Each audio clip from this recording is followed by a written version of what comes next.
Craved by Her Cougar, Cougar Creek Mates Shifter Romance Series, Book 4, written by Felicity Heaton, narrated by Eric G. Dove. Chapter 1. Cobalt's heavy black boots chewed up the loose gravel at the edge of the river, where he had been wearing a trench since ending his shift 6 hours ago, pacing relentlessly through the night as he wrestled with himself. He should have spoken to Wrath when he had arrived at Cougar Creek weeks ago. Shouldn't have let it go this long without talking to his older brother. Now it was getting harder and harder to find the right moment, or even the right words, or the damned courage to tell him what had happened, even when he needed the advice. He needed to unburden his shoulders before he broke under the weight of it all. It was a solid plan, and all his brother could do was shoot it down. But fuck. It was difficult just thinking about approaching Wrath and laying it all out there. It had him awake most nights, restless and pacing, and he was lucky his cabin was secluded, set away from the others on its own small parcel of riverfront land, or someone would have noticed that he had gone the past 4 days without sleep. Shit. Someone was going to notice it soon regardless. There was only so long he could make it before one of his brothers took a look at him and finally saw just how thinly spread he was. How stretched tight and in danger of breaking. Although the reason he had been losing sleep might have more to do with the spring mating gathering that had called him back to Cougar Creek, and a certain female who was participating for the first time. He tried not to think about Ember, about the fact his raven-haired beauty had finally hit a century old and had matured, and how he had felt the second he had set eyes on her at the creek this time. Cobalt tried not to think about that every damned second of the day and night, but it haunted and tormented him. Realizing she had come to attend the gathering, that males were going to fight for the right to ease her as her need to mate mounted, and he was unable to be among them because of his position within the pride, had been a hard punch to the gut followed by one right in his chest that had felt as if it was going to smash his heart to pieces. It had left him reeling, off balance and dangerous. He had arrived at the creek in time to discover Storm, his younger brother, had gone off to fight a bear shifter, and the combination of seeing Ember at the creek looking for a male to take care of her needs, and his brother in danger, had sent Cobalt into a rage so deep he had come close to chasing the bear shifter when he had retreated, determined to end the bastard and uncaring whether he had to take on the male's entire pride to do it. Only the realization that Storm had been badly wounded had stopped him in the end, giving him something else to focus on and allowing him to pull back on the reins and regain control. Cobalt shoved his hands through his platinum-blonde wild hair and growled as he clawed at it, pivoted and began pacing back along the clearing in front of his cabin, faster now as his emotions started to get the better of him again. He needed to fight. His muscles felt too tight, clamped on his bones. His entire body pulled as taut as a bowstring, and fuck, he was in danger of snapping. His claws lengthened, his fangs sharpening as frustration mounted, an explosive mix of anger, shame, and bitter disappointment. He snarled, lips peeling back off his teeth, and wheeled to pace back the way he had come, his strides clipped as the need to fight merged with an ache to shift. Gods, he wanted to surrender to that soul-deep ache. He wanted to purge every damned feeling that was boiling inside him, twisting him and pulling him apart, and let instinct take over. Shifting into his cougar form would give him that release, and the relief from it all he so desperately needed. His animal form dampened his emotions because it couldn't process them as easily as his human side, so it suppressed them instead. His messy feelings would fade into the background if he remained as a cougar for long enough, as his instincts rose to swamp him. In that form, he obeyed a more basic and uncomplicated set of needs. Fight, feed, fuck, survive. It was all that mattered when he was running as a cougar, and it was tempting to let it sweep over him, but it was dangerous too. Those instincts were liable to send him straight to Ember. He wanted to fight for her as the other males could, and sweet gods almighty, he needed to ease her needs, ached to give her the relief he could feel she desperately needed. Whenever he was close to her, it drummed in his blood and drove him to do something, whatever it took to ensure that she found the release from her instincts, from the mating heat that had brought her to Cougar Creek. Cobalt tried to push her out of his head, but need flared inside him, made him want to claw his own damned skin off as he twitched restlessly, body primed for the delicate, beautiful female who had caught his eye 2 decades ago and had been on his mind ever since. In his heart. The sun crept higher, breaking the tops of the mountains as he turned away from the creek and paced back towards the other side of his small territory. It chased the crisp coolness from the morning air and from his arms, making him aware of how cold he had gotten in just his black t-shirt and jeans. Cobalt slowed his step to bask in the light, letting it warm him and wash over him, wishing it would carry away all his troubles as it used to whenever he had bathed in it when he was a kid. The mist swirled as the air heated, rippling over the surface of the shallow, broad river to his right and snaking around his ankles. He stared at the horizon and drew down a slow, deep breath of the cold air, narrowed his focus to that distant point where jagged, snow-capped mountains met the sky, and let everything else fall away from his shoulders until they felt lighter again. He couldn't let this go on any longer. He would go mad if he did. With Ember's presence pushing at his restraint, cranking him tight with emotions that were tearing him apart, and instincts that were making him volatile, he needed all of his focus to control himself around her and the other males. He didn't need to be distracted by what had happened. But Wrath was always caught up in Ivy, his beautiful mate, and it pained Cobalt to see them together, so happy and swept up in each other. He couldn't even talk to Storm because his younger brother was away in England looking into his mate's half-brother's background, trying to determine whether he really had been working alone and not with Archangel, a hunter organization that had attacked his pride almost 4 decades ago, an organization that had taken their parents from them and had come close to taking Storm, too. Just thinking about that night had the need to fight rising again, a wild and feral urge to bloody his claws and fangs in order to protect his brothers. Cobalt focused on the sunrise again, using it to calm that urge. It was slow to leave him, his fatigue and another night of worrying leaving him worn down and weak to it. When it had finally flowed out of him, he looked down at his hands, at his extended claws. He stared at them, willing them to go away, but they refused. Fuck. He needed to speak with Wrath. It needed to be today. Before he became a liability, a male not on the edge but firmly over it, one who was likely to fight over the slightest thing. And he knew with a sickening sense of certainty that if he fought, it wouldn't end there. He would kill. Cold went through him, his blood icy sludge in his veins, and his stomach churned. He growled at himself. He had let this go on long enough. Couldn't put it off any longer or he would be a danger to the pride. Cobalt twisted on his heel and marched along the riverbank, heading away from the sunrise and towards the area where most of the cabins at Cougar Creek were situated. Ember's family's one included. His pulse jacked up as he spotted it through the trees nearest the river. The lodgepole pines and spruces sheltered it, providing some cover for it where it stood just 10 meters from the riverbank, facing onto the large swath of green that formed the main area of the creek. Smoke curled lazily from the chimney, signaling someone was up.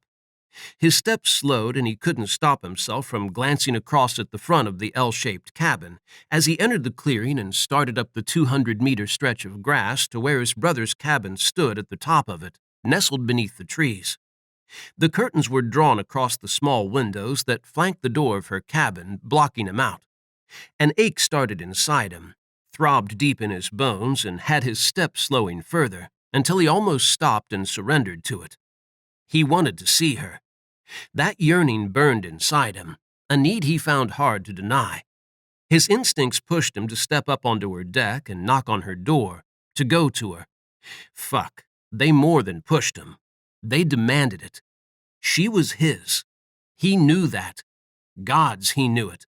It blazed inside him like an eternal flame that was only growing fiercer, burned so hot he felt as if it was going to devour him sometimes, utterly destroy him unless he found a way to calm the raging flames.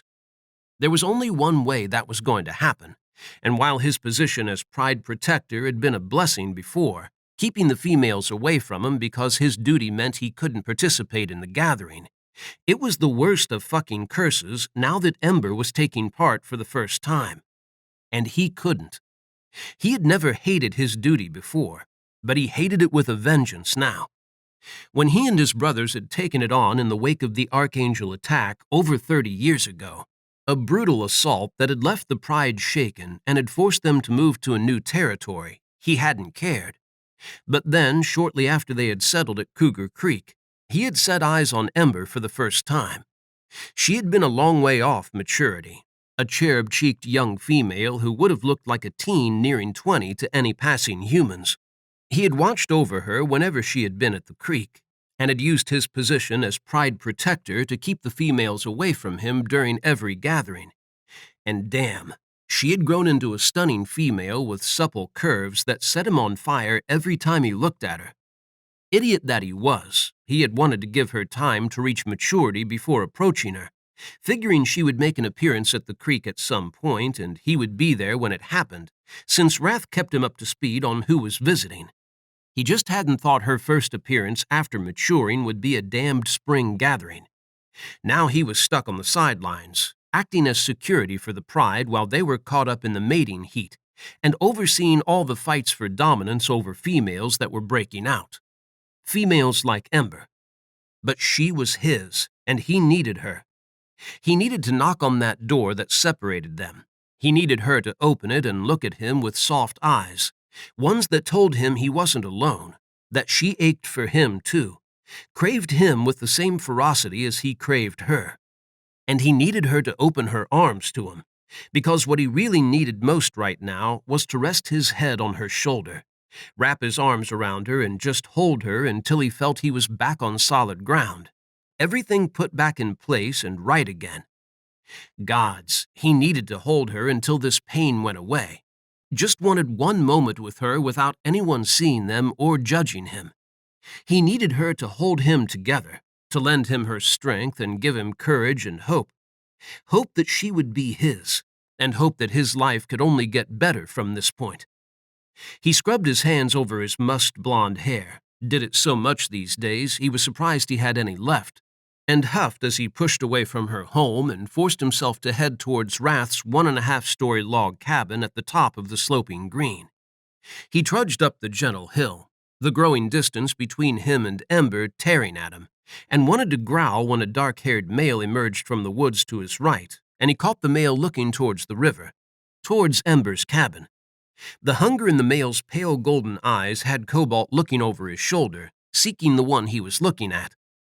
Ember stood on the deck, dressed in dark blue jeans and a thick black sweater that hugged her curvy figure, her damp ebony hair blending into the wool as it tumbled around her shoulders. She nursed a steaming mug, gently blowing on it, her profile to him and the other male, a male who was still staring at her. Cobalt itched with a need to change course and close the distance between him and the male to drive him away and make it clear that Ember belonged to him. The gods only knew how he managed to stay his course, finding the strength to keep moving towards Wrath's cabin instead. He glanced at the male again before taking the step up onto the deck that stretched the length of the gable end of the log cabin, finding him still watching Ember. Maybe he could just shoo the male away before rousing his brother. It probably wouldn't take much. A flash of fangs and a growl might be enough. If it wasn't, he was liable to take things further in order to make sure he left, and he wasn't sure he had the strength to restrain himself and stop himself from going all out on the male. Hell, the state he was in right now, frayed and close to the end of his tether, there was a danger he would skip the flashing fangs and growling and go straight to beating the shit out of the male. So he forced himself to rap his knuckles on Wrath's door instead. Because if Ember saw that side of him, if she witnessed the darkness he held within him, she would never want him. He eased back on the deck and glanced up at the triangular window that sat beneath the eaves of the roof as he waited. A shadow moved across them, and then the door in front of him creaked open to reveal his older brother dressed in only a loosely buttoned pair of faded blue jeans. Wrath rubbed sleep from his gray eyes and yawned. "What's up?" his brother murmured quietly, and his eyes narrowed on him as he finally lowered his hand to press it against the doorframe. You look like hell. You all right? Cobalt blew out his breath. Can we talk? Wrath nodded and glanced back inside, up at the loft bedroom, and then reached around the door. He yawned again as he stepped out onto the deck, a navy fleece dangling from his right hand, and Cobalt moved back a step to give him room. Ivy's still sleeping. Wrath tugged the fleece on and scrubbed his eyes again, and Cobalt envied the bastard all over again. Not because he had a mate this time, but because he was clearly catching some good sleep, and Cobalt was on the verge of crashing and burning. Maybe after he had unburdened his shoulders, he could hit the sack. Although sleeping lost its appeal when he glanced over at the male and found him still staring at Ember. He needed to be around to make sure she didn't do something foolish, like accepting one of them. He glared at the male and shivered as a hot caress slid down his spine. Ember. She was looking at him.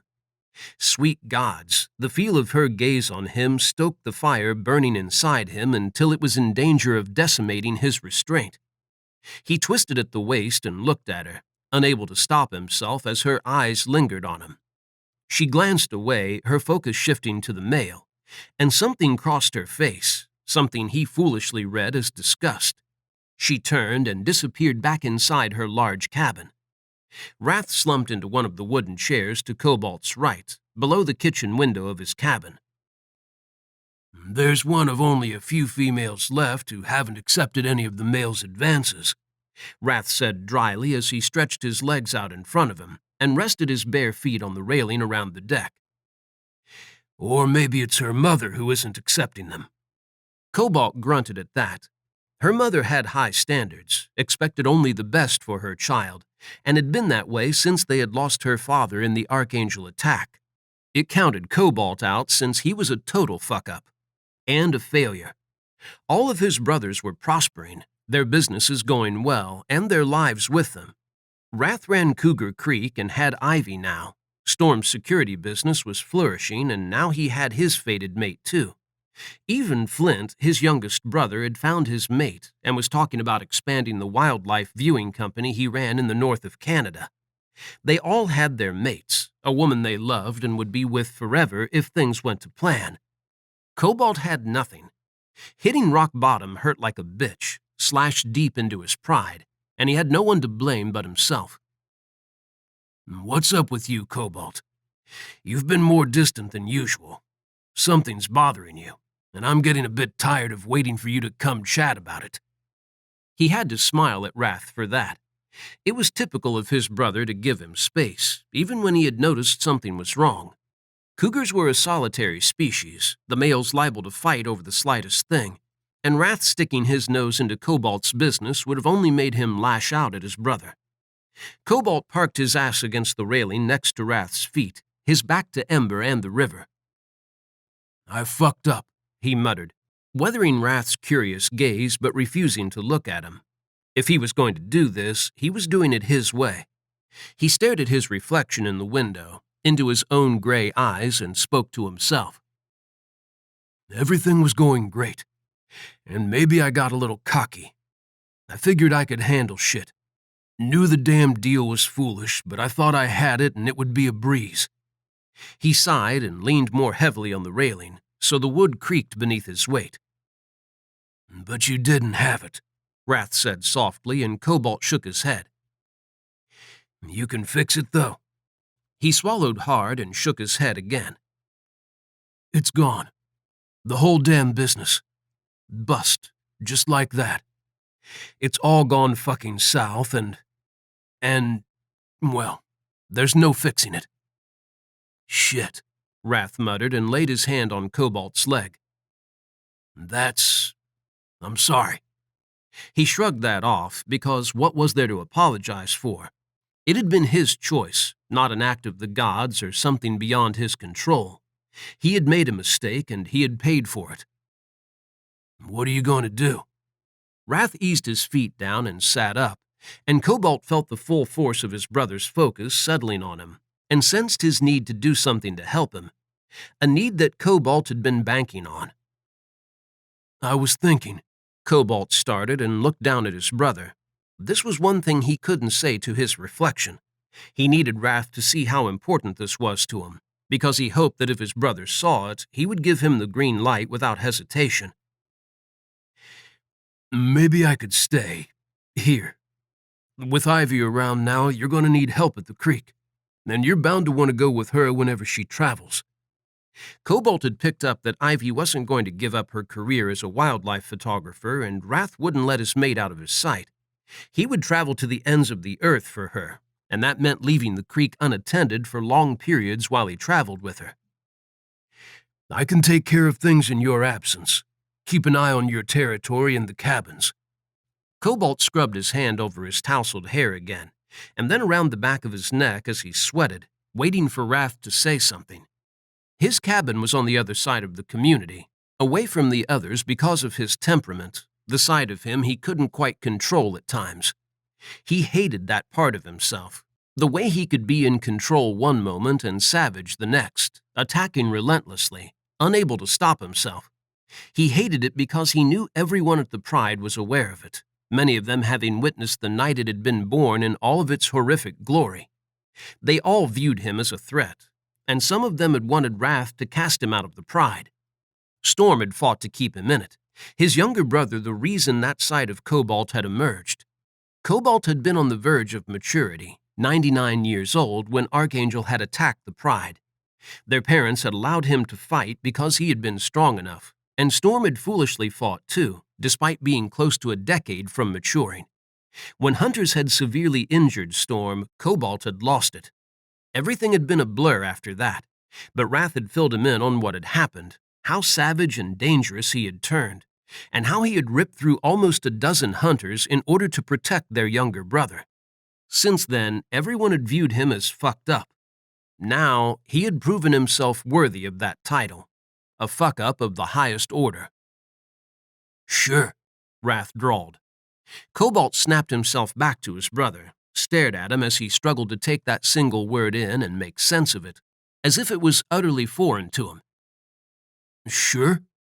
He would have fallen on his ass if he hadn't been leaning against the railing. The shock that blasted through him on realizing his brother was giving his consent was going to allow him to stay at the creek and help out, sending his mind reeling. Really? Wrath nodded. You're right, and Ivy is keeping me pretty distracted.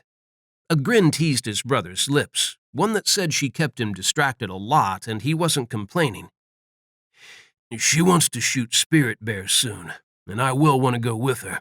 The thought of leaving the creek unguarded has been bothering me. So maybe this is the perfect solution. You can stay here year-round with me. Some of the cabins are getting old and need more than just repairs now, too.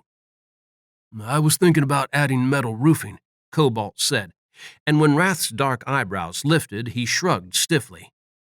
It'll be better for when the snow falls. Will last longer than timber shingles, and I hear it offers added protection from forest fire embers. Ember.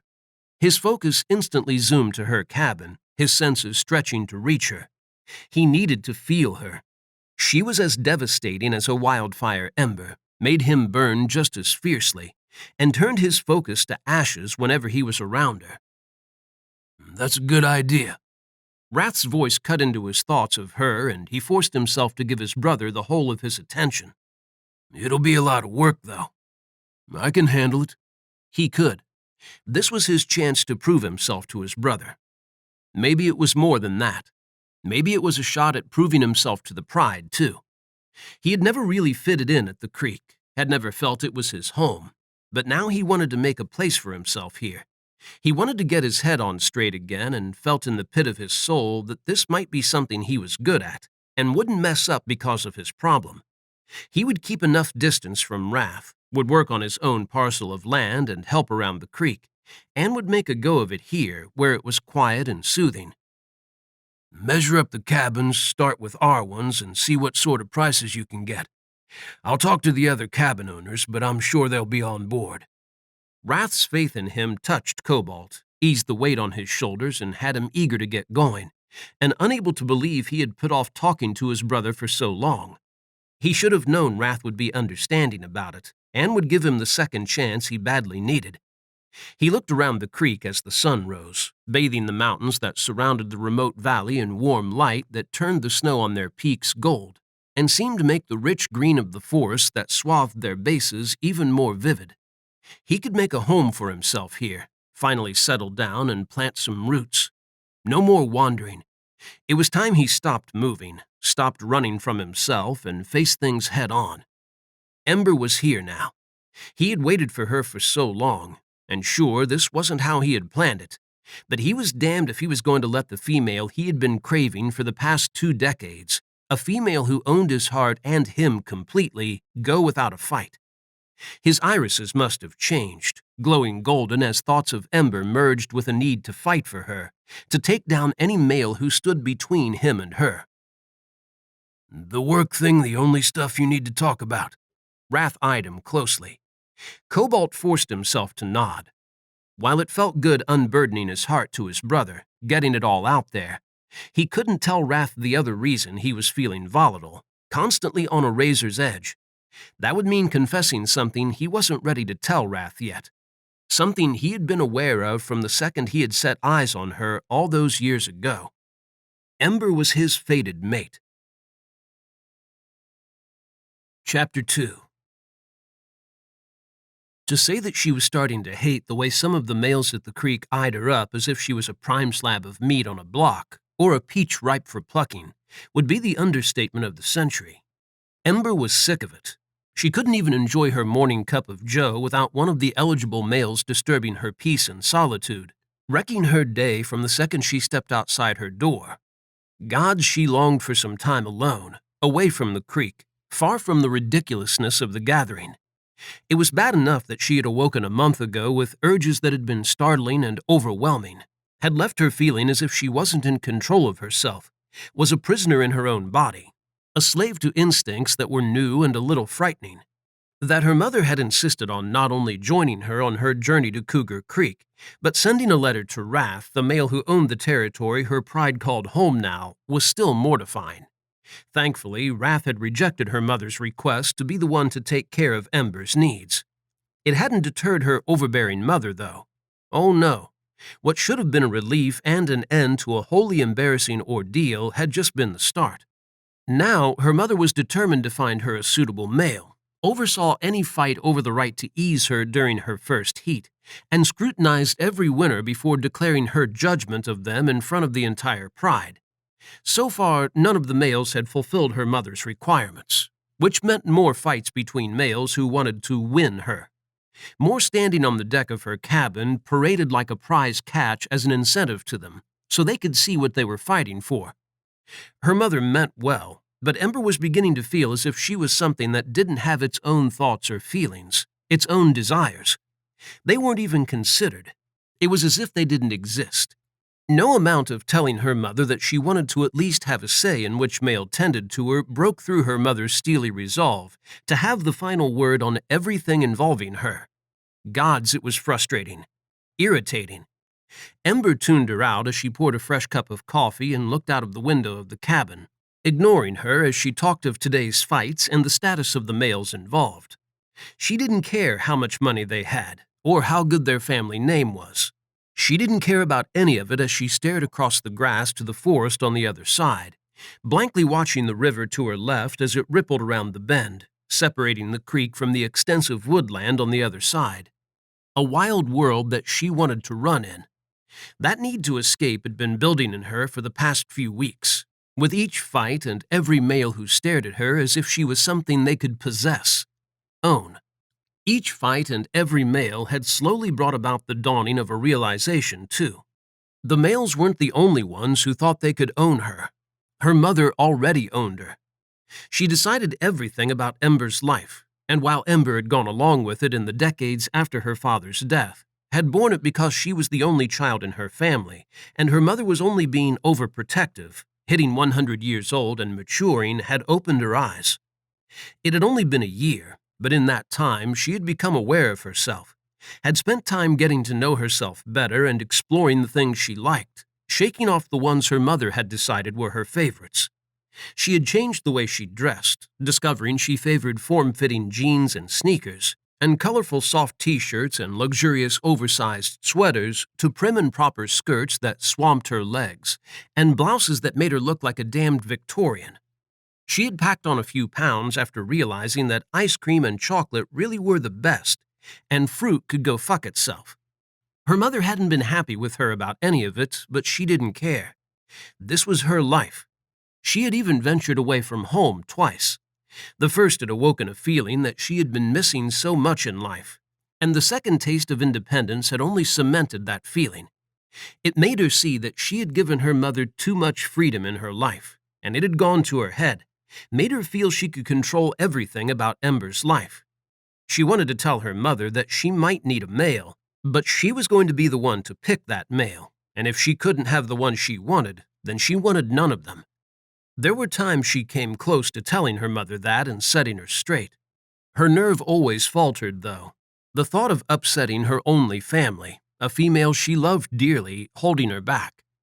As her mother started talking about the males currently residing at the creek, Ember pushed the door open and peered out, and relief washed through her when she saw the male who had been ogling her was gone now.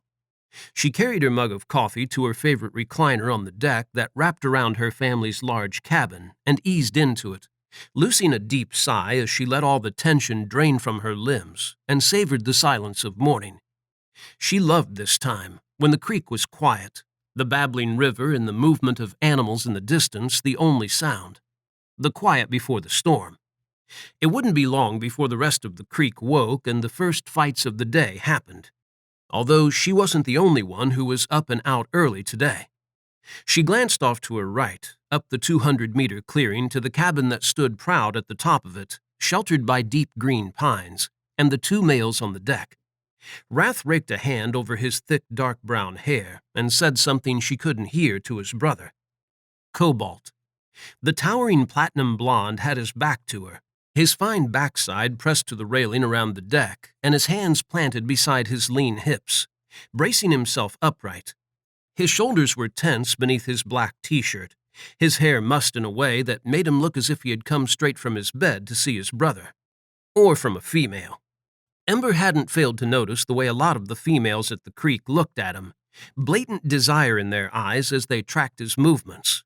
She had never attended a gathering before, but she knew that as a member of Wrath's family, he was responsible for overseeing everything and wasn't allowed to participate in the fights or see to the females.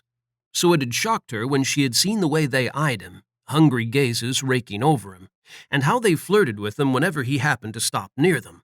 A few of them used any excuse to touch him, laying a hand on his arm as they spoke about something innocent like the fight schedule, or brushing their bodies against his. He never reacted other than to move away and place some distance between them. But he was male, and that meant he wasn't immune to the instincts the spring gathering roused in him. The mating heat affected him, too. His brothers, Storm and Flint, had eyed the females in return, had even flirted with a couple. Did Cobalt ever flirt in return? Did he ever secretly sleep with the females? Gods, the thought he might twisted her stomach and heart in knots. Partly because she didn't want him to secretly bed the females, and partly because she wanted him. Always had. Always would. If she approached him, if she flirted with him as the other females did, would he turn her away? Would he draw back from her and distance himself as he did with them? Or would he give her what she needed? What she needed from only him. She had agreed to come to the creek for the gathering because she had wanted to see him, had needed to see him. For over 30 years, she had watched him, had seen him grow and mature, had witnessed him come into his own, becoming more alluring to her as he had found his feet and his confidence. For 3 decades, she had harbored what she had thought of as a ridiculous crush on him, watching him from afar, secretly yearning for him to even glance at her whenever they were at the creek at the same time, aching for him to notice her. Whenever he had taken the time to speak with her, she had been assaulted by nerves, convinced she would say or do something stupid that would tarnish his opinion of her, whatever that was. It had taken maturing for her to discover her own confidence, to settle into her skin and be comfortable in it, to realize that she was beautiful enough to contend with the other females at the creek, to vie for his attention and maybe even steal his heart if she set her mind to it. Her mother had rattled that confidence when she had asked Wrath to tend to her and had been chipping away at it ever since, with every male who fought for her and every time she was paraded in front of them. It didn't help that Cobalt seemed determined to avoid her, barely looked at her now, when he had let his eyes linger on her at times in the past, before she had matured. Ember looked down at herself. She had put a little more weight on her bones, her hips curvier than before, belly rounded and breasts fuller.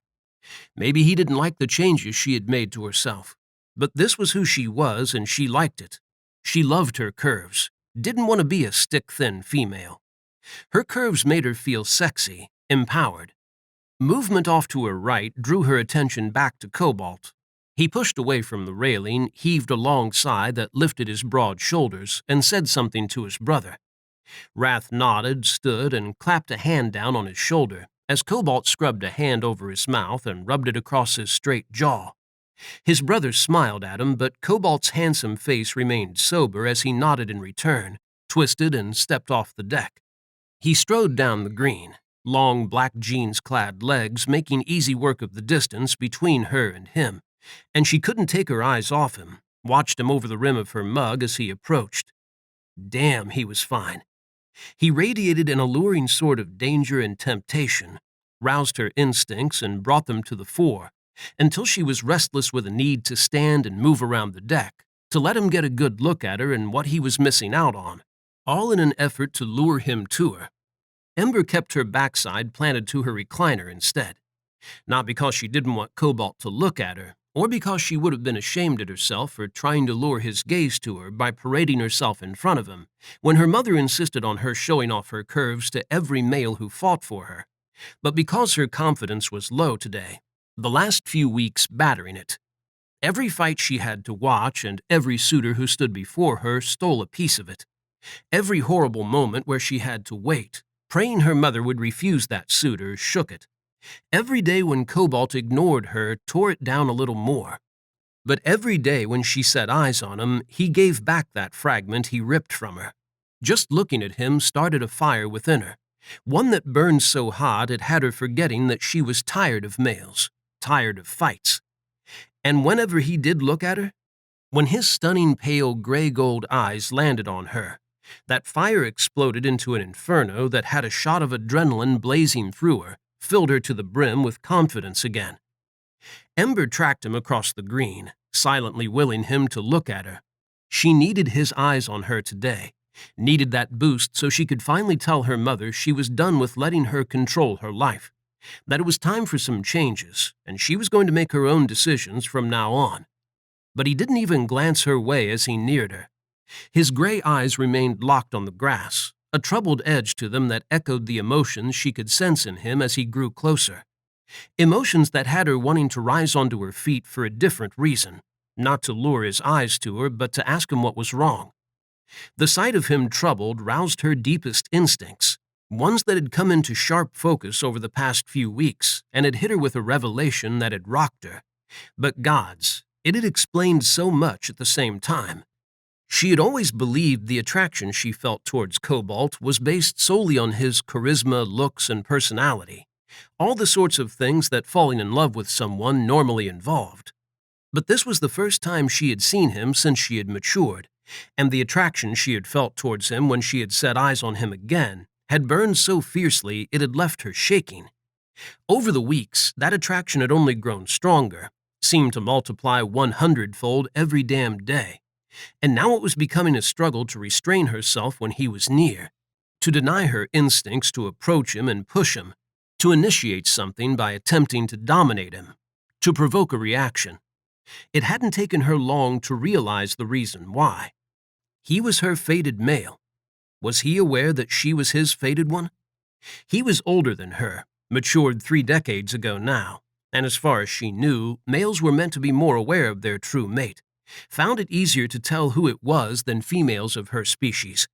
Males were driven by instincts that females also possessed when it came to a mate, but hers weren't as fierce or as controlling.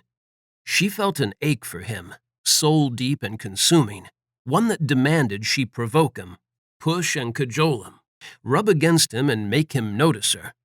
Her instincts wanted her to tease him into dominating her and staking a claim on her. His instinct should have been pressing him to do just that, to seize her and bite her nape, and bind them as mates.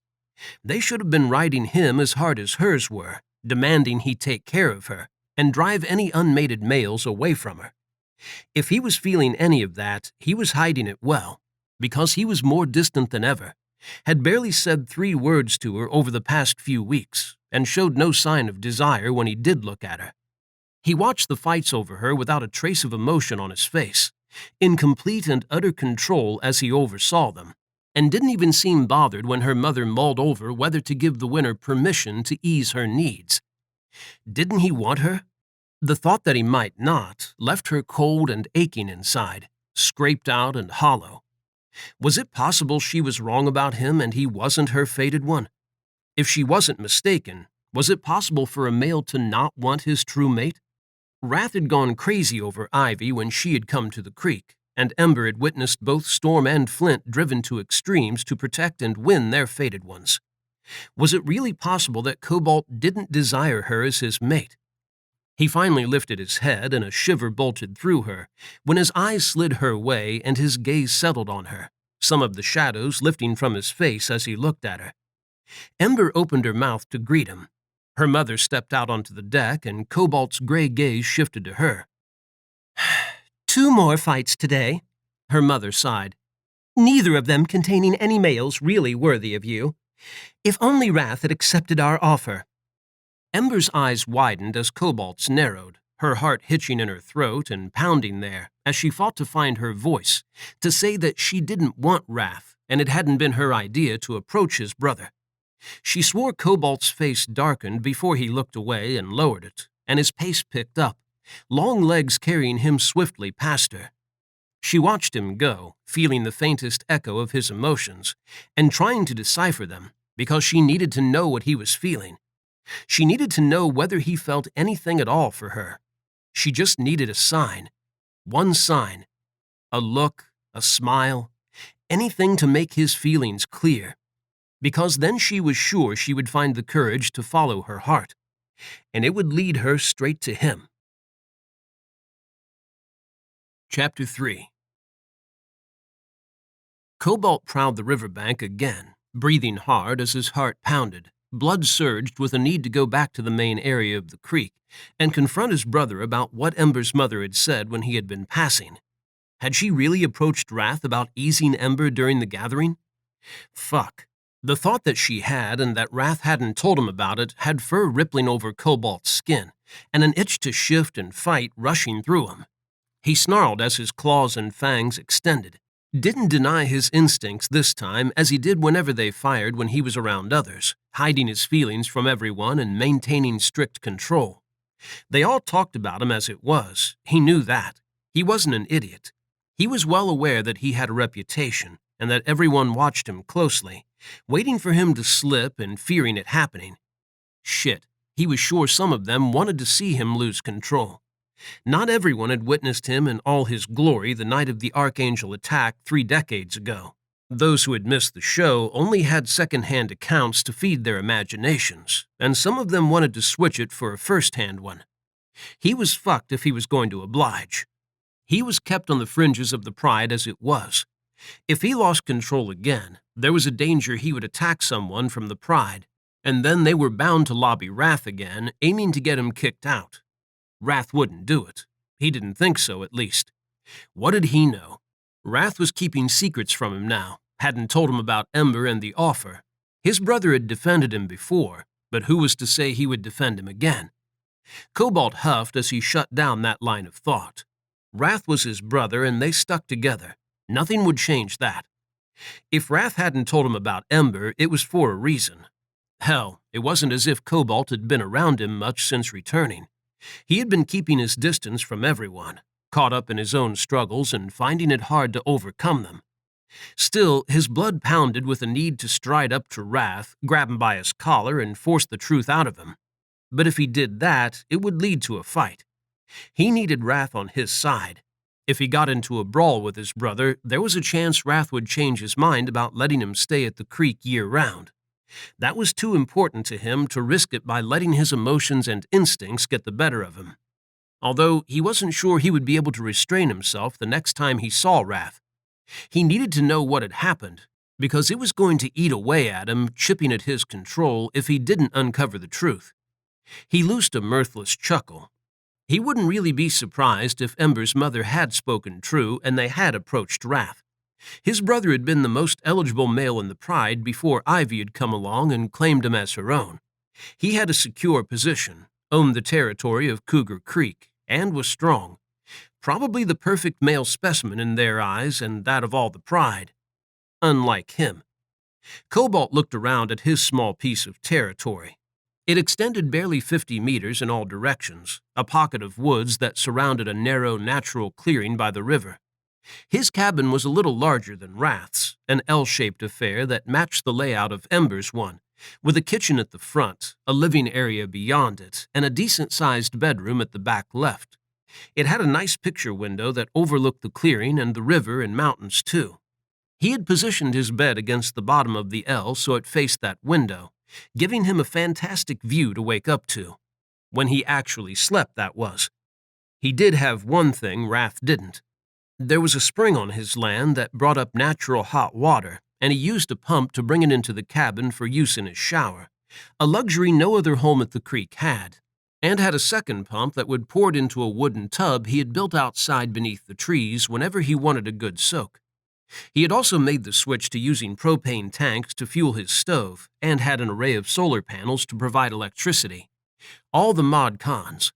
He had made his home as comfortable as he could, spent all his free time working on it whenever he was at a gathering or whenever he was at the creek because he needed to get away from the world. He had worked his ass off on the cabin.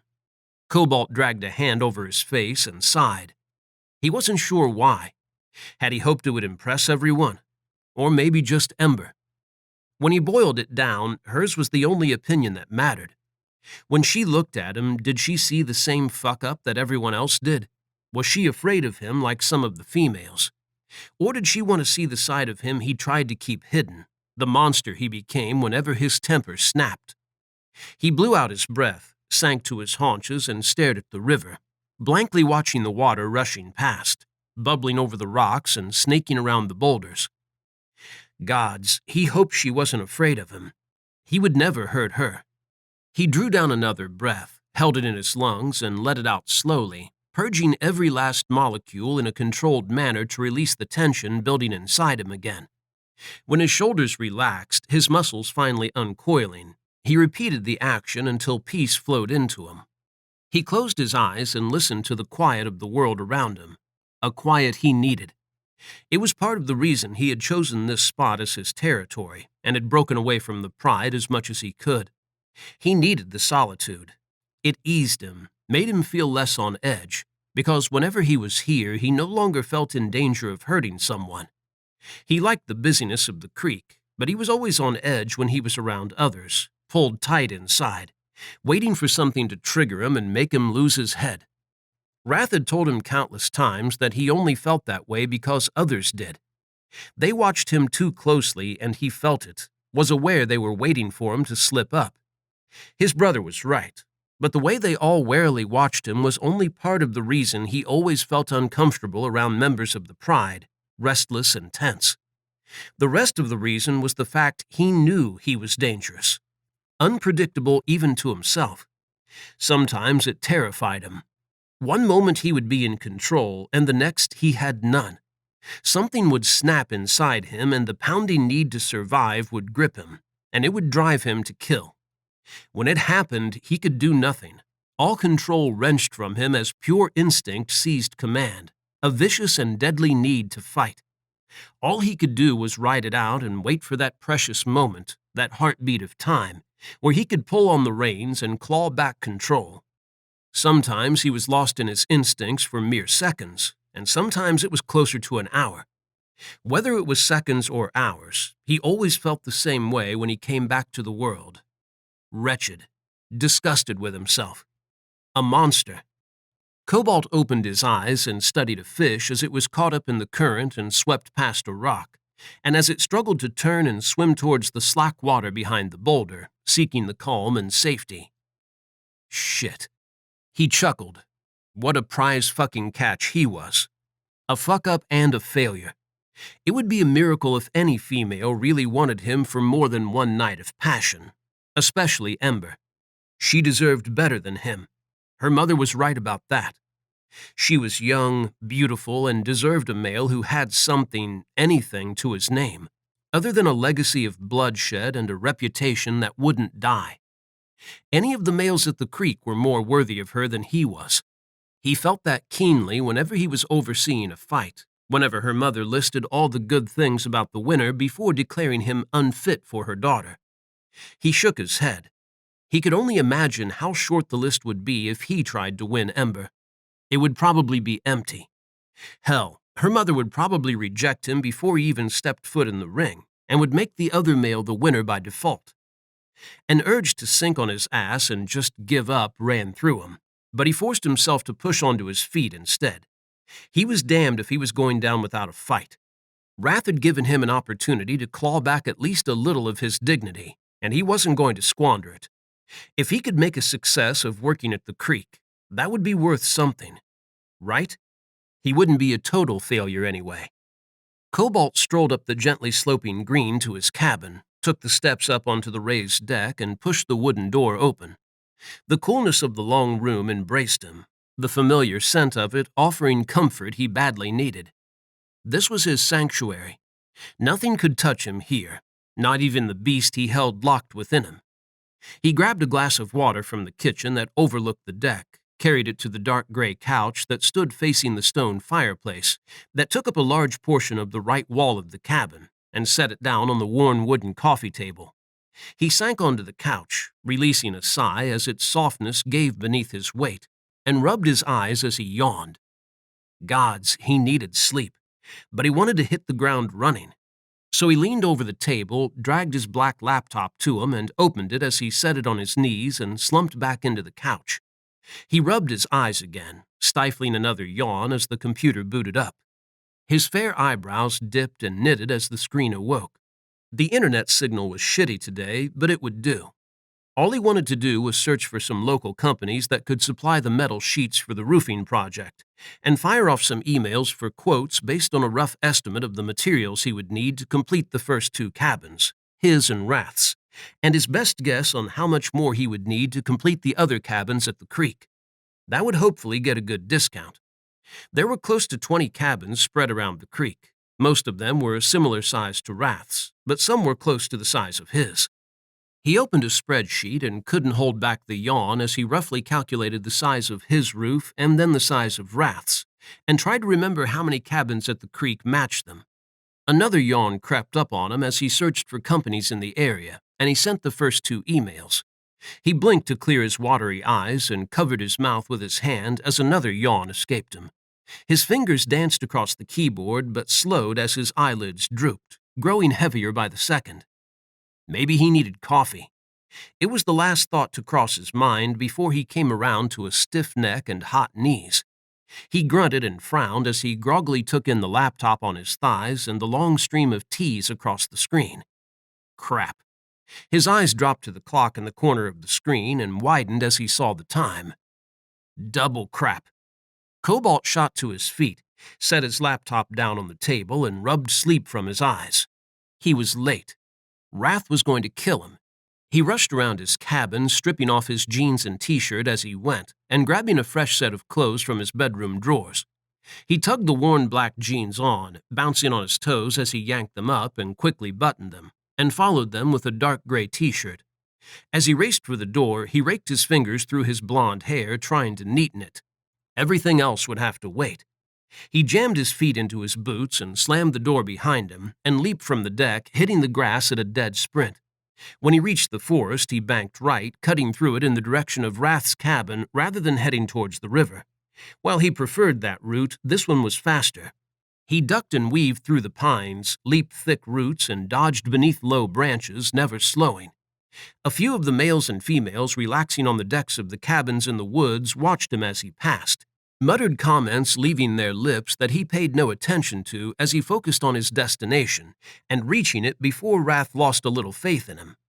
When he hit the path that wound through the woods, linking the clearing with Storm's cabin and some of the others, he stopped just short of colliding with someone.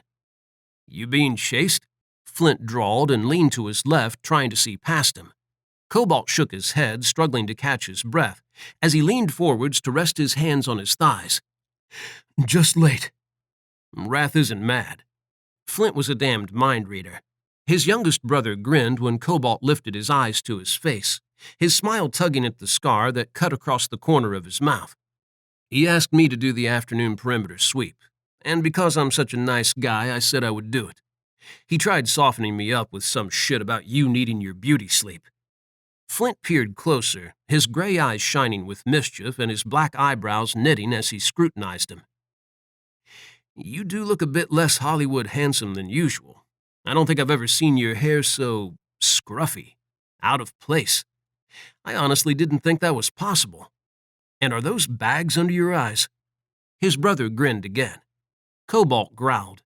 He had told Flint 1,000 times to quit saying he looked like a damned movie star. Both Storm and Flint were obsessed with that, constantly teased him about his looks. Some good they did him. The gods might have given him the appearance of an angel, but they had made him a demon, and the only female he wanted in this world knew it. A hot shiver tumbled down his spine, tripped over his skin, and set his nerve endings alight.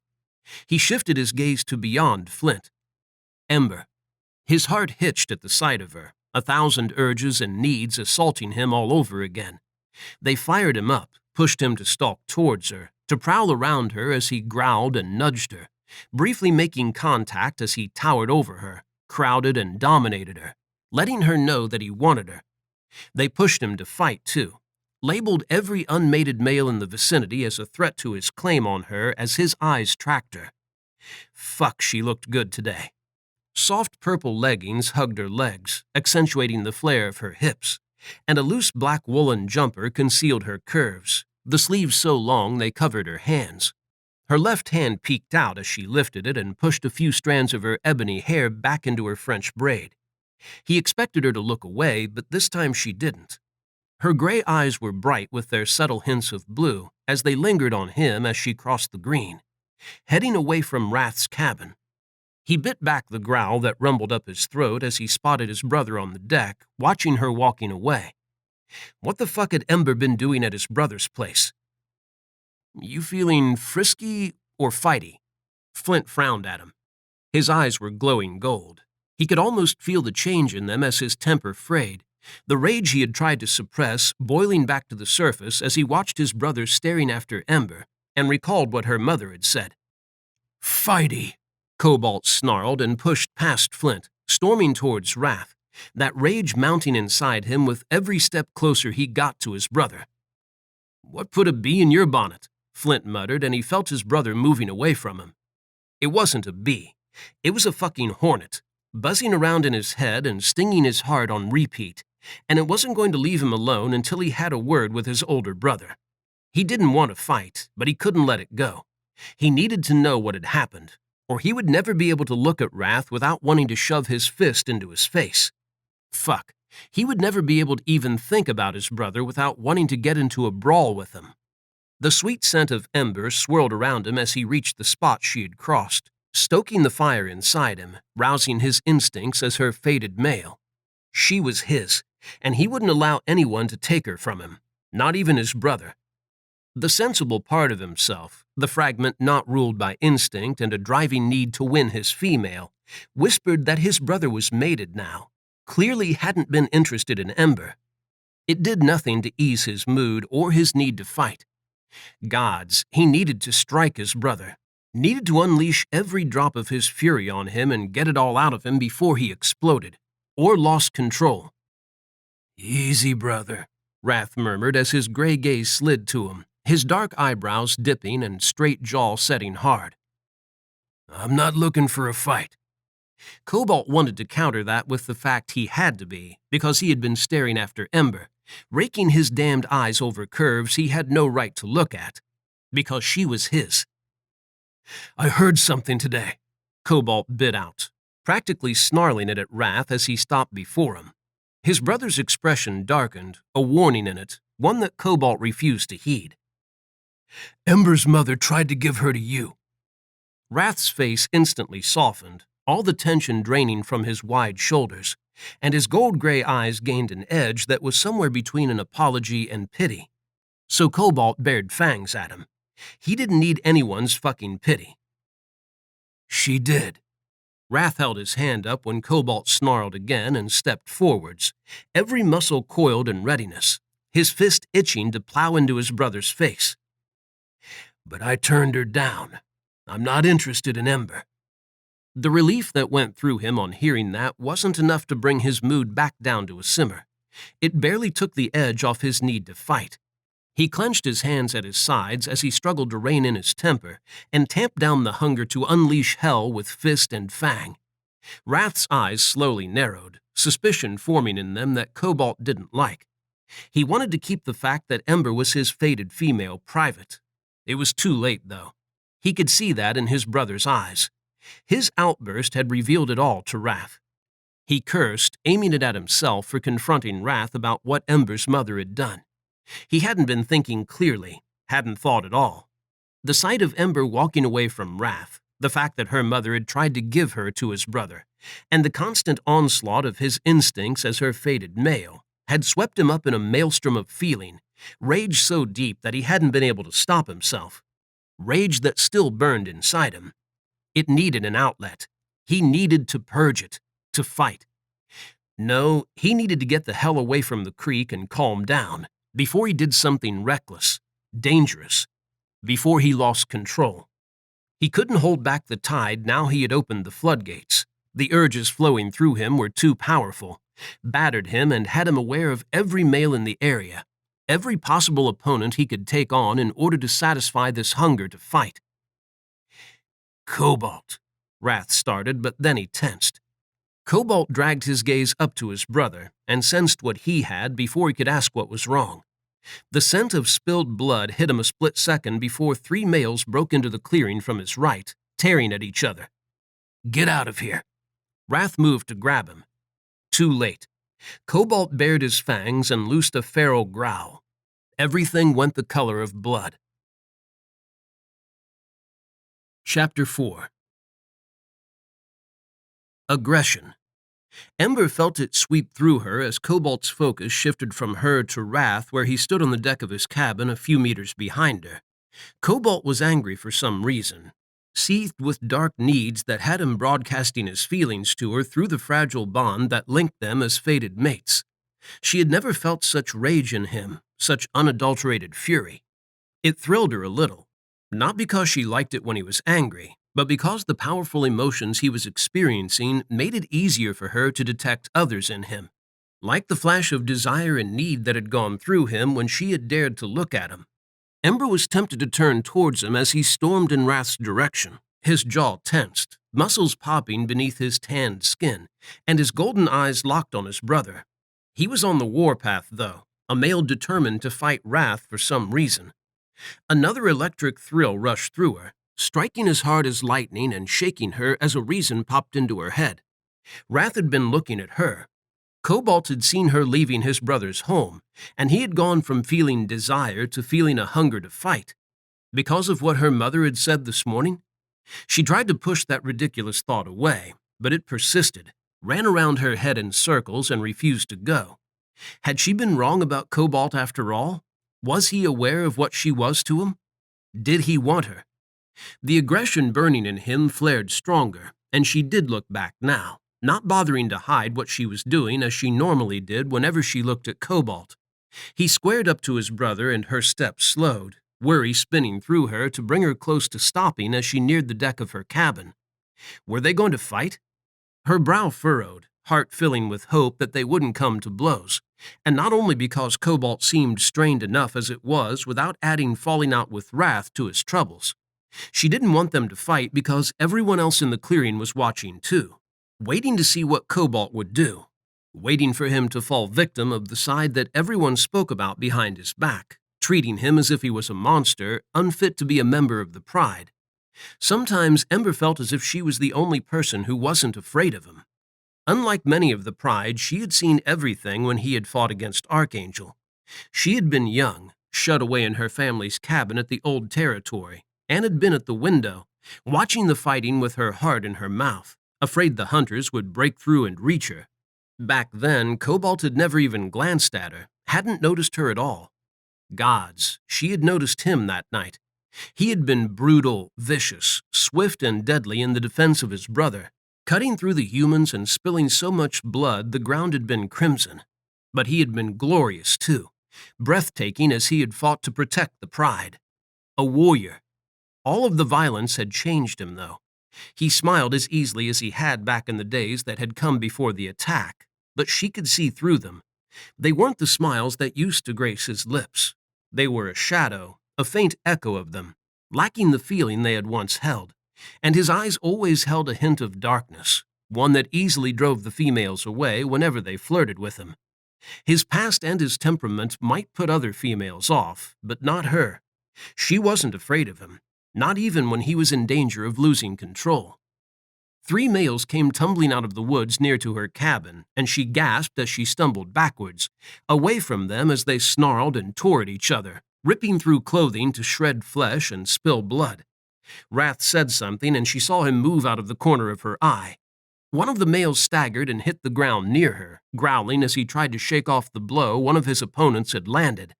She recognized him. He had fought for her early in the gathering, another who had been rejected by her mother. Ben looked up at her, blood cascading from his nose, his eyes bright gold and fur rippling over his skin beneath his ruined flannel shirt. The hunger to fight that shone in his eyes morphed into another desire. Ember took a step back. Ben reached for her. A vicious growl echoed around the creek, tearing startled gasps from some of the females in the vicinity who were watching the unsanctioned fight. And then Cobalt was before her, his hand twisted in the male's dark hair as he loomed over him. Cobalt snarled as he yanked Ben backwards, away from her, and the male bucked and hissed as he tried to get onto his feet. He didn't get the chance. Cobalt's free hand closed around his throat, and he slammed the male onto his back on the grass. "Cobalt!" Wrath sprinted across the clearing. Too late. She could feel it as whatever restraint Cobalt had left snapped, could only watch as pure rage lit his features, and he dropped and braced his knees against Ben's shoulders, pinning him to the ground beneath his full weight, and smashed his fist into the brunette's face. Her eyes widened as Cobalt gripped Ben's throat to keep him in place and punched him, once, twice, a third time, then a fourth. The other 2 males broke apart as silence descended, shattered only by the pained grunts of the male trapped beneath Cobalt, and Cobalt's snarls as he continued hitting him.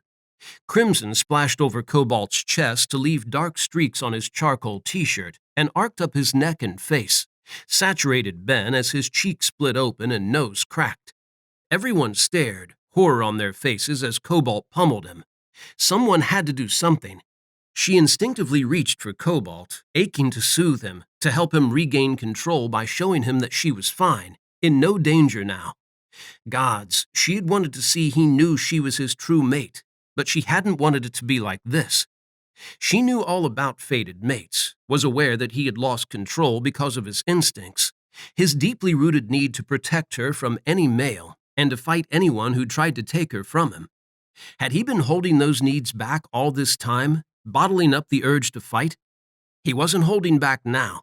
He was overflowing with aggression, with rage that blazed in her veins too, an echo of the fury that had him snarling and growling, flashing fangs as he landed vicious blows on Ben. "Cobalt!" Wrath snapped and grabbed his brother from behind. Cobalt roared and wrestled to get free as Wrath managed to get his arms beneath Cobalt's, hooked his hands over Cobalt's shoulders, and hauled him backwards. "Calm down!"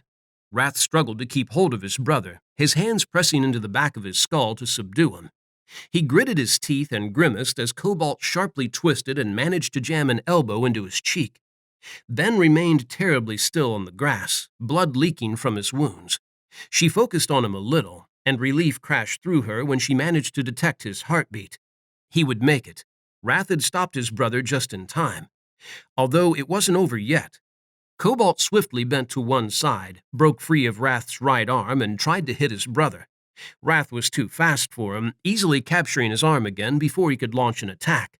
She flinched as Wrath twisted Cobalt's arm behind him, viciously enough that it tore a pained grunt from his brother. Flint shot out of the woods, panic washing across his face as he spotted Cobalt and Wrath, and she stepped aside as he ran past her, yelling, "Yasmin!" Cobalt tried to bite him when he went to help Wrath, which earned him a glare from his youngest brother, but did nothing to deter him. "Dial it back!" Flint gritted out and grabbed hold of Cobalt, helping Wrath restrain him as Yasmin appeared on the other side of the clearing, a duffel bag gripped in her right hand and her wavy black ponytail bouncing against the shoulders of her jewel-red jumper, with each step as she ran towards them. "What happened?" Yasmin's slight French lilt warmed her voice as concern filled her dark brown eyes. They flickered between Ben and Cobalt and finally settled on her mate Flint. "Just a little falling out. This one is going to need some patching up. Care to work your magic, Doc?" Flint went to grin, but it disappeared as Cobalt renewed his struggle, almost managing to get his left arm free. Yasmin sank to her knees beside Ben, and Ember joined everyone in watching her as she silently assessed his injuries, shaking her head the entire time. When Yasmin leveled a dark look at Cobalt, Ember wanted to say that it wasn't his fault, wanted to ask her not to blame him. Cobalt had only been trying to protect her. Ben groaned and rolled onto his side, and Cobalt growled and tried to get to him, his face a mask of dark fury as he flashed his fangs and fur washed over his skin. "Fucker is going to shift," Flint muttered, voice strained as he tried to keep hold of his brother. "If he shifts—" Flint didn't need to finish that sentence. If Cobalt shifted, Yasmin would be caught in the crossfire, and Ben was as good as dead. Cobalt's more human nature would instantly be repressed, and his animal instincts would rise to the fore, overwhelming him with a need to fight and eliminate the male, his competition. Wrath checked Flint had a good hold on their brother and then moved his right arm, bracing it across Cobalt's throat from behind. "I really don't want to have to take you down." Cobalt bared long fangs at that, revealing there was a part of him that was aware of what was happening, which meant he was doing his best to regain control, was fighting his instincts and slowly winning. They just had to give him time. Time she might be able to buy him. Ember took a step towards him, just one step. His golden eyes instantly leaped to her, the entire weight of his focus settling on her and sending a delicious shiver over her skin. Surprise rippled through her when she did more than buy him time by just taking a single step closer to him and away from Ben. The haze of hunger in his eyes lifted, the fight visibly draining from his body, leaving him shaking as he breathed hard and sagged in Wrath and Flint's grip, coming to rest against them rather than straining away from them. Wrath released Cobalt's arms but kept hold of him, and she had the feeling he was doing it to stop Cobalt from collapsing. Cobalt blinked, and his bright golden eyes shifted from her to take in the scene. Her heart ached for him as they widened, horror flashing in them a split second before he averted them. He lifted his bloodied hands, staring at them as he turned them over and swallowed hard. Blood arced across his face, splattered his chest and neck, making him look like something out of a nightmare, judging by the way the Pride were looking at him, a mixture of shock and fear on their faces. Ember only saw Cobalt. She only saw his pain, felt it tear through her as he blinked and looked around again. He shoved his hands through his hair, painting the platinum blonde strands crimson, and gritted his teeth, his face contorting to reveal the depth of that pain to her. His eyes danced over everyone, landed on her. His face crumpled on a pained growl, and he pushed away from Wrath and marched into the woods. She silently cursed when her mother joined her, making it impossible for her to go after him as she wanted. She needed to let him know he was wrong about her, that he had misinterpreted the look on her face, mistaking it for another emotion. She wasn't mortified like the rest of the Pride, wasn't disgusted by what he had done. She wasn't like everyone else. It hadn't been shock that had had her staring at him with wide eyes. It had been worry and a need to go to him that she had been too afraid to go through with. At the time, anyway. As she watched Yasmin work to fix Ben's injuries with Flint's help, and listened to Wrath berating the other two males who had been involved in the unsanctioned fight, she steeled herself, building her resolve little by little, until she was determined to slip away and see Cobalt. He needed someone to be there for him, and she would be that person for him. She would show him that not everyone at the creek feared him, and would find the strength to tell him that she had been worried about him, not afraid of him. Ivy met Wrath as he trudged back towards his cabin, her hazel eyes bright with worry. "Is Cobalt all right?" Wrath shoved fingers through his thick brown hair and wearily nodded. "He will be." Ivy glanced towards Ben, where he still lay on the grass, struggling to breathe. Yasmin calmly worked to clean his broken nose and inspected his busted jaw, her voice soft and low as she said, "You're going to be down for a while. This is a nasty combination." Ben started to growl, clearly not happy about that, but it ended on a pained grunt. "What happened?" Ivy's gaze shifted back to Wrath, who smiled softly as he smoothed her chestnut hair behind her ear and stroked his fingers down the gentle curve of her jaw. Ben should have known better. Wrath didn't say anything more than that, but even if he had, Ember wouldn't have heard it over the ringing in her ears. Cobalt knew. Cobalt knew she was his fated one, and Wrath knew too. It was the only explanation. Wrath wouldn't have blamed Ben for the fight if he hadn't been aware that she was Cobalt's true mate. He would have blamed his brother's temperament. He blamed Ben because seeing the male attempting to seize hold of her had sent Cobalt off the deep end, awakening his more dangerous side. Wrath slid her a look that confirmed it, his eyes narrowing as he subtly jerked his chin towards her. Ember looked around, pulse pounding, her heart hammering against her ribs as she realized that her mother had moved away and was talking to some of the other females who were huddled together near the trees. This was her chance. She slipped away as her mother turned her back, stealthily moving towards the river. When she reached it, she picked her way across the larger boulders to the other side and crept into the thick pine forest, using a secret path through it that would take her to a spot opposite Cobalt's cabin. Not that she watched him without him knowing about it. Much. Ember moved from tree to tree. The clearing that formed part of Cobalt's territory came into view through the thin, densely packed trunks of the pines, and then his cabin. She stilled and hunkered down, breathing quietly as she slipped into hunting mode, something she couldn't stop herself from doing as she waited. She didn't have to wait long. Cobalt slammed the cabin door open and jogged down the steps, growling as he tugged at his stained gray t-shirt and raked hands over his hair, frustration and anguish rolling off him in powerful waves that rocked her and had her wanting to go to him. She couldn't, not yet. It was hard to wait, but she had to do it. Right now, he would turn her away if she went to him. No, he would drive her away, and that would only make him feel worse. He didn't want company. She could see it in him as he paced, taking fast, agitated strides across the clearing in front of his raised cabin, his chest heaving with each labored breath as he fought with himself. He didn't want company, but she could feel that he needed it. He needed to see that someone was on his side, that someone wasn't afraid of him. The afternoon was wearing on, and her legs were getting cramped and achy by the time he finally pivoted away from the patch of green and went inside.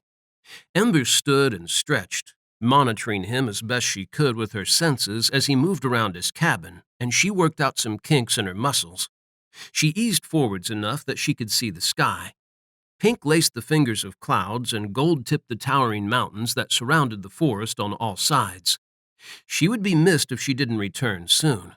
And gods, she cursed that because she knew her mother would go to Wrath and force him to form a damned search party if she failed to show up before it got dark. She wasn't a cub anymore. She was a grown female, here because she had matured. She didn't need her mother to protect her anymore, or to tell her the right and wrong thing to do, or control her life. It was time she broke free of the cage she had been placed in the night her father had died. Let her mother call a damned search party. Cobalt needed her. He emerged again, a fresh pair of dark gray sweats riding low on his trim hips, and his chest bare, still glistening with water in places. His damp blonde hair stuck out in haphazard spikes, the blood gone from it and his face and the rest of his delectable body. She frowned as she lowered her eyes to it, meaning to sneak a good look at him before she risked approaching him, and her heart went out to him all over again. His skin was red in places, scrubbed raw in a clear effort to rid himself of the evidence of what he had done. Ember slipped through the woods, the need to speak with him and show him that she wasn't afraid of him, and set him straight about everything pounding in her veins, driving her swiftly back across the river and into the forest on his side of it. She needed a reason to speak with him. It hit her like a thunderbolt, a little like the sight of him as she broke cover just meters from him. Gods, he was gorgeous, breathtaking, roused feelings in her, needs that were startling and still new to her, and a little overwhelming at times like now, when she was faced with the full masculine rawness and beauty of him. He sat on the solitary wooden chair on the high deck, his long legs stretched before him and bare toes pressing against the lower beam of the railings. A whiskey rested on his thigh, held in his left hand, and his eyes were back to their usual sharp and flinty gray as he stared at the mountains, the warm hues of sunset bathing his bare skin. The gold might be gone from his irises, but a feral glint remained, one that made him look every inch the predator he was, and made her feel like his prey as they came to rest on her. The briefest flicker of surprise crossed his eyes before his features set in an unreadable mask, and he looked away from her. "What do you want?" His brusqueness didn't dissuade her. If he thought to drive her away, he was going to have to try harder than that. It was going to take more than a few cutting words to make her leave.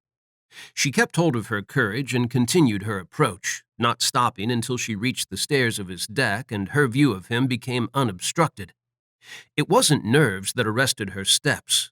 It was the sight of him and how fiercely her body reacted, flushing with prickly heat that had her itching to forget talking and just show him how she felt. Ember fought that urge, but it was hard. The vision of him in just a pair of worn sweats that hugged his lean legs and other places, to leave nothing to her imagination, wreaked havoc on her, had her pulse thrumming and blood pounding in her veins, as the instincts she wrestled on a daily basis tried to master her. She silently struggled against them, trying to push them back down and retain control so she could speak with him rather than stand by his feet lost in appreciation of his masculinity, the raw strength that he exuded, power that spoke to her on a biological level, tugging at her to seduce him because he was a male in his prime and one she desperately wanted. Forget the others. Cobalt was the only one she wanted. He was the one she needed, and she needed him right now. Oh, gods. Maybe this had been a mistake. She hadn't realized how fired up the sight of him fighting for her had got her. She had been swept up in worry at the time, but now flashbacks were hitting her in waves that stoked her feelings until they grew stronger with each one, and she verged on doing something crazy, like stepping up onto the deck, cupping his cheeks and kissing him. How would he react if she surrendered to that urge? She shivered, hot and achy, as her mind filled with a fantasy of him seizing her nape in his strong palm, clutching her to him and claiming command of the kiss, his desperation matching hers as they poured out every ounce of need, of desire that had been building inside them. His gray eyes slowly narrowed on her, his pupils expanding in their centers, a hint of emerald forming around them as the silver began to turn gold. Gods, that wasn't helping her. Whenever he looked at her like that, as if he was hunting her, as if he wanted her, a hot shiver ran through her and had her need burning hotter. Ember clumsily cleared her throat. "I heard a rumor around the creek that you have plans to replace the roofs with protective metal." He arched an eyebrow. "I do. If you want to talk about it, you can talk to Raph." "Raph told me to talk to you." Which was actually the truth. She had approached him about it when she had overheard a few of the males talking about it, and now she had a feeling she knew why his brother had directed her to Cobalt. He was meddling, trying to give them a reason to talk to each other. Cobalt huffed, swirled his whiskey, and then swigged it. "I'm sure you're better off talking to my brother." There was bitterness in those words that felt like an accusation, although she wasn't sure what she had done to deserve it. Was it because of what her mother had said this morning about how she had approached Raph? That hadn't been Ember's fault, and it certainly hadn't been her idea, so he had no reason to be bitter with her about it. She wasn't going to let him sit there thinking that she wanted Raph either, that she had wanted his brother to ease her needs, and she most definitely wasn't going to let him try to push her away and make her speak with Raph rather than him. She frowned at him. "Why? You're the one overseeing the project. Surely it's better to talk to you if I have concerns." His mood shifted. She felt it turn as his eyes narrowed on her again. Concerns? His sandy eyebrows dropped low, knitting hard above his straight nose. What concerns? He lowered his feet and sat up, looking delicious with all that honed muscle on show, his hair mussed in a way that made her want to straddle his lap and run her fingers through it before seizing it and tugging his head back so she could claim his mouth. Rich golden sunlight played across his skin, accenting the sharp planes of his face and shining in his eyes. Sweet, sweet gods, he was gorgeous. Her pulse picked up again, heart pumping hard as he stared at her, the hard edge to his expression only making him even sexier. Devastating. His expression started to shift, and she sensed his need to say something to fill the silence. Ember shook off the urge to kiss the ever-loving hell out of him, because she could feel that he thought her concern stemmed from his problem and what had just happened, and it wasn't the case at all. I'm concerned there won't be enough money in the coffers for all the roofs, and I wanted to get an estimate for my family's cabin so I can talk to my mother about providing the required funds. Could she sound more businesslike and cold? She shuddered. She sounded like her mother. Coming here to talk about the roofing was meant to have been an excuse to get him to let her stay a while, a reason to be near him so she could find her voice to say what she had really come to tell him. But now her voice had frozen up again and her damned hands were shaking, palms sweating as she wrestled with the words. I can do that. He leaned back in his chair and his eyes drifted to the sunset.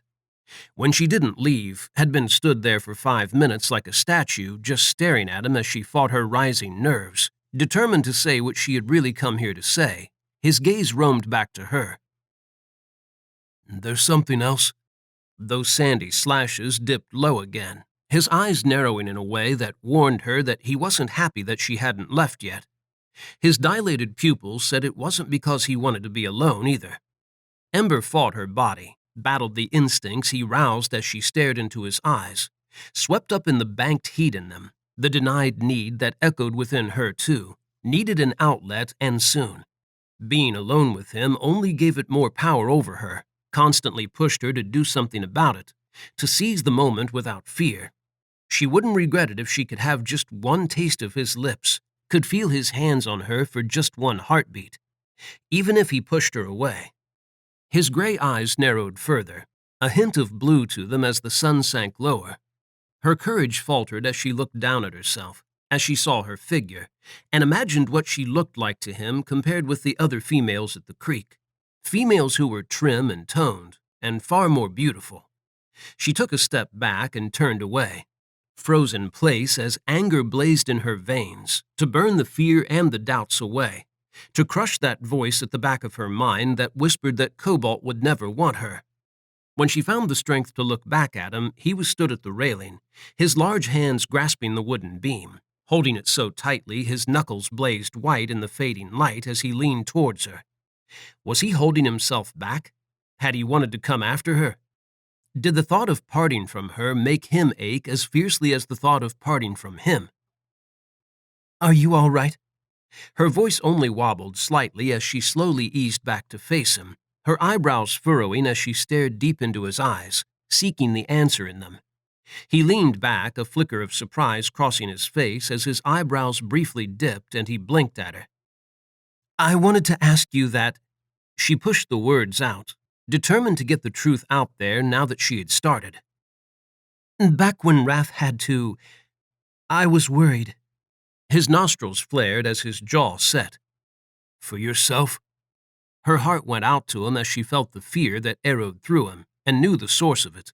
He thought she was going to say yes to that question and admit that she had been afraid of him. Ember shook her head and braved a step towards him. I was worried about you.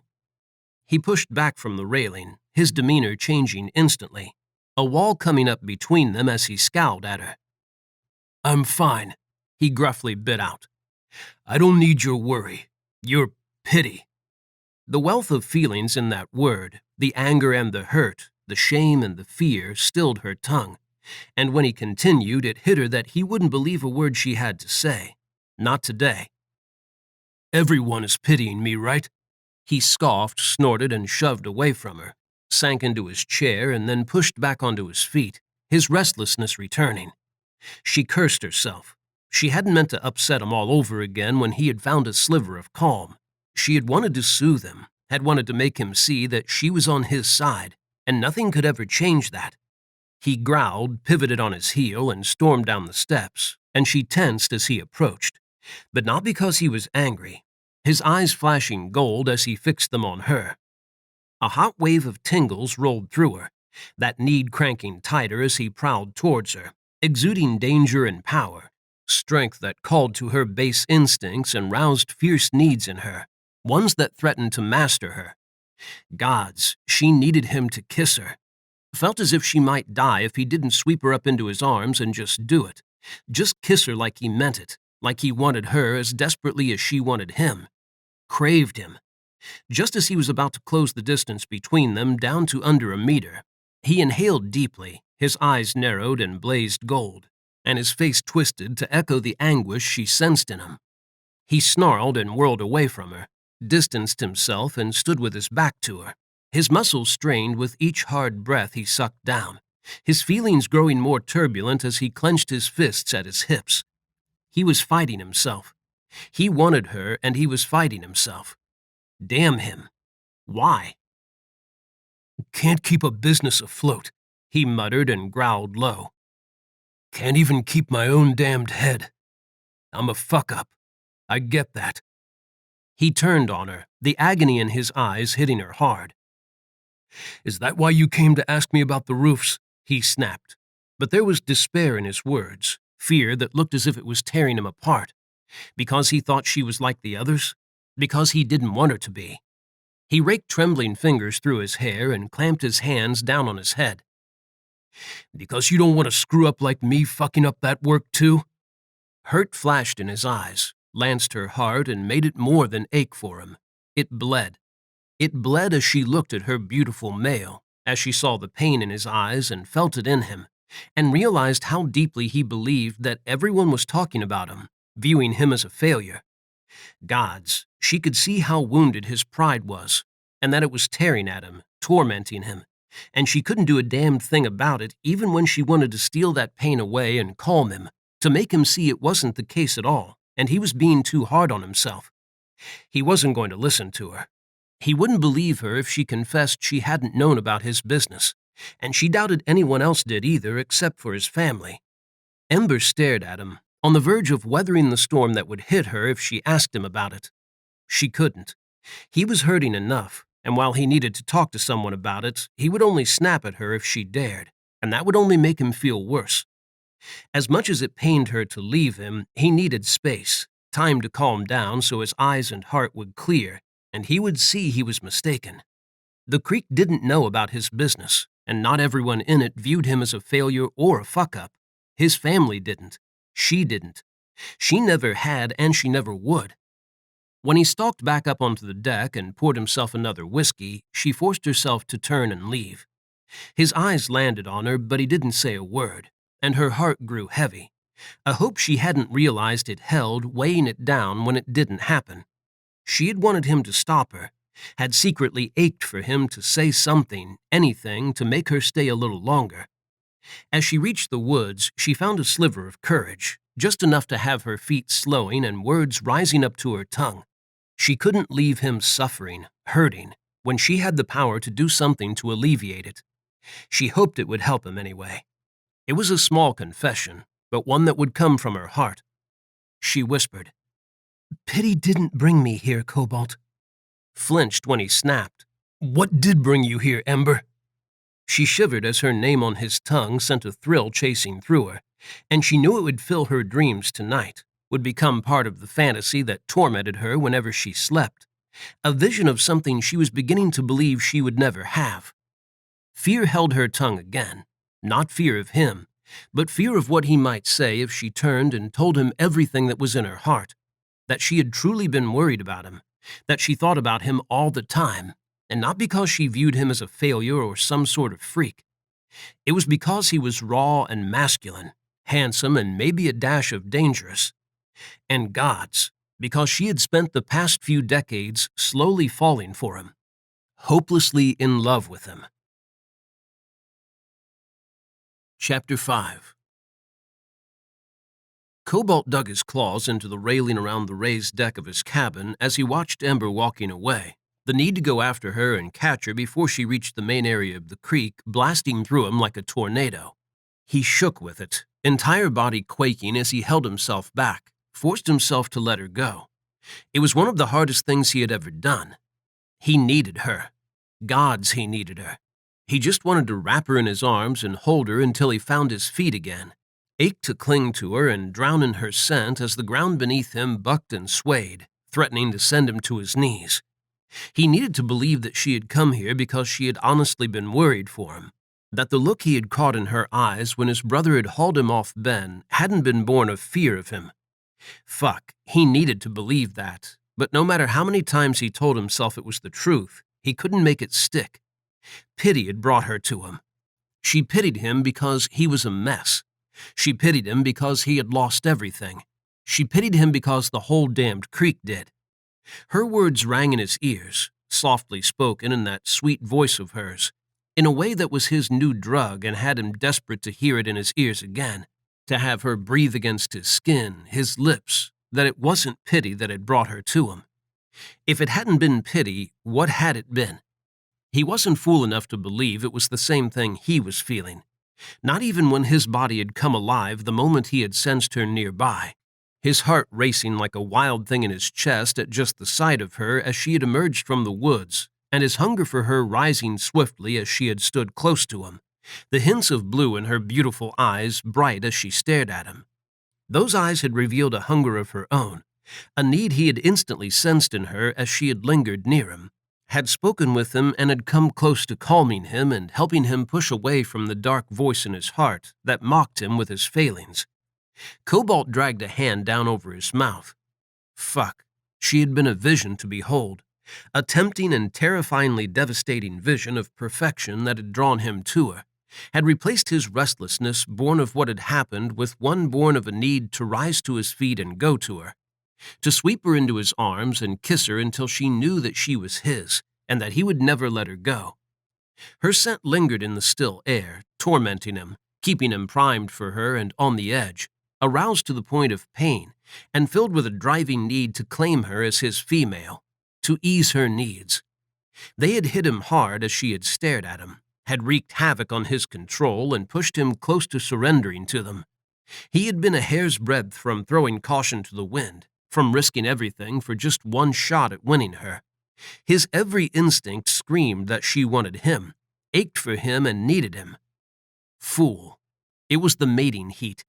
Ember had only just matured, and it would be years before she learned to control it enough that she wasn't broadcasting every need that rang in her body, sang in her bones. He tried not to think about that, about the fact that she had little control over her body at times right now, was in danger of being swept up in the need to mate, and might do something with another male because of it. He should have done something. A dark snarl tore from his lips, his fangs elongating as hunger ripped through him. He shouldn't have let her leave without tending to her. She needed a male to take care of her, to ease her, and he should have done it. He should have let the insanity that constantly threatened to overcome him take him, rather than fighting it with all of his will. Should have stepped off the fucking razor's edge and done something about the need pounding inside him, and the needs beating inside her.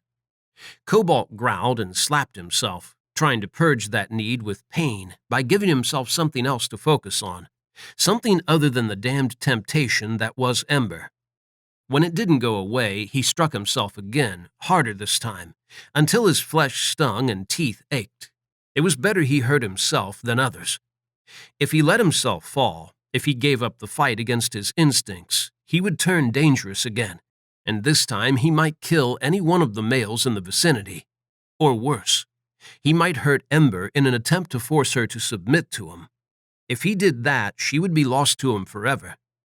Cold swept through him, ice that froze his heart in his chest and made his lungs seize.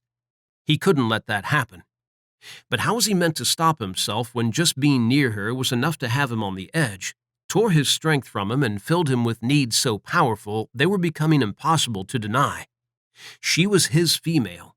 She needed, and she wasn't the only one being driven by her instincts.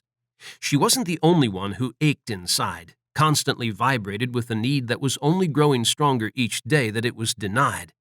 Cobalt growled and palmed his aching shaft, grimacing as it throbbed, so hard that brushing it sent a bolt of pain through him.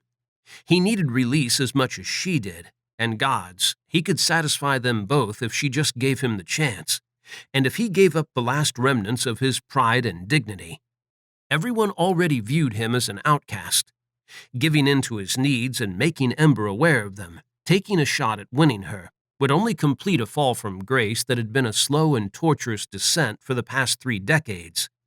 Hitting rock bottom might not hurt so much if Ember was there waiting for him. In the end, all he needed was her. He didn't need the pride. Might be fine without his brothers, as long as he had Ember. But would she want him if she knew the thought that had crossed his mind, the urge that had struck him when she had been alone with him? He had wanted to kiss her, had wanted to stake a claim on her, and he hadn't cared whether she had wanted it or not. It had shocked him, hitting him hard enough that it was a revelation that still had him reeling. That need to force her to submit to him, to make her belong to him, wasn't him. His hormones were to blame, the heat of the gathering pushing him to his limit, and it didn't help that her mother had offered her to his own fucking brother. It was Ben's fault, too, for daring to look at Ember as if he might take what he had been denied. Cobalt went in circles, desperately trying to blame everyone else, everything else. But with each cycle, a feeling grew stronger, rose inside him until it sat in the center of his mind and wouldn't be ignored. It had been none of those things that had stirred a need to kiss Ember whether she wanted it or not.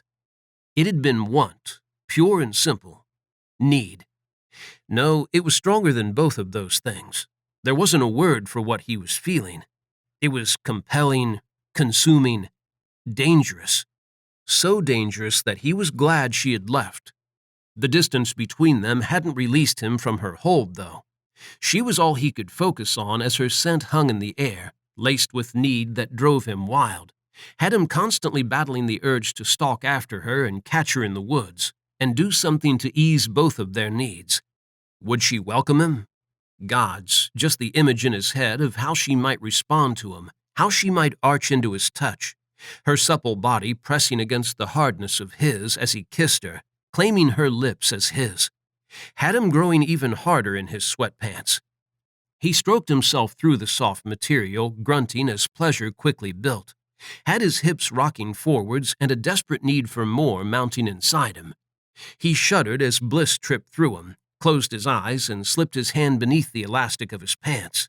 He hissed in a breath as he gripped his shaft and leaned forwards, braced himself against the railing with his free hand as his legs weakened. Fuck, he needed release.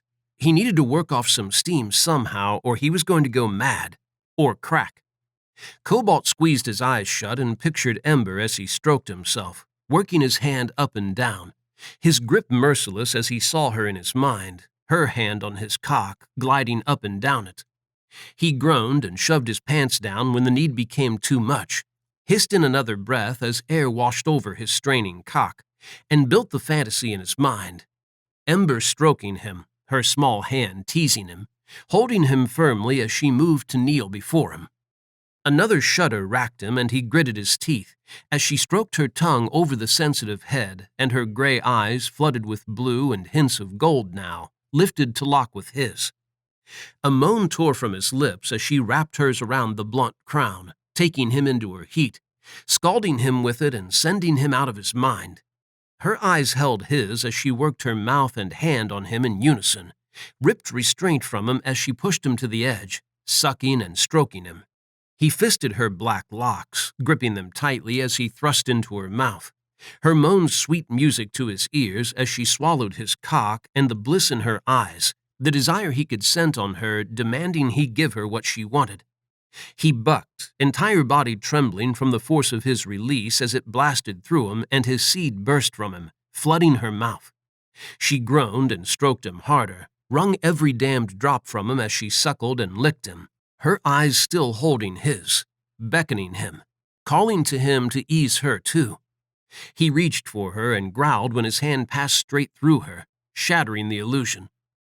Cobalt breathed hard as he stared down at the railings, at his hand on his cock and the seed he had spilled all over his deck. His heart hammered against his ribs, refusing to settle as pleasure washed through him, taking the edge off and leaving him sedated. For now.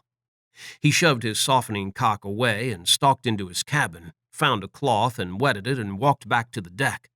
He sank to his haunches and scrubbed away the evidence, and when it was gone he lingered, his ragged breaths filling the silence. Shit. The hunger came back almost instantly, rose swiftly to a raging boil inside him as he sucked down the traces of her scent, as his mind filled with how she had looked at him when she had come to him, how need had shone in her eyes and had drummed inside him, and how his heart had whispered that she wanted him. Pity hadn't brought her to him. It had been her instincts as his fated female. And maybe, just maybe, it had been something more than that, too. That something had him pulling his shit together, getting cleaned up and dressed in a pair of black jeans and a t-shirt, and shoving his feet into his boots. He was damned if he was going to sit at his cabin licking his wounds, acting like a fucking weak cub, when there were fights due to start soon. One of which was over Ember. He needed to be there, not only to save some face by showing the pride he was still going to do his duty, that he was still worth something and wasn't a total screw-up, but because he needed to hear her mother deny the winner. He would go insane if he didn't witness the outcome of the fight, would spend the night thinking about Ember with one of the males, and gods, it would probably destroy what was left of him. It would probably send him out into the darkness to kill.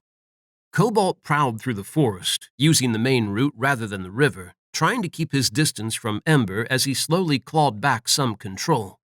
When he entered the clearing, Wrath looked over his left shoulder at him, and he could sense his brother's surprise to see him at the fights. He could feel Ember's eyes on him, too. Didn't need to look in her direction to know she was standing on the deck of her cabin, and she wasn't happy about something.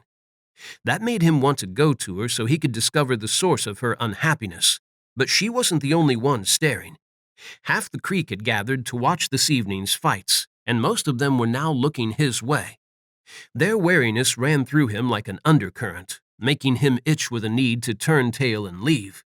But he kept marching forwards, not stopping until he was stood beside Flint and Wrath, where they formed part of the ring that surrounded the pair of males, currently battling for the right to ease one of the females in the crowd. He wasn't sure which one, and he didn't care. There was only one female who mattered to him. He tried to stop them, tried to keep his focus locked on the fight and overseeing it, but his eyes roamed to her, and lightning crashed through his veins as he met her gaze. It struck his heart and lit it up with 1,000 volts as he realized some of her somberness had lifted, was lifting as she looked at him. Cobalt told himself to look away, but he couldn't convince himself to do it. He didn't care if someone saw him looking at her. He didn't give a fuck if it was wrong of him, if it went against his duty or made the pride hate him all the more. All he cared about was alleviating Ember's sadness. If he could do that by looking at her, then he would never stop. He would look at her forever if she let him. A hint of rose swept across her cheeks, a blush he wanted to press his lips to and feel the heat of against them, as he whispered to her that he might not have money. He might have lost his business, and his standing in the pride wasn't worth shit. But he had two things he could offer her, if she would only be his. His heart, and a love he knew would last forever. Chapter 6. Heat climbed Ember's cheeks whenever she allowed her focus to slip, images flooding her mind that set her body on fire. Halfway back to her cabin, she had found the piece of courage she had been missing and had turned around, intending to say what was in her heart, to spill it all to Cobalt and see what happened. When she had neared the edge of the woods, the sight of Cobalt stood on the deck, his strong hand stroking himself, had set her feet in concrete, and she had only been able to stare. The fire that had swept through her like an inferno had urged her to go to him as he had touched himself, to run a trembling hand over his, and ease it away from him only to replace it with her own. She had been mesmerized, though, bewitched by her first sight of a male lost to pleasure, and only the sound of a word falling from his lips in a gruff, near-desperate tone had shaken her from her wicked reverie. It had been a name. Hers. The confirmation that he wanted her, and the thought that he must have fought to hold himself back the entire time she had been around him had torn her in two directions, part of her thrilled to finally know he desired her, and the rest of her furious with him for acting as if he didn't, for resisting her when she was finding it increasingly impossible to resist him. She had come close to confronting him, but her sensitive ears had picked up on the sound of people walking through the trees and talk of the time, and she had forced herself to return home instead, her feet like lead as they had carried her away from Cobalt, and her thoughts weighing her down as her mother had berated her about being late. She hadn't answered her mother's demands to know where she had been, had made her excuses and gone to her room, wanting to be alone with her thoughts. She hadn't had much of a chance to mull over what she had discovered. She had barely sat on the chair in the corner of her bedroom before her mother had been knocking on the door and announcing the fights were about to begin. Ember's stomach had turned at that. She had no interest in them. Not the one that was over another female, and definitely not the one that was over her. She stared at the males who were clawing and punching each other in the makeshift ring, not seeing them as she tried to figure everything out and find a way to make Cobalt see that they belonged together. He wanted her and she wanted him. What else was needed? They had been made for each other, and her love for him was endless, would stand any test or trial. It was unconditional. She didn't care about his past, and she would do all in her power to help him in his future if only he would have her. She glanced toward his cabin, a furtive one she hoped no one noticed as her cheeks flushed again, that image of him pleasuring himself as he thought about her branded on her mind. Heat flared inside her, had her aching all over again, restless with need as she debated just leaving the gathering and going to him. If she made the first move, perhaps he wouldn't fight her. He might welcome her. Gods, he might need her to do it. Something was holding him back. Was it because his pride had taken a beating? Ember shifted her focus to Wrath, a need to speak with him filling her. If anyone knew what had happened to Cobalt's business and why he was feeling so low, had such a poor opinion of himself, it was his brother. It was Cobalt, too. Was it better to talk to him about it? Would it help him to speak with her, to get it all off his chest and share it with someone other than his family? She wanted to ease him and set his mind at rest, to give him peace again, and she was sure she could do that if only he would speak with her. Ember eased back a step and stopped when she sensed Cobalt. She had to be wrong, convinced herself of it as she scanned the gathered and didn't spot him. Her need to see him was playing tricks on her. She doubted he would come to the clearing tonight when he was so troubled. Wrath looked over his left shoulder, the dark slashes of his eyebrows meeting in a confused way a split second before his expression gained a soft, surprised, and almost satisfied edge. She followed the direction of his gaze, and surprise rippled through her, too. Cobalt strode across the grass from the path that led to the cabins situated on his side of the creek, his gray gaze locked on his brother and his expression unreadable. He was calmer, though. She could sense it in him, and it offered her comfort and soothed her worries as she looked at him. He came to stand beside his brothers, Flint and Wrath, a contrast to their dark hair and more slender builds. His blond hair was tousled, even the shorter side spiked in places from his running his fingers through it, and his gray eyes were guarded as Wrath said something to him and he didn't respond. Those eyes slid her way as she stared at him, and for once, she refused to look away. She swore they softened as he gazed into her eyes across the ring, and she shivered as his focus settled on her, setting her nerve endings alight and awakening the ache for him that seemed like a permanent part of her now. Ember held his gaze, tired of hiding her desire to look at him, to absorb his beauty and ruggedness, and that alluring hint of darkness that surrounded him like an aura, made him stand out from his brothers and every male at the creek. She was tempted to mouth words at him, to ask whether he was all right. Her mother moved and huffed. "Well, now that waste of time is over."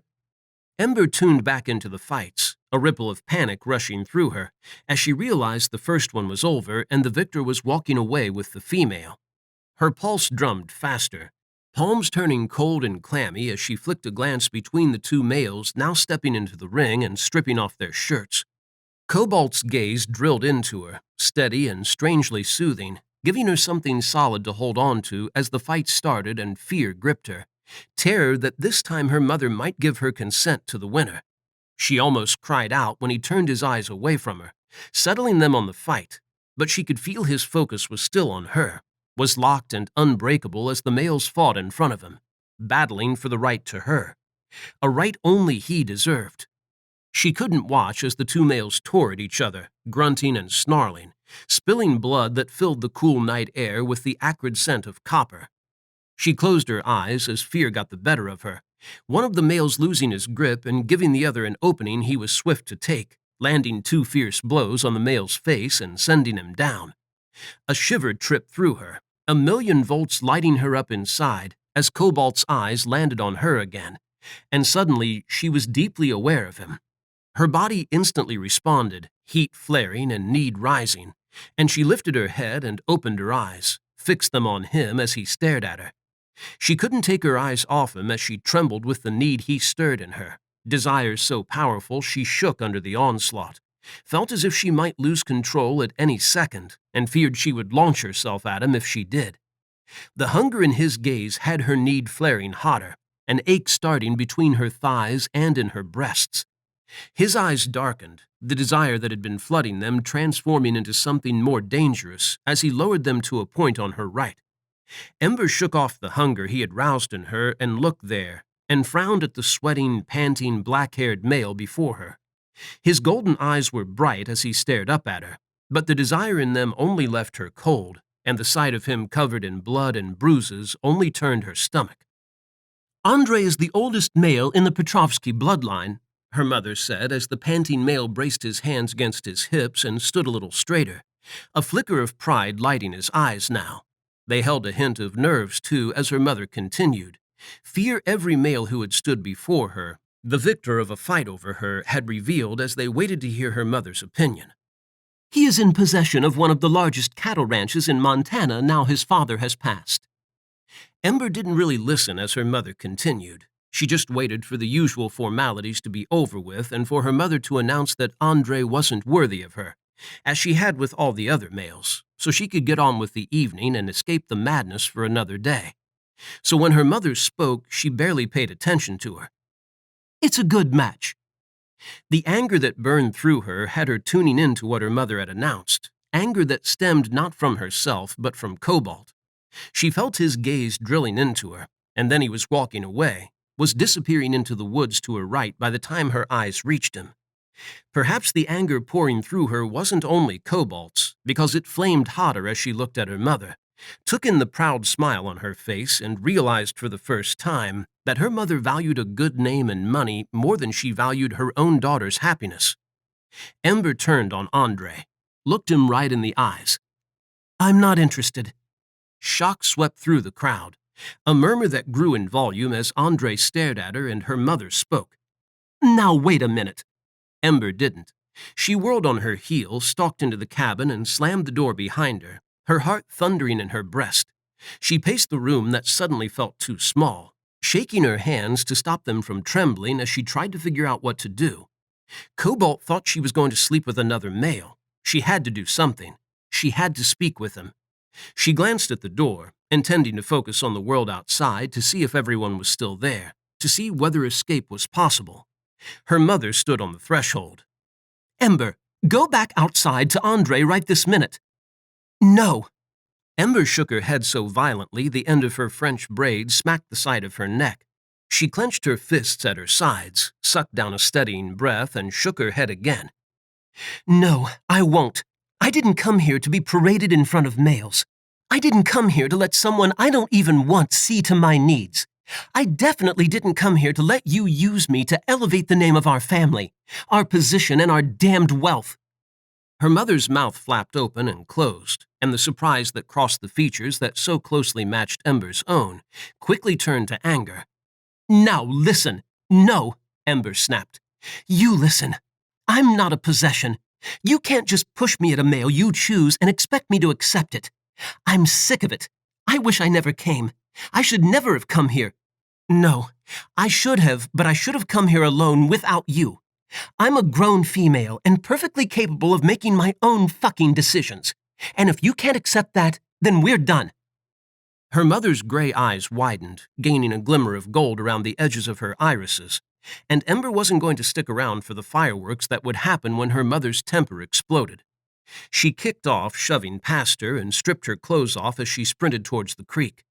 The shift was quick to come as she crossed the river, and as she melted into the darkness and her mother's furious growl echoed in the night, something inside her shattered, because she had just risked everything, and there was a chance it was for nothing. Chapter 7. The morning air chilled her fur, the gentle breeze sweeping up from the valley far below ruffling the golden hair, tinged with a slight metallic scent of snow as it swirled around her. From her perch high up on the mountain, she surveyed the world, watching as it changed, the colors shifting as the sun came closer to breaking the horizon ahead of her, beyond the glacier that nestled between the two tallest peaks in the valley. The sky began to lighten, the shadows that clung to the mountains and forests fading as the sun drove the night back. Ember breathed easier as she lost herself in the beauty of it, finally starting to forget the reason she had come to this spot last night, as her cougar form helped subdue her more human emotions. The anger was still a raw burn in her gut and her heart, but the pain began to fade in time with the darkness as the sun edged above the horizon to bathe the world in pure golden light. Soon her hurt and her feelings would fade enough that she could shift back without fear of them overwhelming her again. She shifted on her paws and then settled, curling her sleek body so her hind legs were twisted beside her. She stretched them out on the flat rock that formed an entrance to the cave where she had spent the night, pacing furiously, filled with a need to run. Ember chuffed and rested her chin on her front paws, her eyes never leaving the sunrise. She had wanted to run straight to Cobalt, but had ended up at this spot instead. It was her favorite one. She had come here countless times in the past, whenever she needed to be alone, whenever that ache for quiet and solitude became too much, or whenever she needed to clear her head. Her instincts had torn her between hunting her mate and seeking respite from the world in this place she had trained her animal side to seek whenever she was hurting. The need to be alone, to let go of her pain and push the world away had been strongest, overpowering the urge to seek out Cobalt. She wasn't sure what to do now. Part of her wanted to apologize to her mother, hated the idea of pushing away the only family she had, but the rest of her wanted to tell her to go to hell. She bared her fangs, hissed out her frustration, and wriggled, the confusion and irritation returning to make her restless again. She loved her mother, but fucking gods, she hated her meddling.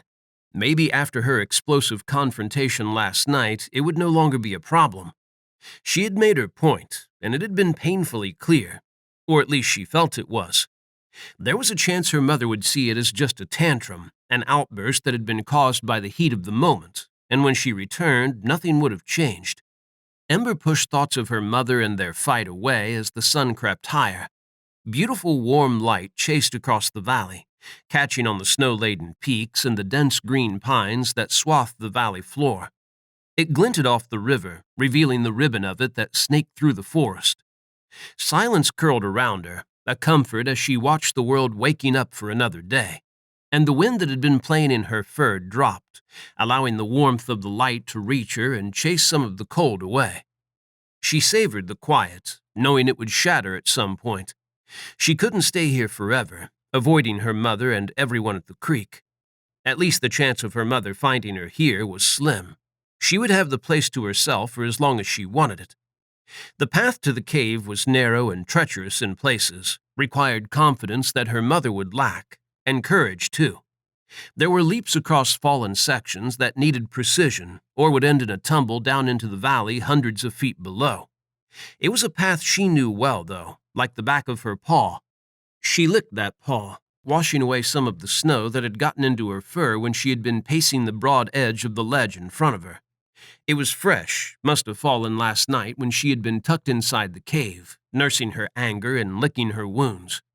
Emotional ones that hurt more than any physical one could have. Lashing out at her mother hadn't only hurt her. It had hurt Ember, too. She didn't like fighting with others, wanted everyone to get along. Maybe that was the crux of her problem. She wanted everyone to get along so much that she bent over backwards to accommodate them, did whatever they wanted regardless of how much it hurt her. She was done with that now. She still wanted everyone to be happy, but it would no longer come at the expense of her happiness and well-being. Ember rose onto her paws, froze when her senses sparked and ears twitched. Something was coming. They were stealthy and powerful, moving swiftly towards her, their step sure on the narrow path. She braced herself, hunkering down as her muscles coiled tight in preparation, ready for a fight in case it was a wild animal looking to hurt her, or one of the males come to catch her, or worse, her mother. Shock danced through her, had her muscles loosening their grip on her bones, as a large cougar rounded the rocks that edged the cave, a paler shade of gold than any of the others at the creek. Cobalt. She would know him anywhere. His eyes met hers, the corona of forest green that encircled his pupils bright against the gold as he stared her down, a genetic trait that marked him as one of his bloodline and one she loved about him. She wished her eyes had a shimmer like that when they changed, rather than being regular gold. Her mother had told her once that her father had had a blue corona to his eyes, and that trait was one of the reasons she had been so attracted to him. Cobalt's eyes were only a small part of why Ember loved him. He dropped a rolled-up pack at her paws and shifted right in front of her. Sweet gods! She had seen him nude before, but he was still impressive as he stood before her in all his glory, every inch of him on show. Her breath caught in her throat, stopping the purr that wanted to roll up it at the delicious sight of all that honed muscle and golden skin. That ache she felt whenever she was near him started again, stronger this time, rocking her and awakening an itch to shift, too. The strength of it overwhelmed her, had her panting with need as she gazed at him, recalling how he had looked as he had touched himself, and how she wanted to do that, too. She wanted to brush her fingers over every tempting inch of him, over all that glorious hard muscle and soft skin. He was slow to reach for the pack, and even slower to use the pale gray sweatshorts he pulled out of it to cover himself. Males of her species weren't embarrassed about being naked after a shift, but the way he took his time called to her, revealed something about him that made it all the harder to resist her need to touch him. He was enjoying the feel of her eyes on him. "Everyone is looking for you," he husked, voice a low rumble that heated her insides and sparked a need to hear him say wicked things in that tone, that carried a hint of desire, of hunger that burned in her, too. "Apparently you had one heck of a blowout fight with your mother." Ember flashed fangs at him, not wanting him to bring it up, and he arched a pale eyebrow at her. She knew it wasn't like her to threaten him or anyone, but she was tired of everything. She was done with it all, and the fact he had come looking for her and knew what had happened only made her feel worse inside, tied her in knots that tugged too tightly, threatening to pull her apart. She didn't want everyone at the creek talking about her. They could be vicious when they wanted, seized rumors like fiends possessed, and loved a little gossip far too much. Her heart sank, awareness that by now the entire creek would be telling tales to each other, amusing themselves with what had happened, weighing it down. "I get that," he whispered, as if he knew the direction of her thoughts. If anyone could sympathize with her, could understand the fresh hurt blooming inside her at just the idea of everyone talking about her behind her back, it was Cobalt. He crouched and pulled out a pair of black shorts and a pale gray tank. "I should have brought you something warmer. I forgot how cold it gets up this mountain." That touched her and soothed some of her hurt, easing her again as she realized he had known where to find her, and had been kind enough to bring her something to wear, giving her a sign that he wasn't going to make her leave right away, that he was going to give her all the time she needed and was there to talk if she wanted. She doubted anyone else at the creek would have brought her clothes, or would have been willing to risk the wrath of her mother in order to give her the space and quiet she needed to gather her thoughts. Ember focused, and far below them in the distance she heard the faint calls of the others as they searched for her. She should go down and let them know she was fine, but she didn't want to go. Really didn't want to now that Cobalt was with her and they were finally alone. He eased onto his backside and offered her the clothes. "I won't look." She wouldn't care if he did. In fact, she was feeling a little bold as she looked at him, the fire he had stoked in her giving her the courage to do something a bit wild and reckless, as it birthed a desire to have him look at her. She wanted his eyes on her. So she shifted before him, rising onto her legs as their bones lengthened and her spine altered, hips widening to support standing upright. Her golden fur swept away to reveal bare pink skin as her tail shrank and disappeared, and her paws morphed into hands, and her face changed, her ears dropping and rounded cheeks narrowing. Every second of her shift, Cobalt's eyes grew darker, the banked heat in them shimmering hotter. It blazed hotter still as she completed her transformation and stood before him, utterly naked. She had never been nude in front of a male before, hadn't expected to feel so vulnerable as she stood there, bared to him. That sense of vulnerability began to fade as he raked his eyes over her curves, though, the flames he fanned in her rising to burn it away and replace it with confidence as his gaze darkened, hunger igniting in it. His irises shimmered as golden as the morning light, his pupils as wide and deep as a chasm. The corona of green around them blazed brighter. Her confidence only grew, becoming addictive as it swept through her, when she stooped and took the clothes from him, her fingers brushing his, and he hissed in a breath, his eyes leaping to hers, filled with need that made her bold. She slowly inched into the shorts, teasing him and catching his focus, as she wriggled her hips and slipped them up her thighs. His throat worked on a hard swallow as the elastic reached the apex of her thighs, and his eyes darted there. His lips parted as she stole her dark curls from view and pulled the shorts up over her bottom. Denied the sight of her lower half, his eyes jumped up to her breasts. She felt wicked as she raised her arms and pulled on the tank. As she eased it down and tugged it over her breasts, the soft material hugged them, was so thin it didn't hide her nipples as they peeked in the cold air. Cobalt muttered something terse and dragged his eyes away from her. She felt his pain as he shifted his legs, bending his knees and bracing his bare feet on the rock in front of him. He leaned forwards, a slight twist to his lips as he rested his elbows on his knees. Gods, the thought that he was hard, that she had aroused him, filled her mind with the image of him on his deck and had her control slipping. "You want to talk about it?" he muttered gruffly, a dark edge to his voice that sent a thrill through her. He wanted her, but he was fighting it. Why? She raked her gaze down the beautiful ink that followed his spine, the symbols etched in black standing out proudly against his skin. The tribal designs of animals were more stunning than she had imagined, and she didn't care when his shoulders tensed and she felt he was aware of her staring. She had never gotten a good look at his tattoo, had never been close enough to him when they were on show to see every intricate line of the symbols that represented his bloodline. The orca at the bottom was for his great-great-grandfather, and above it was an otter and then a bighorn sheep. Sitting above that was possibly a bobcat, and then there was a rabbit. That was for his mother.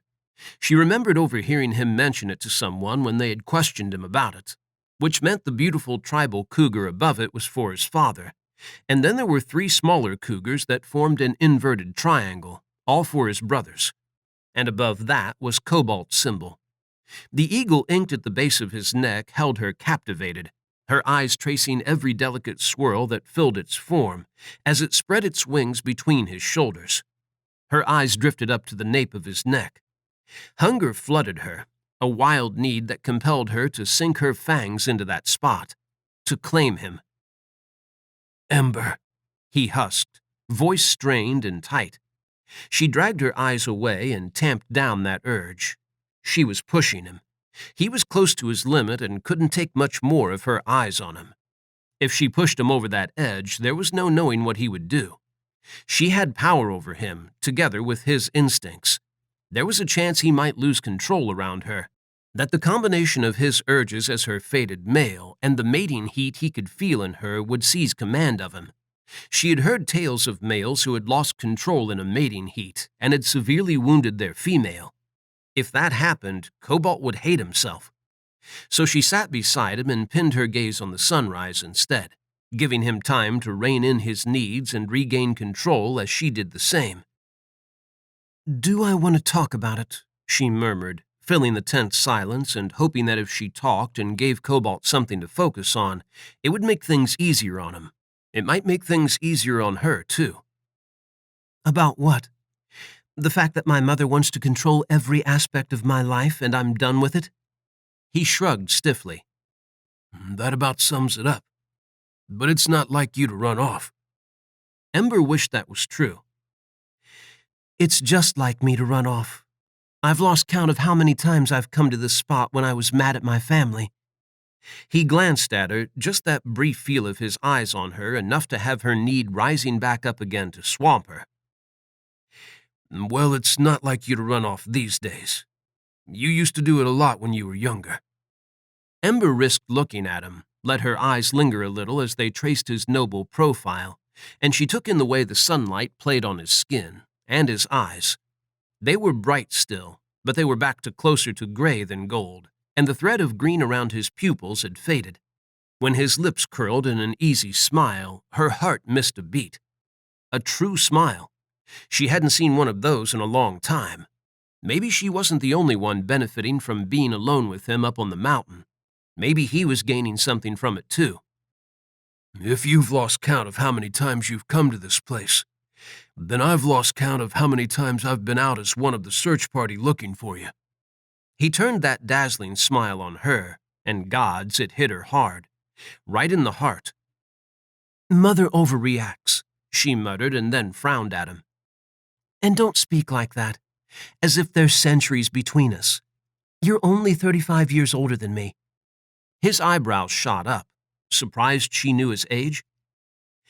Besides, she said in a playful tone and couldn't hold back her smile.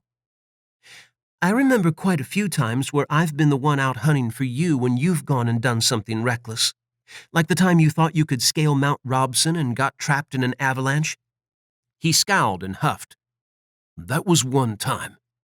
The warmth in his voice as he said that made her smile stretch wider. She liked it when he sounded so relaxed, so at ease around her. She turned her cheek to him and heated inside as his eyes came to land on her, studied her intently as she took in the scenery, as she looked down at the world.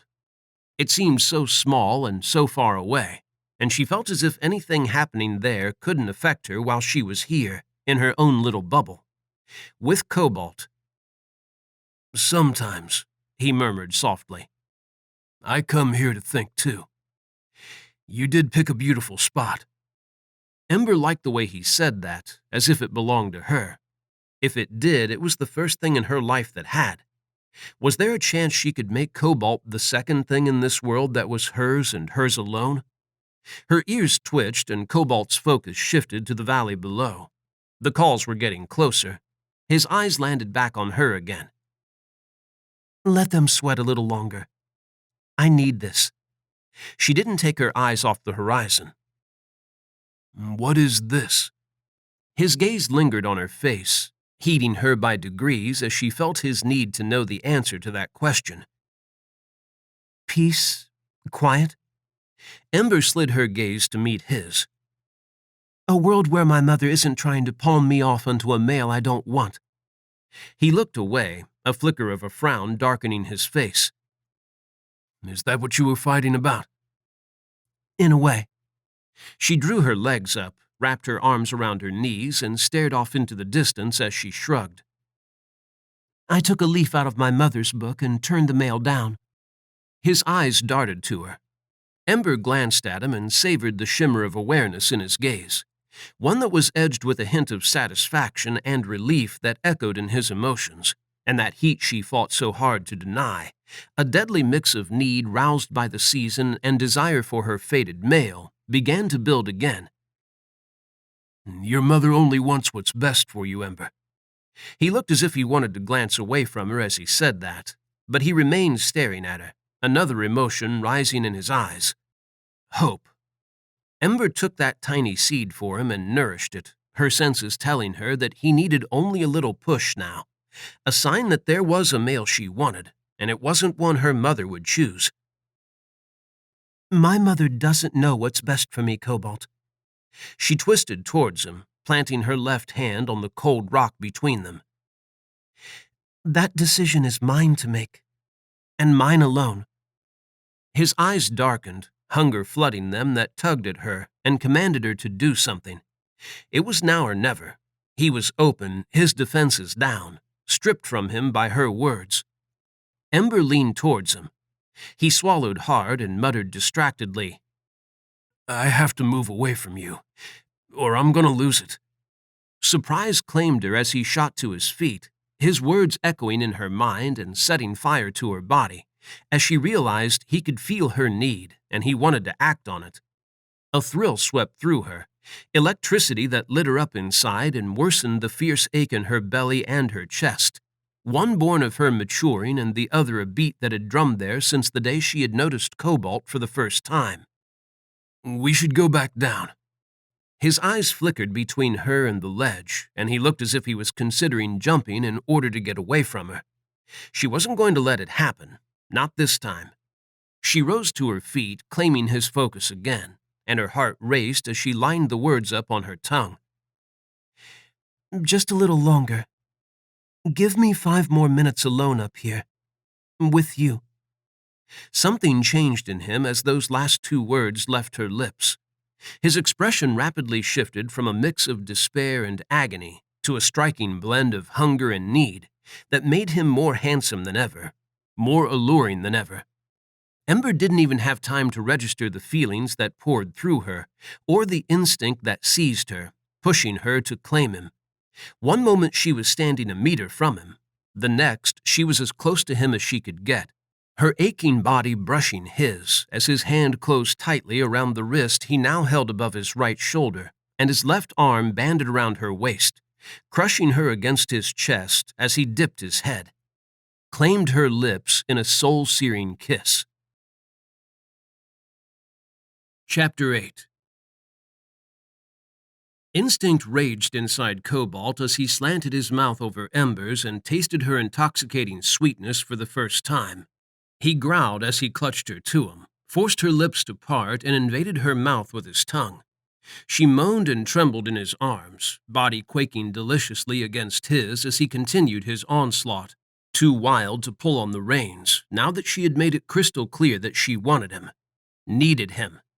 Her tongue tentatively met his, and he groaned as she stroked him, as she fumbled with the kiss and her hands came down on his bare shoulders. Her touch scalded him, sent shock sweeping through him as her fingertips pressed into his flesh to clutch him hard, gripping him as fiercely as he was holding her.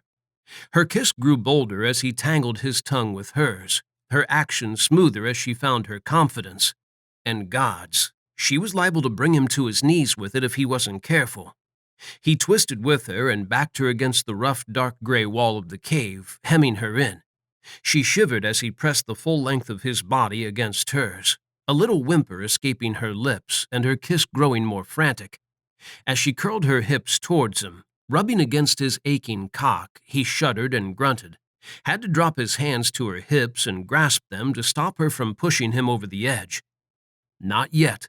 She wasn't ready for them to go that far. Her trembling told him that, together with the clumsiness of her kiss. He was her first, and he was damn well going to be her last, and that meant he couldn't fuck things up. Had to retain some shred of control so the instincts riding him, the desperate need to claim her as his mate right now, before she could escape him or think about it, didn't overcome him. But gods, it was hard as she kissed him, ripping control from him piece by piece with each sweep of her lips across his. Every wild thrust of her tongue, and all the moans that left her as she explored him, becoming accustomed to kissing. She found her feet damned fast, much quicker than he anticipated, and as hard as he fought it, he started to get swept up in the moment again, his need colliding with the one he could feel in her enough to have him slipping and forgetting about retaining control. His instincts rose back to the fore, and he kissed her harder as they threatened to master him, flooding him with a need to claim Ember as his mate, to make her his before another male could. He had to do something. His control frayed beyond salvation, too worn down by the constant assault of his instincts and seeing males fighting for his female for him to stop it from snapping. Cobalt growled, shifted his right hand to the nape of her neck and gripped it hard as he seized command of the kiss, bending her to his will. She went quietly, shivered in his arms as she eagerly accepted his show of aggression, his dominance. It only stirred the instincts inside him, strengthened them as she submitted to him, pushing him dangerously close to the edge. He snarled against her lips and held her harder, pinning her to his chest as he kissed her, plundered her mouth and swallowed every gasp and each moan he elicited. Her hands gripped his shoulders again, her breast pressing to his chest, hot against his chilled skin, and she rubbed her belly against his cock, driving him out of his mind. He needed to touch her. Her moan was sweet music to his ears as he lowered his left hand to her backside, unable to convince himself to release her nape as he kissed her. He palmed her bottom, groaned and trembled at the feel of her soft flesh giving beneath his fingers. She didn't stop him when he slipped his hand beneath her shorts, only arched towards him and moaned, a desperate little sound that stoked the fire inside him until it blazed so hot it consumed him, burned all his restraint to ashes. Cobalt growled, a low sound born of a need to dominate her, to make her submit to him. It carried a command, one she didn't fight as he backed her against the wall of the cave, forcing her spine into the rough rock. Her words swam in his mind, whirling around it to keep him on the edge, the implication of them shredding any chance of regaining control whenever it drifted past him. She tiptoed and kissed him harder, matching his fervor, pushing him deeper into his instincts. The scent of her need swirled around him, filled his lungs, and tormented him. She needed him, wanted him. On a vicious snarl, he spun her to face the wall. She planted her hands against the rock, a gasp escaping her as she fought to retain her balance. That gasp became a moan as he stepped up behind her and plastered the full length of his body against hers. She rocked her hips back as he gripped her jaw and twisted her head to face him so he could keep kissing her, and he groaned as her ass met his aching length. He dropped his free hand to her hip and gripped it as he thrust against her backside, making her feel how hard she made him, how he was dying to be inside her. Another little gasping moan was his reward, together with the scent of her arousal growing heavier in the air. Her need beat inside him, drumming in his blood, driving him to satisfy her. He would. She didn't resist him when he shifted his hand over her belly and slipped it behind the elastic of her shorts. She kept rocking against his cock, torturing him with the heat of her body, with how close he was to finally getting everything he had ever wanted. Her as his mate. "Cobalt," she breathed against his lips, voice trembling in time with her body as he skimmed his hand over the swell of her belly and trailed his fingers through her curls. His breathing grew ragged, heart thundering as he edged lower, on the precipice now. He swallowed hard to wet his dry mouth, tried to focus on kissing her and rocking against her backside, but all of his attention locked onto his hand as it neared heaven. A sweet cry burst from her lips as he delved his fingers into her slick folds, and she jerked forwards, her grip on the wall tightening as she shook in his arms. He drew back and looked at her as he found her pert bead, wanting to see every emotion crossing her beautiful face as he touched her for the first time. Her lips parted, breath hitching, and her black eyebrows furrowed above her closed eyes. She swayed softly with each panted breath that left her as he gently stroked his fingers over her, getting her accustomed to the feel of a male touching her. Her first male. He growled low in his throat. Her only male. She would belong to him. He swooped on her lips, kissed her hard, and weathered her desperate thrusts of her tongue as he stroked his fingers back up to her nub. He swallowed her moans, each one she loosed as he rubbed the pads of his fingers over her, teasing her towards the release she needed. When he released her throat, she didn't take her lips away from his, kept kissing him as he dropped his hand to her breast. He growled as he yanked her tank down, exposing her breasts, and she gasped as he palmed her right one, gripping it fiercely before taking her nipple between his fingers and teasing it. Her arms shook as he swirled his fingers around her bead, and he shook with her as her heat scalded him. He needed more of her. Cobalt pushed his hand lower and growled when her shorts made it difficult. His growl became a snarl as he peeled himself off her and he gripped her shorts and viciously shoved them down, exposing her backside. She gasped again, a flicker of surprise going through her, one he paid no heed to as he pressed his body back against hers and seized her again. She trembled as he palmed her breast and dipped his hand between her thighs. Didn't fight him as he tugged those thighs apart so he could touch her. He rocked his cock along her ass as he pushed his hand between her thighs, shook as he touched her and felt she was wetter now, slick against his fingers, hot and slippery as she tried to kiss him again. He snarled and seized her lips as he stroked her, as he pressed the heel of his palm to her nub and circled the entrance of her sheath.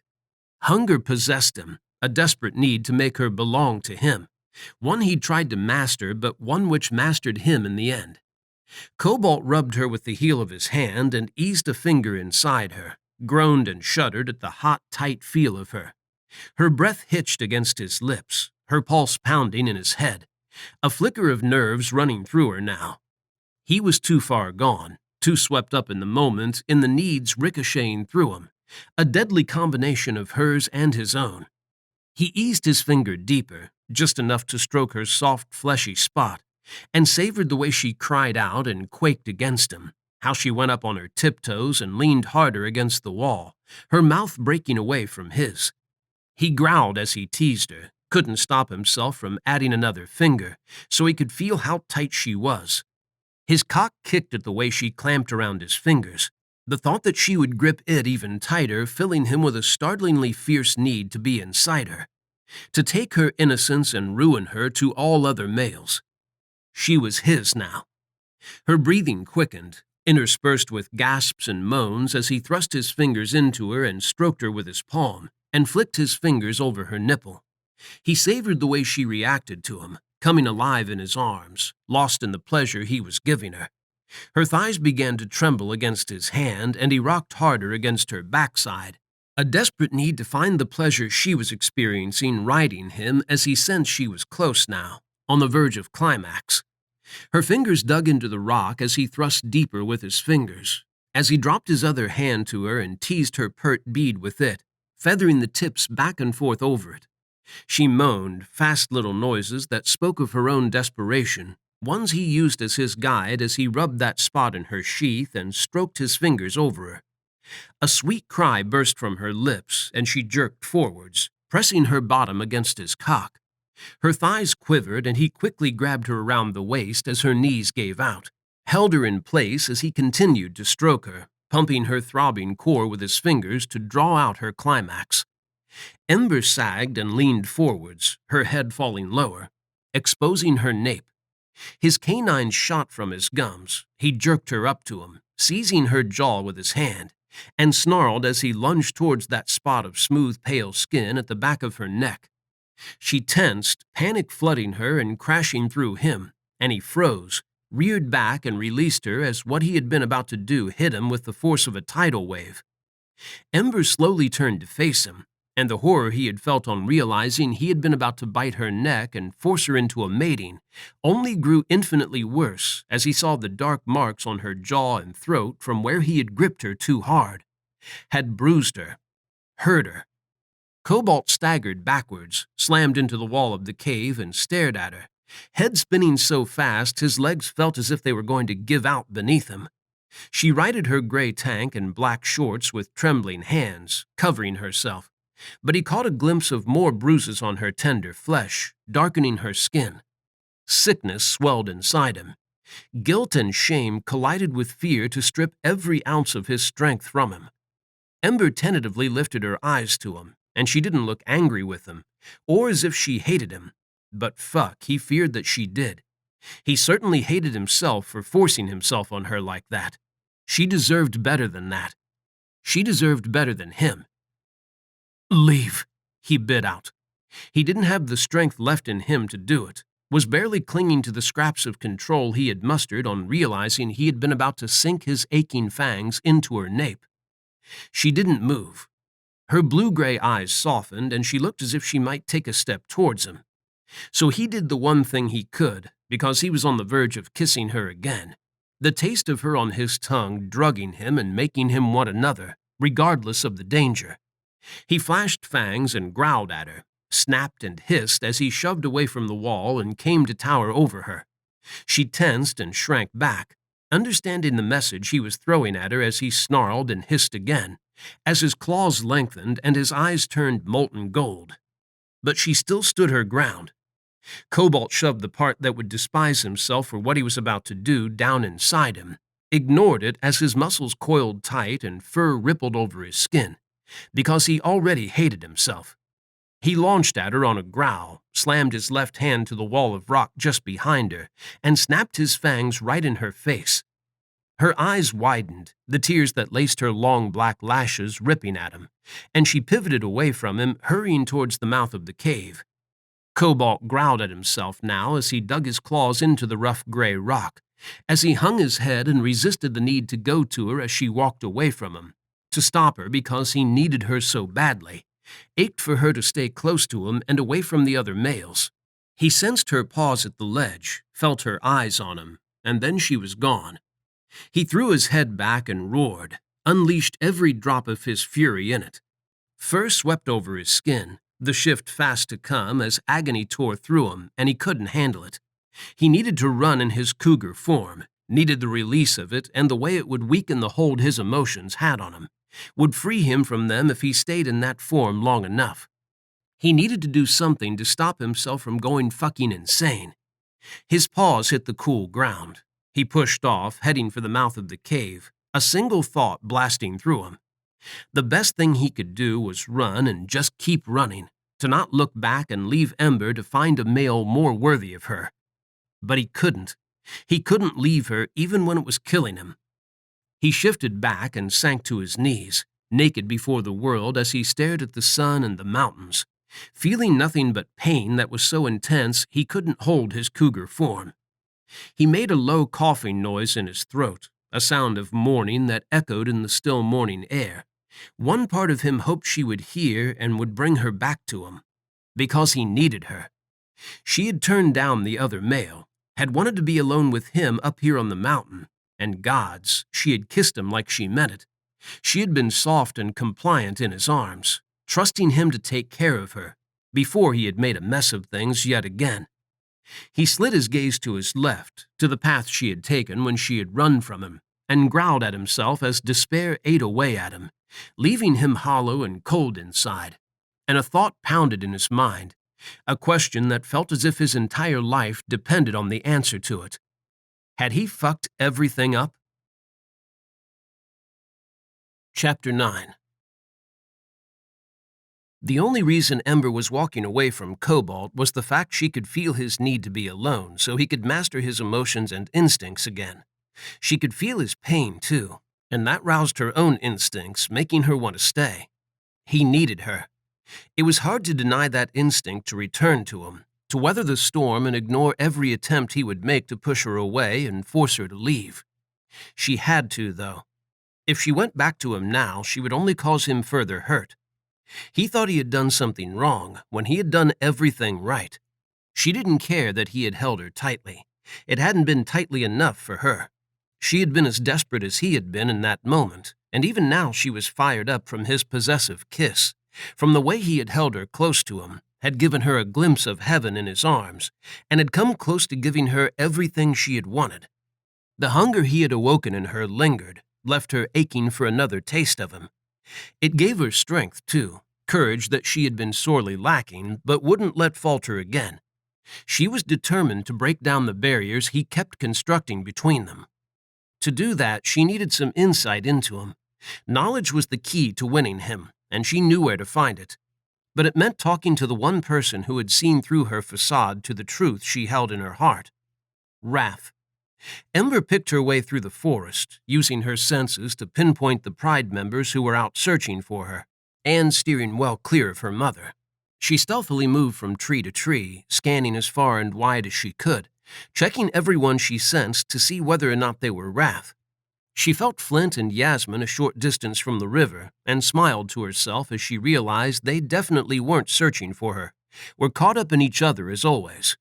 She kept her distance from them and worked her way east, towards the main area of Cougar Creek, and had to duck behind trees once or twice to avoid being spotted by males who were scouring the forest. The last thing she wanted was to be caught by one of them. She waited for one to move on, and when he was distant on her senses, she broke cover and headed north, closing in on the river. Relief was swift to wash through her when she spotted Wrath through the pines, wading through the shallow water. She hurried from the trees, pausing only to check he was alone before she stepped out into the open. He paused knee-deep in the water and slowly turned to face her, his handsome face losing its hard edge as he spotted her and his gray eyes softening. He huffed and scrubbed a hand around the back of his neck, brushing the collar of his navy fleece. "Everyone has been going crazy looking for you." He waded back towards her when she didn't move. "I'm glad you're all right." She lowered her eyes to her clothes when his dropped there, his right eyebrow arching at her shorts and tank. Something crossed his gray eyes as he stared at her, as he drew down a subtle breath and his eyebrow hiked higher. "You smell like Cobalt." He rolled his shoulders in an easy shrug and turned away from her, continuing across the river, missing the blush that burned her cheeks. Ember fought to get it under control as she followed him, cursing his name. She had hoped to keep things from him, had foolishly convinced herself that she would be able to make small talk and subtly slip in questions about Cobalt without rousing any suspicion in Wrath. It seemed her ruse had been doomed to fail, though, all because she had made one simple mistake. She hadn't washed herself off, which meant anyone who passed would be able to smell Cobalt on her. She glanced down at her clothes again.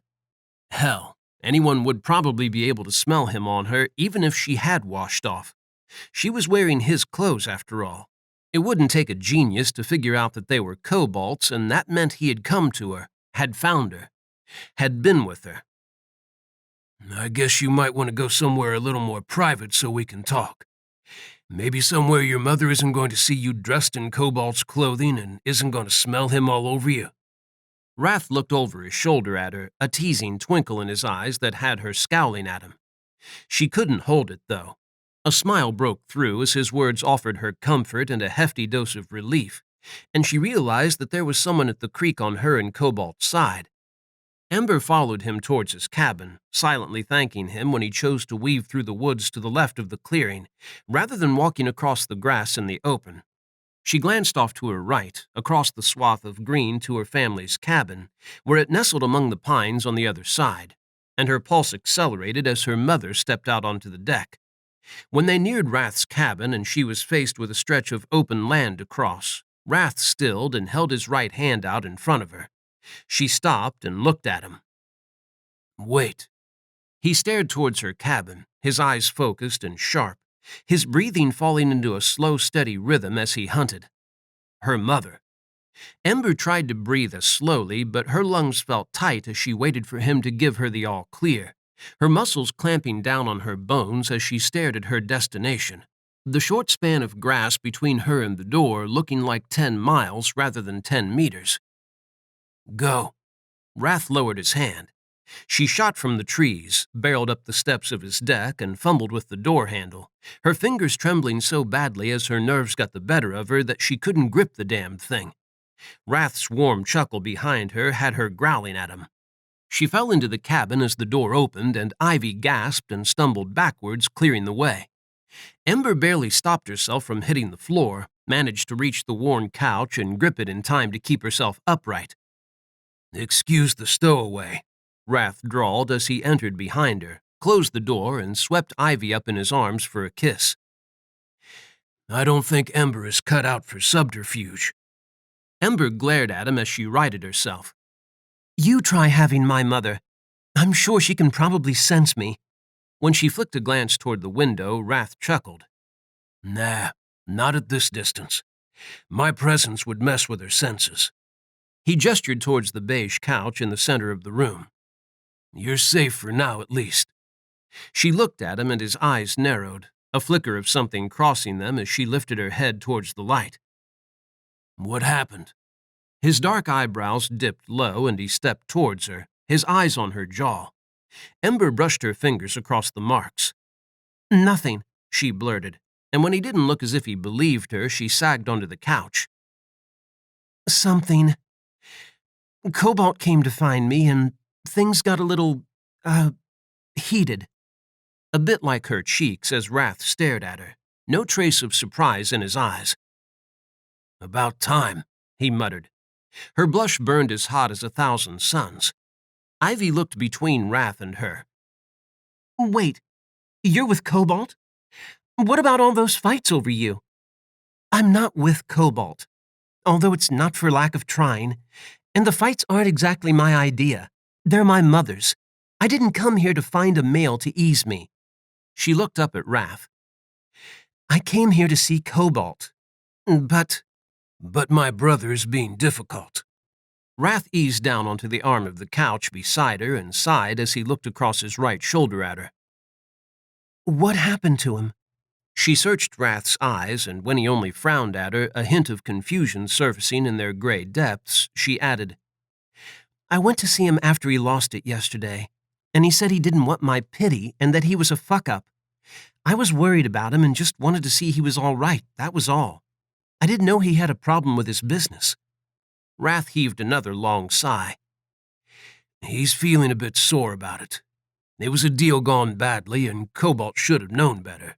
But he can be too rash at times and not rash enough at others. The way his gray eyes settled on her again had the heat she had just managed to convince to leave her cheeks rising back onto them again. His business going under has hit him harder than he would like to admit. Give him a little time, Ember. He doesn't mean to lash out.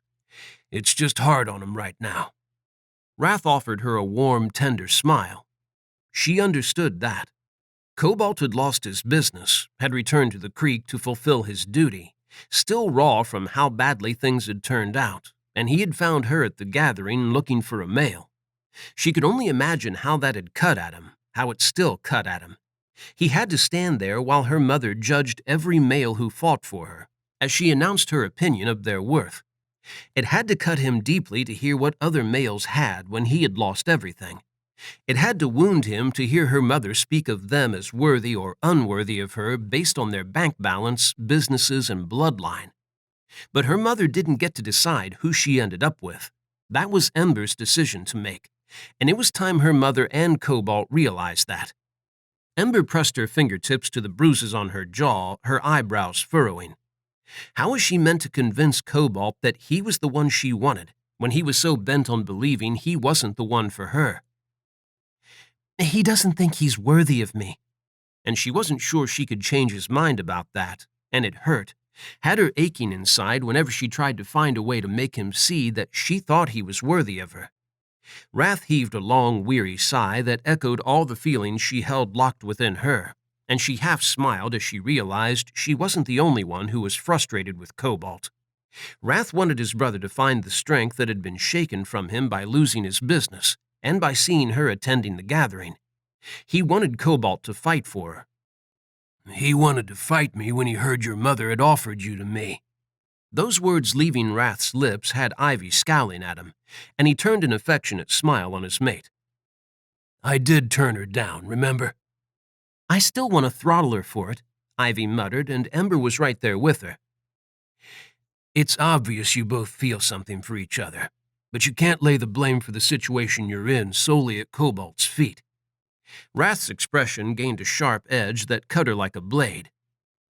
You could have spoken with him before the gathering. You could have contacted him, and all this would have been avoided. She swallowed hard, her stomach twisting into knots as she weathered his glare. You're right. I should have. I wanted to. But suddenly the season hit me, and my mother said I should attend the gathering, and I thought it would be the perfect time to speak with him. She hadn't even thought about the fact that it meant Cobalt was off limits. She had only seen a chance to speak with him, a sure shot at seeing him because he had to be at the creek during a gathering. It was only when we got here and I realized my mother had tried palming me off onto you that I knew I had made a terrible mistake. And then she's arranging all these fights over me, and I was stupid. I let her do it. It was hard to admit that, to say out loud that she had been an idiot to go along with her mother's plans, when she should have stood up for herself and told her that she hadn't come to the creek to find just any male. She had come here for Cobalt.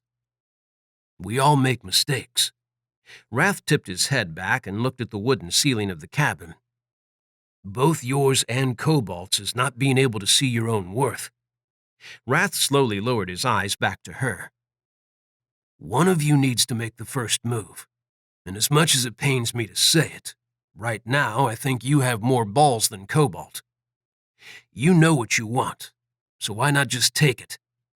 I did try, she snapped and sagged against the back of the couch, as all the fight his words had roused suddenly drained from her. I tried, and Cobalt came close to, and then he pushed me away again. You tried wrong. He stated that with such venom and incredulity that she glared at him. I know my brother. He's had a hard kick and he's down. And while you think you did the right thing, you did it all wrong. Your aim was off. Off? She pushed back up into a sitting position, a spark of anger igniting in her that had her on the verge of losing her temper all over again. We were alone, and I said I wanted to be alone with him, and then we made out. And it was all right. I did everything right. Wrath twisted to face her, rested his elbows on his knees, and leaned forwards, so his eyes were almost level with hers as he looked into them. No, you did everything wrong. Cobalt is a male who just had his ass kicked by life, and you're his fated female who is throwing off pheromones like crazy because the season is affecting you, and he's been seeing a lot of males fighting over you. What you did, you targeted his instincts as your fated male. Had she? She thought about that moment in the cave. She had wanted Cobalt to look at her, had been desperate for his touch, to finally close the distance between them. She had thought that if she could rouse his hunger, he would give in to it and would see she wanted him. He had given in to it, and his instincts had been stronger than she had anticipated, had driven him to bite her and claim her, and that only made everything worse. Wrath was right. She had done everything wrong. She looked to him for the answer. You should have targeted his heart. Wrath's soft words struck her hard. She didn't flinch away as he touched her cheek, moved her head to her right, and frowned at the bruises. Now all you've done is made things worse. Her stomach felt as if someone had poured lead into it as she thought about that. Cobalt had been more than upset when he had come close to claiming her. He had been distraught, and she feared he hated himself, blamed himself for what had happened when it had been her fault. She should have spoken to him when he had arrived at the creek. She should never have allowed her mother to arrange fights for her. She should have done everything differently. But she wasn't the only one to blame. Cobalt hadn't tried to speak with her. He hadn't shown her that he wanted her. He had hidden all his feelings from her, and she had the feeling he had been doing it for a long time now, that he had been aware she was his fated female for more than just the past few weeks. They were both idiots. Wrath, however, was some sort of fucking genius. She didn't need to rouse Cobalt's needs as her male to convince him that they belonged together. She needed to speak from her heart to his and make it believe again.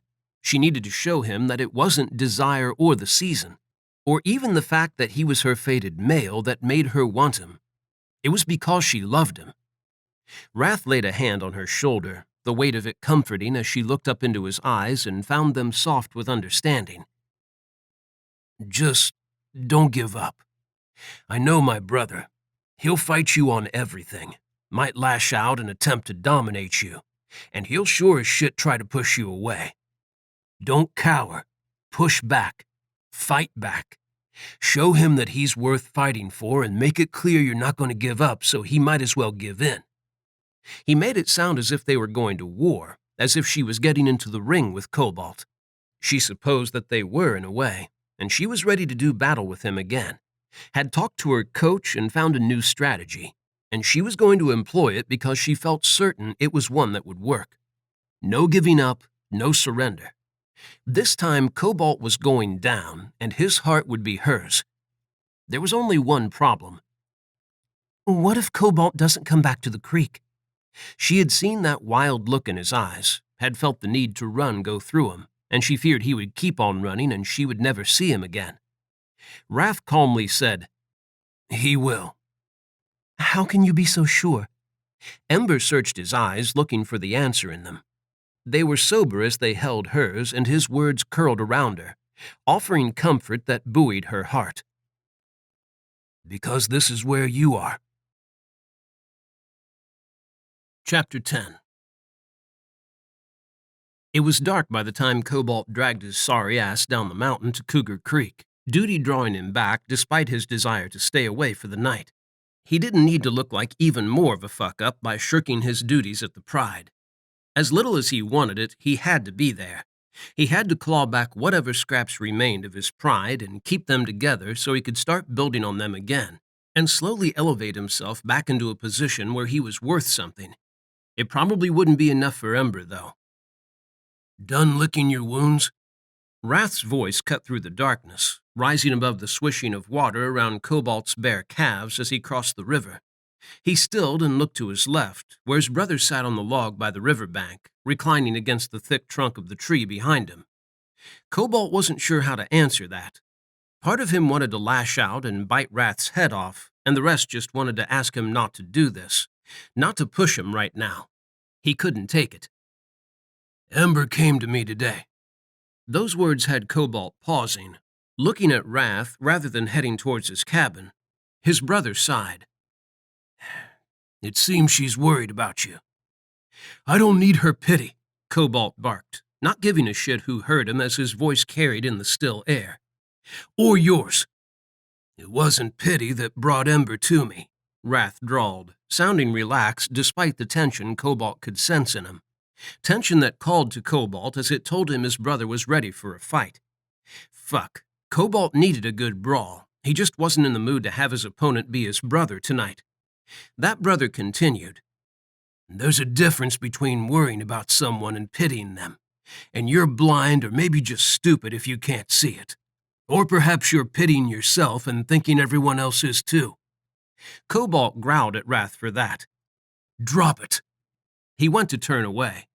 Wrath pushed to his feet, his voice hard as steel. "I can't. Because the little female who came to me wanting to know more about my idiot younger brother so she could understand him, smelled of him. And when I looked closer, I didn't like what I saw." Cobalt rounded on him, guilt flaring again, and bit out, "You even think about protecting her." "I wouldn't," Wrath snapped back at him, his irises glowing gold around their edges as he stared Cobalt down. "That's your job." He snorted at that, shoved his trembling right hand through his blonde locks, and shook his head. "I'm in no fit state to protect her. Surely you saw that?" A trickle of fear went through him as he looked at Wrath, acid churning his stomach, as he recalled how Ember had looked the last time he had seen her. "Was it obvious?" Gods, he hated himself for hurting her like that, for coming dangerously close to losing control and doing something irreversible, something that would have destroyed both of them. He wouldn't have been able to live with himself if he had forced her into a mating. The bond between mates was meant to be beautiful, the one between fated mates even more so, and he had been so close to making it something ugly and tainting the sanctity of it. "The marks were fading, and they were practically gone by the time she left my cabin." Wrath's sober tone gave him comfort, no trace of a lie in his words as his dark eyebrows met hard above his now gold eyes. His expression turned serious, setting Cobalt on edge. "You need to do something about this, Cobalt, before something worse happens." "I am. I was. I've been running. I'm sweaty and I need a fucking shower." He looked himself over, at the dirt that covered his legs and spotted his chest. "Running isn't going to work and you know it." Wrath took a slow step towards him. "There's only one thing that's going to stop you from crossing a line here." Cobalt shook his head the moment he realized what Wrath meant. "I can't participate in the fights. Flint had a way to fight for Yasmin because it was a courting and she wasn't part of the Pride. What can I do? I'm bound by my position." Wrath barked, "Fuck your position. The Pride wouldn't exist without us. It's back on its feet now and it can take care of itself." Cobalt reeled back a step, the force of his brother's words rocking him. They lacked conviction, though. Wrath might want to believe the Pride could survive without them, but the Pride wouldn't see it that way. He couldn't see it that way. "It's all I have left, Wrath," he whispered as it tore at him. He hated the Pride and the duty that stood between him and Ember, but he couldn't turn his back on them either, and if he didn't do something, Ember might slip through his fingers forever. If he waited until the gathering was over and his duty was done for another mating season, she might be with another male. Could he fight for her? He wanted to fight for her, but the thought of going through with it left him cold. If he fought for her, her mother would deny him, or worse, she would ridicule him in front of the pride by pointing out his failings. My entire worth is tied up in my position. If I break the rules, it didn't bear thinking about. He would be left with nothing. No one at the Pride would want him working on their cabins. They would see to it he was kicked out of the Pride just as they had always wanted. Ember sees your worth, Wrath murmured gently, his face soft and filled with understanding and belief. She sees your true worth, Cobalt. You're fixating on appeasing her mother, when you should be focused on winning her. Fight for her. Fuck, it was tempting, but it also tormented him. If he fought for her, he wouldn't win her. Even if her mother allowed the fight to go ahead, she would only turn him away when he won. I can't do this right now, he gritted and growled at Wrath, frustration getting the better of him as he went in circles, vicious ones that were threatening to rip all control from him again and send him into a tailspin that would end with him losing his mind.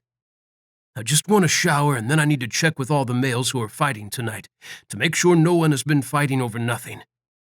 Take the night off. Wrath's hard tone brooked no argument, but Cobalt opened his mouth to do it anyway. His brother didn't give him a chance. I have this, and right now you're a liability. You're too on edge. Cobalt growled at that, even though it was true. He bared his fangs at his brother. The fact Wrath was benching him and the thought of cooling his heels in his cabin enough to have a need to fight rising inside him. Wrath wanted him to fight, and he would damn well do it. He would fight his brother on this. He couldn't sit around doing nothing while he knew males were fighting. Visions of Ember being swept away by one of them, even when he knew none of the fights were over her, would torture him and drive him mad. Wrath held his hand up. You're not on duty tonight. You can come watch the fights if you want. Relax with Ivy and Yasmin while I take care of things with Flint. Or you can go for another run, or stay in your cabin. It's up to you. Cobalt snarled, flashing fangs again as hurt arrowed through him, piercing his already wounded pride. Wrath's eyes held an apology as he stared into them, seething with a need to make him change his mind. He couldn't handle this. His brother had just made him feel like even more of a failure by announcing he was unfit to do his duty. The need to fight goaded him to attack Wrath. He found the strength to turn away instead. He had hurt enough people he loved today. I wouldn't stop you if you wanted to fight. Wrath's quiet voice carried in the darkness, swirled around him, and had his steps slowing. I'd sanction it, because she's your fated female, isn't she?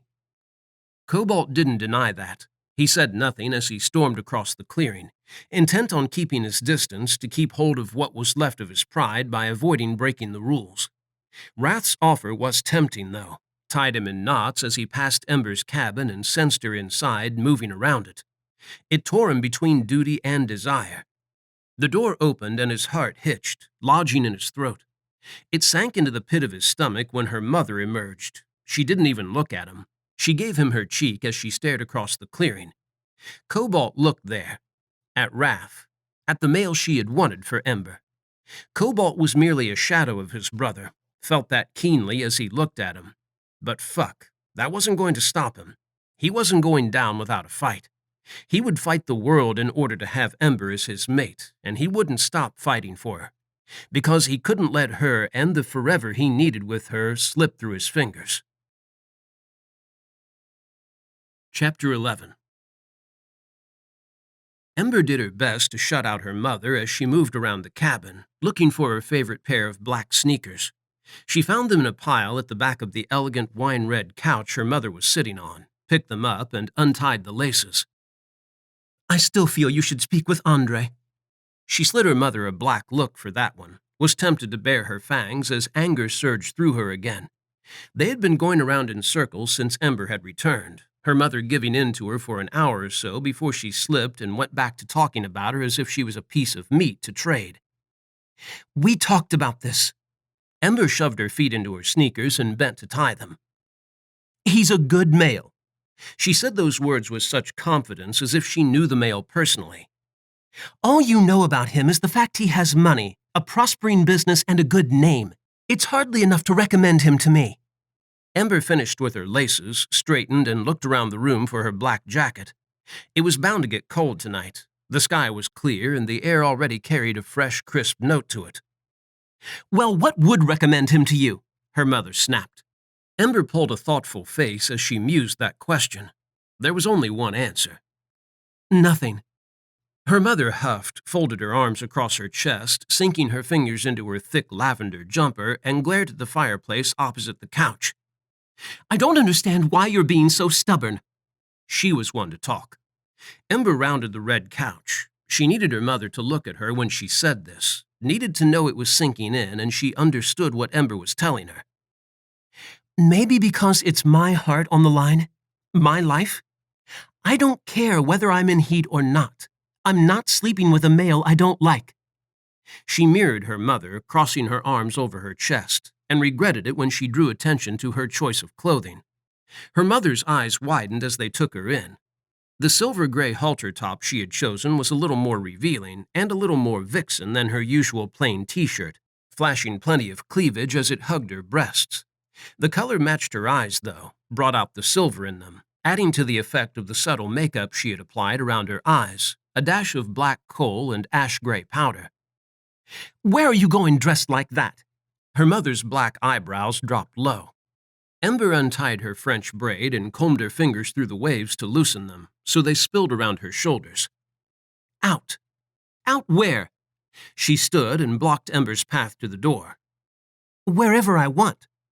Ember went around the back of the couch instead, pulse starting to accelerate as nerves got the better of her, together with just a hint of excitement, because she was going to see Cobalt. His brother was right, and he needed a push, and she was going to give him one. She was going to do things her way for once, and she didn't care if her family disowned her. She would be happy as long as she had Cobalt. Don't wait up. Ember charged through the door before her mother could say another word, the cool air that hit her as she stepped out into the darkness tasting sweet with a note of victory. She had leaped the first hurdle. Now she just had to leap the worst hurdle. Cobalt. He was going to fight her on this. She was 110% sure of that. But she was going to fight him right back, and she wasn't going to give up this time, not until she had made him see that she wanted him, loved him, and that she didn't give a damn about his position or bank account or any of that crap. She just cared about him. She stormed along the riverbank, her pace so swift she was almost jogging as she headed towards Cobalt's cabin. Fear drove her. Not fear that her mother would come after her. Fear that if she didn't reach Cobalt quickly, her nerve would falter. The courage she had mustered bending under the weight of the doubts trying to fill her mind. She did her best to keep them quiet, to ignore the ones that screamed a little louder in her ears and kept marching forwards, her mind on her mission. Lay down the law with Cobalt and stop dancing around things. But when she reached the clearing in front of his raised cabin and spotted him lazing on the illuminated deck, nursing a whiskey and his eyes on the stars, a faraway look in them as soft country music played, she just wanted to dance with him. Ember blew out her breath and strode towards him, determined not to let her courage falter, to do something before it gave out. It began to bend as his eyes dropped to land on her and he pushed up into a sitting position. So she took the steps up to his deck as swiftly as she could manage, and did the one thing she could think of to rekindle her courage. His beautiful gray eyes widened as she snatched the whiskey from his hand and knocked it back, drinking the shot in one go. Her throat burned and her eyes watered, and she grimaced as she fought the need to cough. When she leaned towards the small table set beside his chair, his eyes tracked her and lowered, and it turned out she hadn't needed the shot of liquid courage after all. The way his eyes burned into her, and the hunger she sensed awakening in him as they lingered on her curves, was all the push she needed. She grabbed his hand. He frowned at her. "What are you doing?" She tugged on his hand, and he reluctantly rose onto his feet, an adorable confused crinkle to his brow, as he looked between their joined hands and her face. "What are you doing?" He tried again as she pulled him from the deck, leading him down the steps to the moonlit grass. She turned to face him, heart pounding and every inch of her shaking, nervous as hell now, But she wasn't going to give up and run. Not anymore. "Dancing with you." She stepped towards him. Hurt flashed through her as he countered her, stepping back to keep some distance between them, his voice gravelly as he said, "That isn't wise. You need to march your backside to your cabin right now." The flicker of gold in his eyes, the way his pupils dilated as he looked down at her, sent a sharp thrill through her that boosted her resolve. He was hunting her. He wanted this, wanted her close to him in his arms. He was just afraid that she would push him too hard again and he would end up hurting her. She wasn't, and she was going to show him that. Wrath was right, and she needed to try a different tack with Cobalt. She had to speak with her heart and not her body. "What I need right now is in front of me." She pulled on his arm. He tensed, going rigid, and she wanted to growl in frustration when she couldn't move him. Damned males. It wasn't fair that they were so much stronger than she was. When he tried to twist his hand free, she refused to let him go, clung to it as if it was a lifeline and she was doomed if she released it.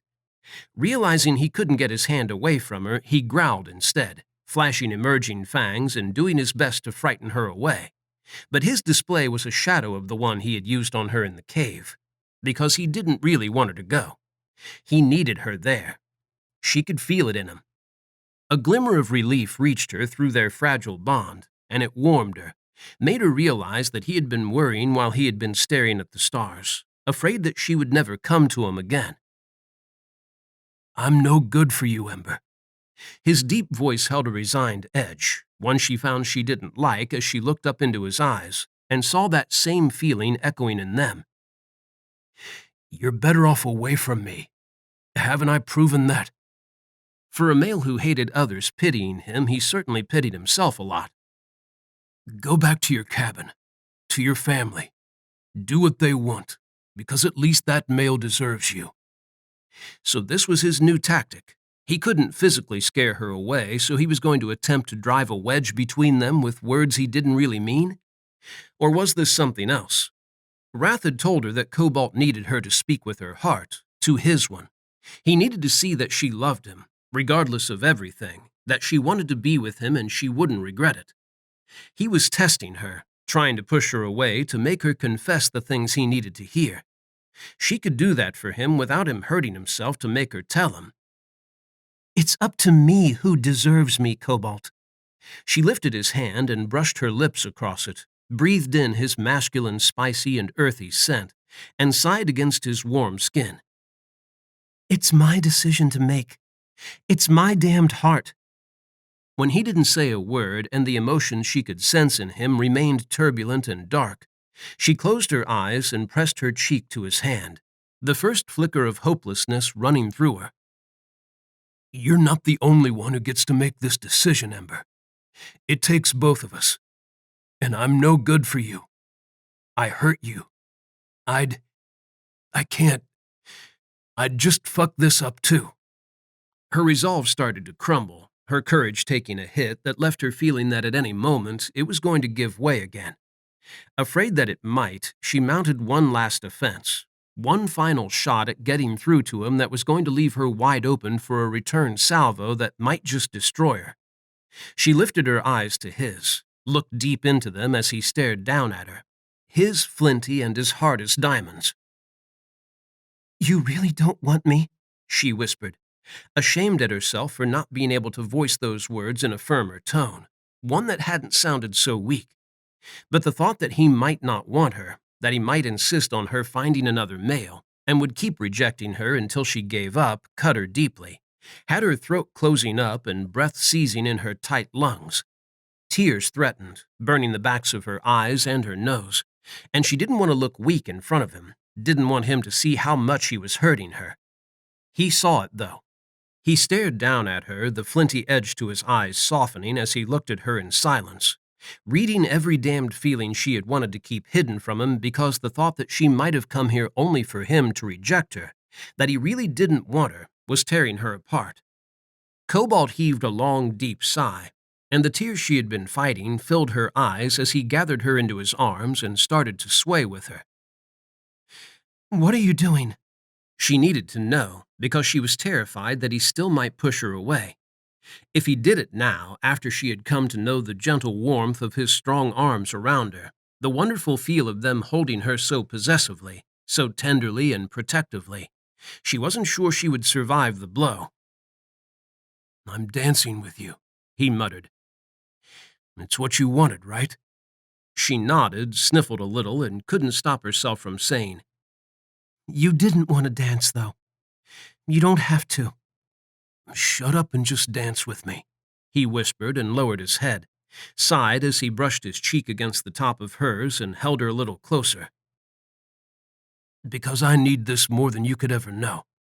The damned tears she had managed to get under control came back with renewed force as his words curled around her and he lifted his right hand, sifted his fingers through her hair and clutched her nape, holding her to him. He was shaking, his strong hand trembling against her, and when she reached out and focused her senses on him, she could feel how much he needed this, how much pleasure just holding her gave to him. As she turned her head and rested her cheek against his hard chest and listened to his heart beating, pounding as fast as her own one was, she found her voice. "I know," she murmured, as she closed her eyes and wrapped her arms around him, settling her palms against his back and tugging his dark t-shirt into her fists. "Gods, I know." She didn't stop him when he lowered his left hand and caught hold of her right arm, drew it away from him and clasped her hand in his, holding it up by his shoulder as they danced. When he rested his cheek on top of her head, a sigh slipping from his lips, she nestled closer to him and held on to him, absorbing the feel of being in his arms. It felt like home. The song changed, but Cobalt kept dancing with her, and she lost track of time as they swayed together in silence. Comfortable silence. Her chest warmed, filled with light that lifted it, as it dawned on her that she wasn't the only one who was letting their heart do the talking tonight. Cobalt was telling her everything he felt without words, all of it on show in the gentle way he held her, in the way he kept her close to him, as close as he could get her, and the way he smoothed kisses over her head, kept breathing her in and sighing in a way that said he couldn't believe they were doing this. She couldn't believe it either. She finally felt as if she was on solid ground with him, as if she was getting through to him and now everything would be different. Now that forever she wanted with him was within reach. As the song ended, Ember lifted her head from his chest and he drew back. His eyes locked with hers, bright gold in the low light coming from the moon and his cabin. She knew hers looked the same because she was looking at him. She was looking at the only male she wanted, the only male she needed, her only one. She rose on her toes and brushed her lips across his, and he was swift to growl and gather her against him, sweeping her up into his arms. "Make love to me, Cobalt," she whispered against his lips, his answering groan sending a thrill through her. It was rough, a little raw and feral sounding, and she feared she was pushing him too hard again, was rushing him and was in danger of messing everything up. "Or we could just dance." He rubbed his temple against her cheek, kissed her jaw, and clutched her a little closer. She could feel the tension in him mounting, the war she had ignited in him raging as he held her and rubbed her, peppered her cheek with kisses and loosed quiet growls. Just as she was about to tell him to put her down and that it had been wrong of her to ask him, to rush him, he finally spoke. "You really want this?" He drew back, his motions stiff, as if it had been difficult to place even that tiny distance between their skin. His eyes searched hers, scoured them. Ember lifted her hands and framed his face, looked at him with clear eyes and a hopeful heart, one that was filled with love for him. She answered the question he was really asking. "I really want you, Cobalt. It's always been you." His face twisted, a touch of agony flashing across it, and then his mouth was on hers again. "I'll stop or you stop me. You got that? You stop me if I do anything that scares you." A mirthless chuckle broke from his lips as he uttered, "Fuck, I don't think I'd have the strength to stop myself. I want you too much, Ember. I need you too much. It's always been you for me, too." He tensed on saying that, a ripple of fear going through him, and she slipped her arms around his neck and kissed him, showing him that she was right there with him, that he didn't need to be afraid of saying the wrong thing to her, and speaking from his heart didn't make him weak or vulnerable. She would never hurt him. He kissed along her jaw and whispered in her ear, "I think I have an idea. And really, don't judge me." Chapter 12. Don't judge him. Ember wasn't sure what to think as Cobalt lowered her to her feet and stepped back from her, seizing her hand. He tugged her with him and she followed in a daze, mind running over what idea he could have had him wanting her not to judge him because of it. He led the way up the steps to the deck and into his cabin. Her eyes darted around as he released her hand, taking everything in the long room in as she saw it for the first time, from the small and modern kitchen area where she stood, to the stone fireplace on the right wall, and sleek dark gray couch that stood in front of it before her. Cobalt moved between the wooden coffee table and the unlit fireplace, heading for the far end of the cabin. When he reached it, he opened one cupboard and then the next, looking for something. What? The answer became apparent as he made a small noise of triumph and closed the doors, revealing an item in his hand. Climbing rope. "What do you need that?" "Oh." Her eyes widened as the reason he needed it hit her, and the blush that burned her cheeks matched the one on his as he glanced at the rope, a touch of uncertainty in his golden eyes. Now she could see why he had asked her not to judge him. It seems the safest course, if we're going to, Where was the brash and confident male she had always known Cobalt to be? She had seen him brawl with his brothers, had seen him charm other females when he had been younger, and had seen him argue his point until he was blue in the face. The male stood before her was such a contrast to that one. Because it was her? The reason for his worry and his lack of confidence and the flicker of shame she could feel in him hit her, and it hit her hard. "You said that it's always been me." As those words left her lips, his eyes slowly lifted to lock with hers again. They were unguarded, open, all of his feelings on show as he stood there with the rope dangling from his right hand, a look that was somewhere between hopeful and defeated on his handsome face. "How long is always?" His throat worked on a hard swallow. He glanced away and then back at her. "A little over 2 decades. He had gone 2 decades without a female's touch, and now she was asking him to make love with her. He was right, and she was asking the impossible from him. Not only had he been celibate all that time, but she was his fated one, and she could see in his eyes that he was aware there had never been anyone for her, that she was untouched. His fingers flexed around the rope and he shifted position, placing more of his weight on his other foot. "We don't have—" "I want to." Ember cut him off before he could finish. They were doing this, even if she had to tie him up. It would help him by setting his mind at ease, eliminating the fear that the need to claim her might cause him to hurt her, and allowing him to enjoy what was going to happen between them. Still, her heart thundered at the thought of tying him up.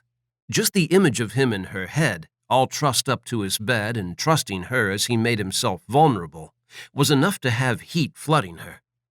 An intense and overwhelming need to make that happen, to have him submit to her and take things into her own hands, to seduce this glorious male, her fated one, and satisfy her instinct to mate rushed through her, and she trembled.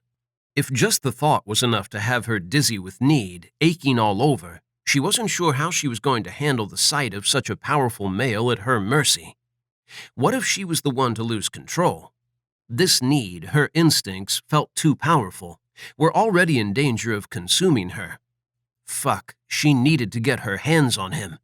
She needed to rub her bare body against the hard length of his and feel his strength. She needed to breathe him in, to taste his skin, to kiss and lick him all over until he was desperate for her, begging for her. She needed to make this male shake for her as fiercely as she shook with a need of him, had to push him until he was as crazy and wild as she was, until he surrendered to instinct and took her, claimed her. "Ember," he growled low, and she didn't dial back the hunger running rampant through her, couldn't have brought it to heel even if she had tried. She didn't want to push him, but she wasn't going to hide from him anymore either.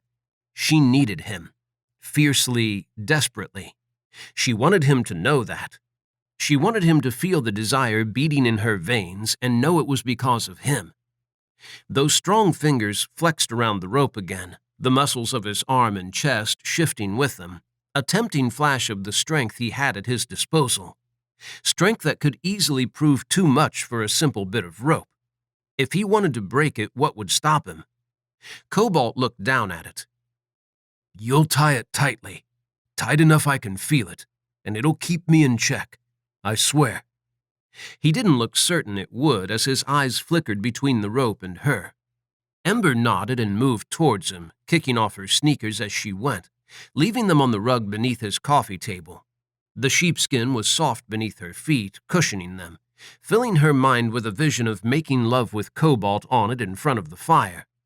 Later, her first time looked as if it wasn't going to be traditional by a long stretch, but it would at least be in a bed. Her nerves rose at that, at the thought she was really going to do this. She was going to sleep with Cobalt, was going to give herself to him. He was going to be the one to ease her need to mate, and gods, when it was over, she was sure he would be so much more than that. Not quite her mate, not yet, but he would be close to that role. She lifted her hand as she reached him and placed it on the rope, skimmed it up the soft, thick vines to his hand, and held it as she looked up into his eyes. "I trust you, Cobalt. With or without something like this holding you back, you would do all in your power to keep me safe." She let her hand drop to the rope again and took it from him, hard in her throat as she looked down at it. "You need this, though. I understand that. So just this once, I'll do what you want." His eyes were wide when she looked up at him again, filled with disbelief, because she had made it clear this wasn't a one-time deal. He didn't resist her as she took hold of his other hand and led him towards the separate room on the left of the main living area. He trailed behind her, his breathing uneven, and she sensed the struggle in him as she felt his eyes on the back of her head, on her nape. His need ran deep, so powerful that it roused one of her own and filled her with an urge to turn to face him, seize his nape and pull him down to her so she could lick it and tease it with her fangs. Gods, maybe she needed to be tied up too? Her bite wouldn't trigger a bond, but it would certainly drive Cobalt over the edge by igniting his need to bite her there. If that happened, she doubted he would be able to restrain himself. Tying him up would only go so far towards helping him retain control. Showing him that she wanted to be his mate like that, through an act of aggression that few females indulged, because it was considered something that only males should do, would be like flashing a huge green light at him. In his current state, wound up by the need to ease her and the thought of being the first male to touch her like this, and the fact he hadn't slept with a female in decades, he would be a slave to his instincts as he had been in the cave. There was a chance he might hurt her in his need to claim her. He would hate himself if he did. So as much as she wanted to bite him, as fiercely as the need to claim him rang in her bones and sang in her soul, she had to hold it back and wait. When the season waned and released her from its hold, and Cobalt was no longer feeling the pressing need to ease her and was feeling more relaxed about being with her, then she would sink her aching fangs into that sweet, tempting nape of his and shove him right over the edge. Gods, it was hard to wait to do that, though. She wanted to be his mate right now, ached to stake a claim on him so no other female could. He was hers. She growled at that, the low snarl leaving her lips before she could do anything to stop it, and tensed as she realized what she had done. She had never made such a vicious sound before. Cobalt's soft chuckle eased the nerves that flashed through her and the shame that burned her cheeks. "That sounded a mite possessive." Before she could say that it wasn't, he swept her up into his arms, spun her to face him, and kissed her as he backed her towards the wall. She moaned as her spine hit it, her free hand coming down on his shoulder to clutch him as she kissed him back. When she arched towards him, pressing her body against his, he broke away from her lips and growled low in his throat, the sound rumbling through her and thrilling her. Now that definitely sounded possessive. She threaded her fingers through his platinum hair, gripped the longer lengths, and tugged him to her for another kiss. Sweetheart, he murmured between breath-stealing kisses. I'm all about possessive when it comes to you. She tipped her head back as he broke away from her lips again and moaned as he trailed his lips down her throat, leaving fire in their wake.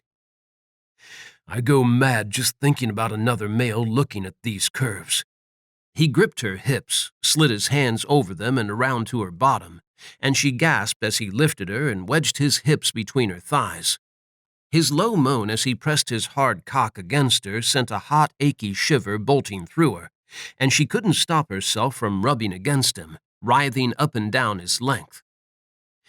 Not as mad as I get whenever a female looks at you. She twined his hair around her fingers, yanked his head back, and seized his lips again, swallowing his groan.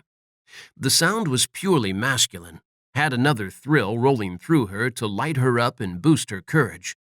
He growled when she gripped his shoulders and pushed him back so she could look at him. Wild blonde hair caressed his brow and stuck up all over the place, ruffled by her fingers. Bright golden eyes framed with dark lashes held her mesmerized. Bowed sinful lips parted, reddened by her kiss, beckoning her for another. He was sin made flesh, an angel that made her want to weep as she looked at him, eyes tracing the straight line of his jaw and sculpted cheekbones, and the regal blade of his nose. No sculptor could make a male more beautiful than him. No angel even came close. His eyes softened, the warmth that rose in them hitting her hard. He had never looked at her like that before, and she had never seen him look at another female that way either. As if she was everything he had ever wanted, and all that he needed. As if he loved her. He was everything she had ever wanted, and all she needed. Gods, she loved him. He gasped as she pulled him to her, and she swallowed it in another kiss that turned choppy and rough, as her emotions got the better of her, as need swelled within her and that possessive side of her she was sure would always exist when it came to Cobalt, screamed at her to make him belong to her. Ember hooked the twisted rope around the back of his neck, gripped it in both hands above his shoulders and held him to her as she kissed him, devoured his lips and stroked her tongue along his emerging fangs. He groaned and shuddered, his fingers flexing against her bottom, and she joined him as he pushed his hips forwards, pressing his rigid shaft against her core. Damn, she needed more than just this teasing. As if he knew her thoughts, Cobalt dropped her, clamped his hand around her wrist, and pulled her towards the door to her left. Her heart thudded as she entered his bedroom, her eyes immediately locking on the large bed to her right. The sudden burst of light as Cobalt switched on the bedside lamp startled her as it jolted her from staring at the dark blue quilt draped over the double mattress, and she tensed. He looked over his broad shoulders at her, a flicker of concern crossing his gray-gold eyes. She smiled to show him that it wasn't what they were about to do that had caused her to tense, or anything he had done, really. She just hadn't anticipated the light coming on, had been so caught up in staring at his bed, at imagining him stretched out on it, his wrists bound above his head, that it had caught her off guard. He released her wrist and moved past her, and she struggled with her nerves as they began to mount. She let her eyes follow him around the room, foolishly hoping that if she focused on him, those nerves would fade into the background. The sight of him drawing the dark drapes closed across the window at the foot of the bed to shut the world out only made them worse. She gripped the rope in front of her hips, heart hammering a frantic rhythm and hands shaking as he turned to face her. She needed a distraction, something to take her mind off what they were doing. Cobalt gave it to her by reaching over his head and tugging his t-shirt off in one swift motion. Ember swallowed hard as he tossed it onto a wooden chair in the far corner of the bedroom, the sight of his muscles flexing and bunching beneath his golden skin mesmerizing her and filling her with an itch to cross the short span of wooden floorboards to him so she could touch him. Fuck, she needed to touch him. The way his eyes shot to her, wide and filled with surprise, had another blush scalding her cheeks. I said that out loud, didn't I? She cursed when her voice trembled as badly as the rest of her. He nodded stiffly. In fact, every inch of him had gone rigid. His eyes slowly transformed to molten gold, his pupils devouring that precious color as he stared at her, and a thrill went through her when she realized she had affected him with her words, had instigated another battle within him, one he looked as if he was losing as his breathing accelerated. She kept still, aware that if she moved, even if it was as small as a twitch, she would trigger a reaction in him. He stared at her for minutes that seemed to stretch into hours, breathing hard and fast, his eyes blazing gold as he hunted her and fought the instinct she had roused in him, the need to seize her and dominate her. He startled her when he suddenly twisted towards the bed and gruffly said, "Tie me up before I fuck this all up." Ember nodded as he glanced at her, concern and fear mingling in his eyes to reach out to her, tugging at her emotions and filling her with a need to do as he wanted, because he honestly believed he would mess things up with her, and he was terrified of that happening. So she would give him all the peace of mind she could. It didn't stop her mouth from drying out and pulse from kicking up another notch, as he pressed one knee into the mattress and then the other, and crawled to the head of the bed. He slumped onto his back, sucked down a breath, and reached above his head to grip the thick steel bars of the headboard so hard the wooden beam that ran across the top of them groaned under the pressure. When he exhaled, his eyes landed on her, and those nerves she kept trying to crush came close to overwhelming her as he nodded. Ember stepped forwards, each one a test of strength as her legs shook. The feel of his eyes on her had her lifting hers to meet them, and she found her courage again as she looked into them and saw how much he needed this. Not being tied up, but her. He needed her. Cobalt needed her. Her fated male needed her. Her instincts as his fated one took over, had her kneeling on the bed and taking hold of his left wrist. "You remember that knot Wrath taught you when you came to save my ass from that avalanche?" His deep voice was rough, strained as he stared at her. She nodded and he tipped his head back, his eyes shifting to his left wrist. "Loop the rope around one wrist, feed it through the bars and loop it around the other, and keep repeating it until you've used most of it. Do it tightly, and when you're happy, tie my wrist together with that knot." She nodded stiffly and looped the soft rope around his wrist, leaving one end of the rope dangling near her knees. She went to pass the rope through the bars and he growled at her. "Tighter. You have to do it tighter, Ember." Ember swallowed thickly at the thought of doing that to him, verged on telling him she couldn't tie it as tightly as he clearly wanted her to. It was tight enough, was already causing white marks on his skin where it pressed into them. "We don't do this unless it's tighter." She cursed him for throwing that ultimatum at her and forcing her to hurt him, and it would hurt him. She was sure of it as she tightened the loop around his left wrist and his palm grew mottled. "Better." He nodded as he flicked a glance at his wrist. Hard in her throat, she passed the rope through the bars and out again. The way Cobalt growled as she leaned over him heated her blood and helped push out her fear, replacing it with a need to look at him.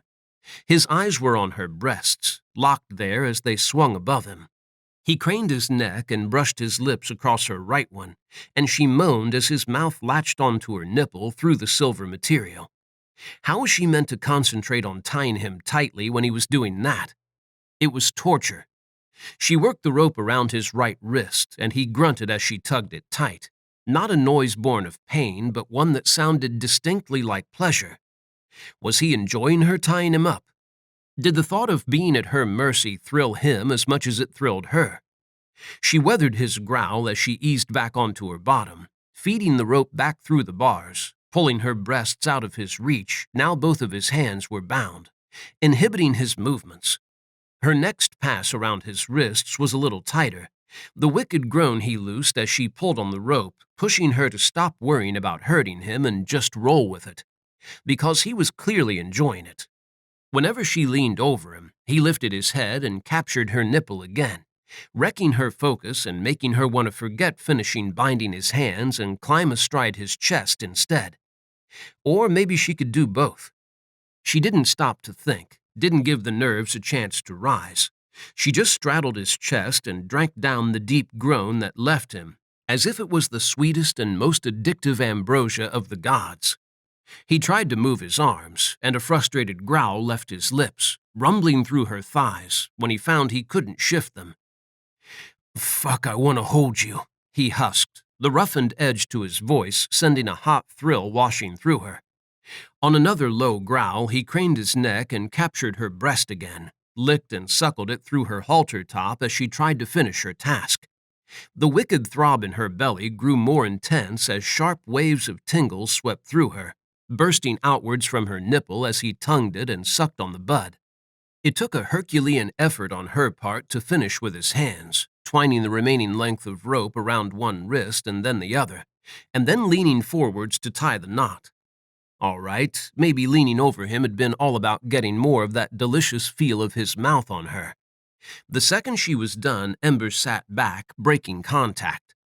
The sight of Cobalt with his hands bound above his head hit her hard, had fire blooming in her veins together with a ferocious need. She needed to touch him. He groaned as she planted her hands against his bare chest and wriggled backwards, sliding down his delicious body. She moaned with him as her core pressed against his steel length, and he rocked his hips up, rubbing against her and torturing her with the dulled contact. She tortured him back by skimming her hands over his stomach, taking her time as she fell into an almost leisurely exploration of every honed muscle of his torso. His breathing quickened as his thrusting slowed, and she sensed the shift of his focus away from where their hips met to where her fingers traced lines over every rope of his stomach, feathered along the achingly wicked ridge of muscle over his hip, and stroked up to the small muscles that filled the spot below his pectorals, next to his abdomen. She had never noticed them before, but gods, there was something sexy about that innocent group of muscles when he had his arms above his head. They were stretched long, diagonal streaks of temptation that had her leaning over him as she decided exactly where she wanted to start. Ember stroked her tongue over them and growled at the taste of his skin, at the heat that seeped into her together with his scent of earth and spice. A low moan tore from his lips, and he tilted his head back into the pillow, arching his chest towards her. She shifted her lips to it, flicked her tongue over his left nipple, and gauged his reaction, unsure whether males took pleasure from such a thing. He answered her silent question with another groan, and his eyebrows furrowed, although it might have been because stretching up to reach his nipple had caused her breast to press against his chest. "I need to feel you, Ember." His face twisted in frustration, and he tugged at his restraints. The bars creaked but didn't give.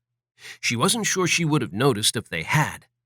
Cobalt's entire body had tensed when he had used his strength on his bonds, every muscle going rigid beneath her hands and her body, sending electricity arcing along her bones that triggered a hunger in her, roused her instincts and had them leaping to the fore. She scooted back so her belly pressed against the hot steel of his erection, and worshipped his torso with her lips, desperate to lick and nip every inch of him, to feel his strength beneath her hands as she ran them over him. His gaze scalded her. When she reached his navel and swirled her tongue around it, he groaned and sank against the bed, tipping his head into the pillow again. His body flexed, and she looked up the length of it as she stroked her tongue over the sensual dip of his navel. He gripped the bars now, the change in position making his body even more of a feast for her eyes. Gods, her fated one was strong, powerful, utterly male. She snarled and couldn't stop herself from nipping at the spot beside his navel, a desperate need to sink her fangs into him and mark him as hers, flooding her and seizing control before she could curb it. Cobalt shuddered and moaned, rocked his hips up and against her breasts. Heat pooled lower as he thrust his caged erection against them, his lips parting as his sandy eyebrows dropped low, causing a wrinkle at the top of his nose. He liked that. He liked to rub against her breasts. She found she liked it too as she watched the pleasure flitting across his face, listened to his soft pants, and felt a ripple of bliss tripping through their fragile bond. He looked as if he wanted more as he thrust harder, his eyes screwing shut, a hint of frustration rolling off him. She certainly did. Ember sat back, ignoring his curse and growl and the way he twisted his arms, fighting his bonds in an attempt to get to her. He calmed the second she gripped the bottom of her halter top, going perfectly still as he stared at her hands, his golden eyes fixed intently on them. She teased him by slowly lifting it, flashing her rounded belly. The way he groaned, as if just that flash of her bare skin was torture, and the need she felt mounting inside him gave her the courage to keep going, made her feel beautiful as she revealed herself to him. She pulled the silver top off and tossed it aside, not caring where it landed. All she cared about was Cobalt's eyes on her, the way his pupils widened as they landed on her bare breasts, and need flooded them, hunger that matched her own. His breath caught when she lowered her hands and stroked her fingers along the waist of his jeans, and he finally dragged his eyes away from her breasts. They dropped to her hands. She tamped down her nerves as she popped the first button and then the next, and moved down his thighs a little. Anticipation swirled with excitement inside her, making her breath shorten and heart pound as she kept her eyes on her work, an ache to see his cock building inside her, together with thoughts of all the things she wanted to do with it. Tasting it pushed to the front of that list, and as she undid the last button and eased his jeans open, the hunger to take him into her mouth and explore him with her tongue only grew stronger, obliterating all her other desires. Ember reached out, her hand trembling a little, and tentatively ran her fingers down the long length of his shaft. Velvet and steel. He was all heat and strength, masculinity that called to her on a base level, and demanded she claim him as hers, take him into her and make him want only her. His eyes rolled back and a groan left him as he pressed his head into the pillows again, his fingers flexing hard around the steel bars of his headboard. That groan only grew louder as she gently encircled his cock with her hand, remembering the way he had touched himself, his fingers curled around the shaft. She stroked her hand down, revealing the darker tip, a sweet plum that glistened with his need. Ember moaned, her eyes locked on that smear of moisture, the need to mate rising swiftly inside her to push her right to the edge. Before she was aware of what she was doing, she had taken him into her mouth, was groaning low in her throat as she tasted him, suckled and squeezed him until he gave up another drop on a hoarse shout. "Oh, gods, fucking, I'll blow if you keep doing that." His lust-roughened words reached her and she slowed her assault as she clawed back control, but she couldn't break away from him. The need to taste him was still too strong, mastering her. She stroked her hand up and down his velvet shaft, feeling it kick and pulse as she worked her mouth on the crown, alternating between sucking and licking. "I'm no longer sure you're a virgin," he muttered, sounding strained, and when she looked up at him, her mouth still wrapped around his cock, she wasn't surprised to find a pained smile on his lips. "Can you dial back the heat a little before you kill me?" The heat. He knew the season was affecting her, had her running wild as a need to finally mate reached a crescendo inside her, fed by the knowledge that soon he would be inside her. She tried to do as he had asked, focusing hard to push it back to a point where she was in control again. It was difficult. The taste of him on her tongue and the feel of his hot flesh beneath her fingers, easily ripping control from her each time she managed to claw it back. She darted her eyes up to his and shook her head, her eyebrows furrowing as she locked gazes with him. She couldn't control herself. The need to mate was too powerful, the delicious sight of him and the thought they were going to do this giving it a hold over her that she couldn't shake. "Come here, sweetheart," Cobalt murmured and jerked his chin up, a flash of warmth and concern in his eyes, heat and tenderness that had her doing as he commanded. She crawled up him and he craned his neck, captured her lips with his, and kissed her. She moaned and settled on top of him, lost herself in the kiss as his tongue tangled with hers, and she felt the shift in his emotions, softer ones rising to the fore now. His kiss was gentle, calming, and comforting, everything she needed as the turbulent tide of her season threatened to pull her under. When she had control back in her grip again, Cobalt breathed against her lips. "Open your jeans, sweetheart." She nodded and did as he had instructed, her hand shaking as she fumbled with the fly.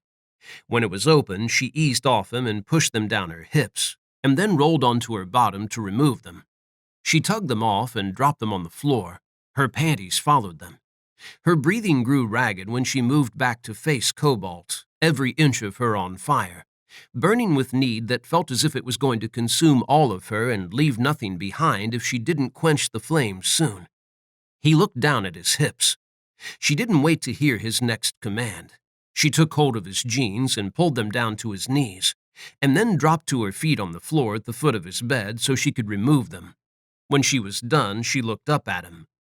Good gods! He was glorious, stretched out before her, naked and hard, his long cock rising from a pale nest of curls. It jerked as she stared at it. "Killing me," Cobalt muttered and tried getting his hands free, causing every inch of him to tense again. Ember snapped. She growled as she mounted the bed, hunger driving her, instinct riding her so hard she was at its mercy as much as Cobalt was at hers. He stilled as she prowled towards him, up his legs, her eyes on his cock. His groan as she tongued his length propelled her deeper into her instincts, and she couldn't hold herself back. She stroked her tongue up his shaft, pressing it into the ridge that ran down the length of it, and wrapped her lips around the tip again, taking him into her mouth. Her breasts swayed against his thighs as she sucked him, tingles sweeping from her nipples with each brush, cascading over her belly to the apex of her thighs. She moaned and rubbed her legs together, clenched them, and wriggled. Cobalt drew down a deep breath and half grunted, half growled. "Fuck, I need to be inside you." Because that was where she ached for him, where she needed him now, this instant. He could feel it in her, and it was driving him out of his mind. Had the instincts that rode her riding him too. He wanted to mate with her, wanted to ease her and take care of her. "Come here." He jerked his chin again, and she released his cock and growled, flashing fangs at him for daring to command her. She was in control here, not him. The way his golden eyes brightened, his pupils dilating further, and that ring of emerald around them emerging as he hunted her, warned her she was in danger of overstepping the bounds of her position as a female, crossing into his territory as a male. "Come here." He somehow managed to say it in a gentle voice, no trace of his need to make her submit in it. Ember went to him, but only because she wanted to go to him, because she knew he had something in mind, something that would give her relief. She crawled up the length of him and kissed him again, swallowing his moan as she gripped his hair to pull his head back so she could kiss him deeper. When the need abated and he was breathing hard again, she pulled back from him. Molten gold eyes held hers. "I can't do it, so I need you to touch yourself." A hint of color climbed onto his sculpted cheeks. Hers blazed. She had touched herself before, but he was asking her to do it in front of him, would be watching her as she placed her fingers on her flesh. She reminded herself that in a way it was only fair that she did this anyway. She had watched him touching himself. He just didn't know that. Ember sat back a little, propped herself up on her left hand, and reached between her thighs. She bit her lip as she stroked her fingers through her slick folds, her bead throbbing whenever she brushed it, her arousal spiking as she looked at Cobalt and found him watching her hand, watching her touching herself. His gaze grew more heated, burned into her in a way that gave her courage, emboldened her and had her loosing a moan as she pinched her nub and sparks of pleasure shot through her. "Are you wet?" he husked, his deep voice strained as he stared, his eyebrows knitted hard above his blazing gold eyes. She nodded and lowered herself, rubbed her core against his cock. She meant to do it just to show him how slick she was because of him, but once she started, she couldn't stop. He groaned and shuddered and barked, "Fuck!" His hands flexed around the steel bars, knuckles draining of color as he gripped the rods hard. Sweet mercy, she couldn't wait any longer. She lifted her hips off him, dropped her hand to his cock, and pushed it upwards. He stilled, tensing beneath her. "Ember." No, she was doing this. No more instructions or waiting. She needed him inside her now, before she burst. Whatever warning he had wanted to issue died on his lips as the blunt head of his length found her sheath and nudged inside. She moaned and shook, nerves colliding with need as his cock stretched her. Oh, gods! She swallowed hard and eased back, stared at the bars of the headboard and Cobalt's tight fists as she pushed him deeper. It was a tighter fit than she had expected. Ember flicked a glance at Cobalt's face, suddenly wanting that instruction after all. "Touch," he gritted out, his jaw tensing as she nudged him a little deeper. "Fuck." She figured she was meant to touch herself, so she lowered her hand again and did that, fondling her bundle of nerves until pleasure consumed her again and the pain was forgotten. "Stroke," Cobalt growled and grunted. Stroke what? Him? She only had one hand available, was using the other to prop herself up. Her eyes widened as what he wanted dawned on her, and she did her best not to blush as she touched herself until she grew slick again, and then stroked her damp hand down his shaft, lubricating it. She eased back a little more, moaned as it felt good this time, his cock sliding deeper. Need built again, birthed frustration that this was taking too long, and left her feeling as if she might die if he didn't fill her soon. She pressed deeper, impatiently sinking 2 more inches of his rigid length into her, and nearly bit her damned lip off. "Slower," Cobalt muttered, sounding as pained as she felt. Slower? No. This was a Band-Aid situation. She wasn't doing this slowly, drawing it out. She was going to push on through so she could get to the pleasure part quicker. "Ember." He didn't get a chance to say whatever had been balanced on his lips. It ended in a wicked grunt and a feral snarl as she sank back on him, burying the rest of his cock in her in one go and breaking through the obstruction. "Fuck," Ember muttered as fire licked through her. She pressed her hands into his chest and closed her eyes, shut him out as she felt him glare at her, sensed how pissed he was that she had rushed. She breathed hard and focused through the pain, fixing every ounce of her attention on her body, on the feel of him inside her, filling her, stretching her, heating her. When she wriggled a little to test the waters, Cobalt groaned and wood creaked. She opened her eyes and looked at him where he lay beneath her, a death grip on the steel bars of the headboard, muscles straining as he pulled on them. He growled, his fangs long between his lips as they peeled back off his teeth, and she sensed the fight in him. He was trying to keep still for her, didn't want to hurt her, but his instincts were as demanding as hers. They pressed her to move and do whatever it took to find a release she knew would leave her altered, changed forever. Ember flattened her palms against his chest and pressed down as he bowed up, forcing his back against the mattress.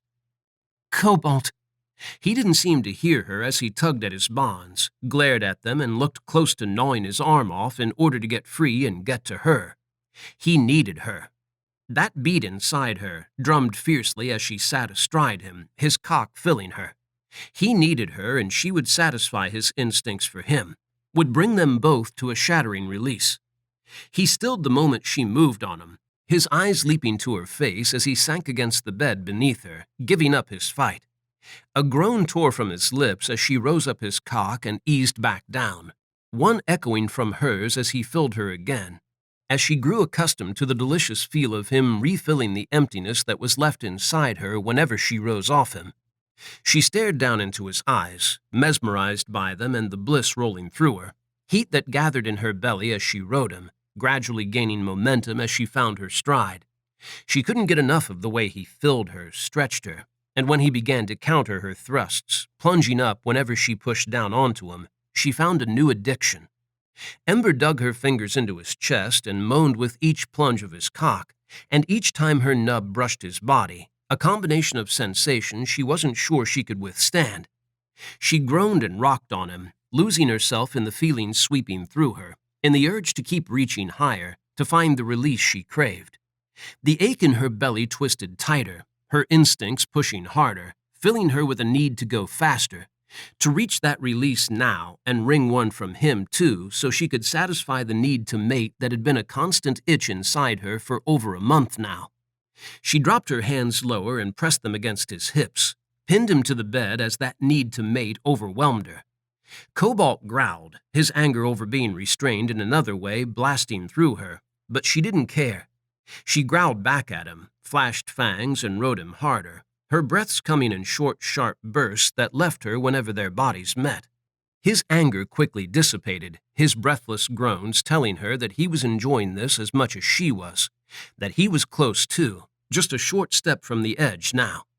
She couldn't stop herself from going faster, riding him harder still, desperation driving her as she reached for release that she could almost touch, one she feared would slip through her fingers if she didn't seize it now. Cobalt grunted, snarled an oath, and bucked beneath her as he gripped the steel bars. His cock plunged deep, so swift and hard it ripped a gasp from her. That gasp became a sharp cry of pleasure that burst from her lips as his length throbbed and jerked as he thrust wildly, releasing hot jets of seed inside her.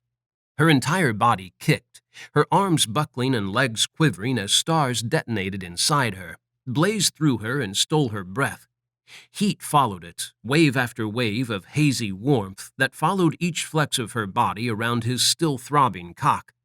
She wasn't sure how long she lay with her cheek pressed to his sweat-dampened chest, listening to his heart beating. It was finally slowing, hers finding a restful rhythm with it, when she found the strength to move. Pleasure still rolled through her, gentle waves of it that had her tingling in all the good places, and grew in intensity as she shifted on Cobalt.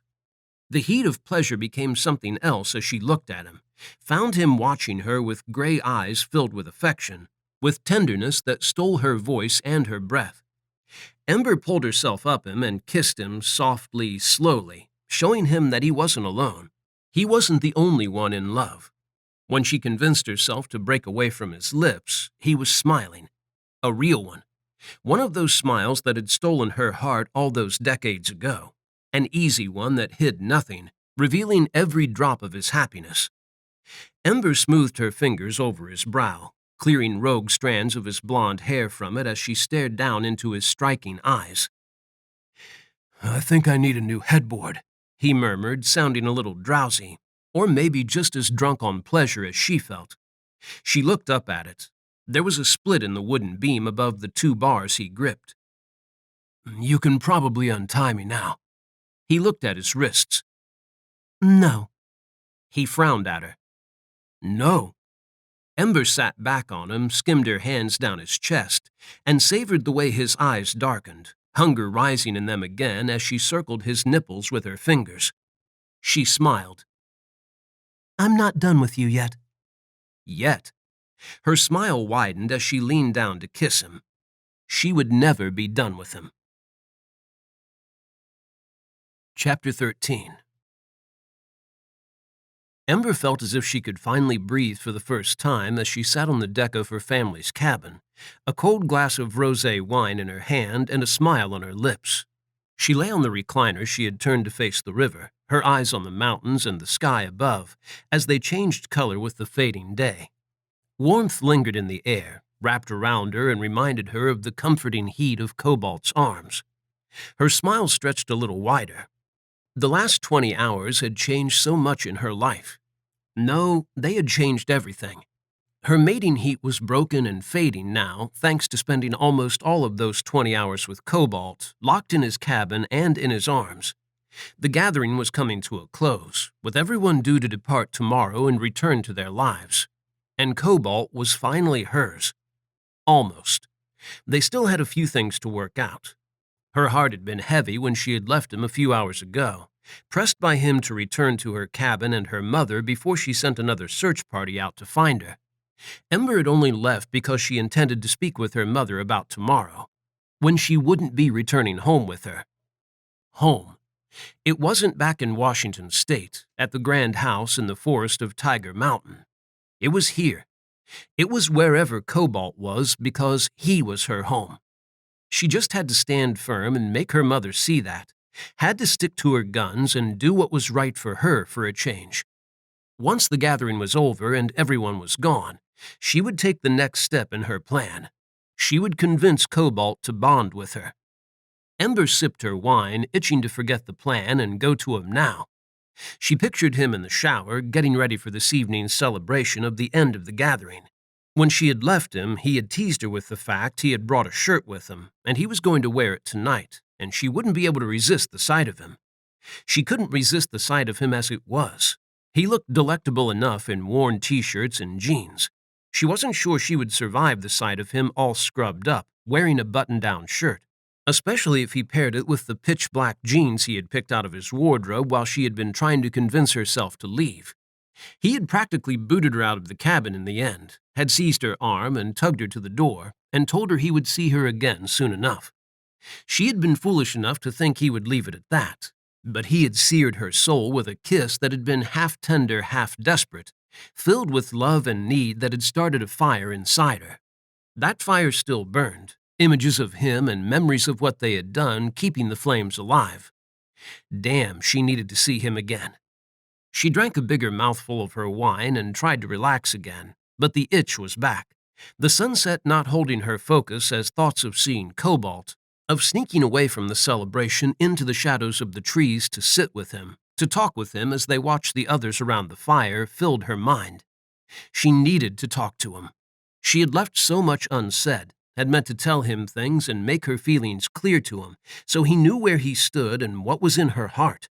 A heart that was his if he wanted it. Did he know that?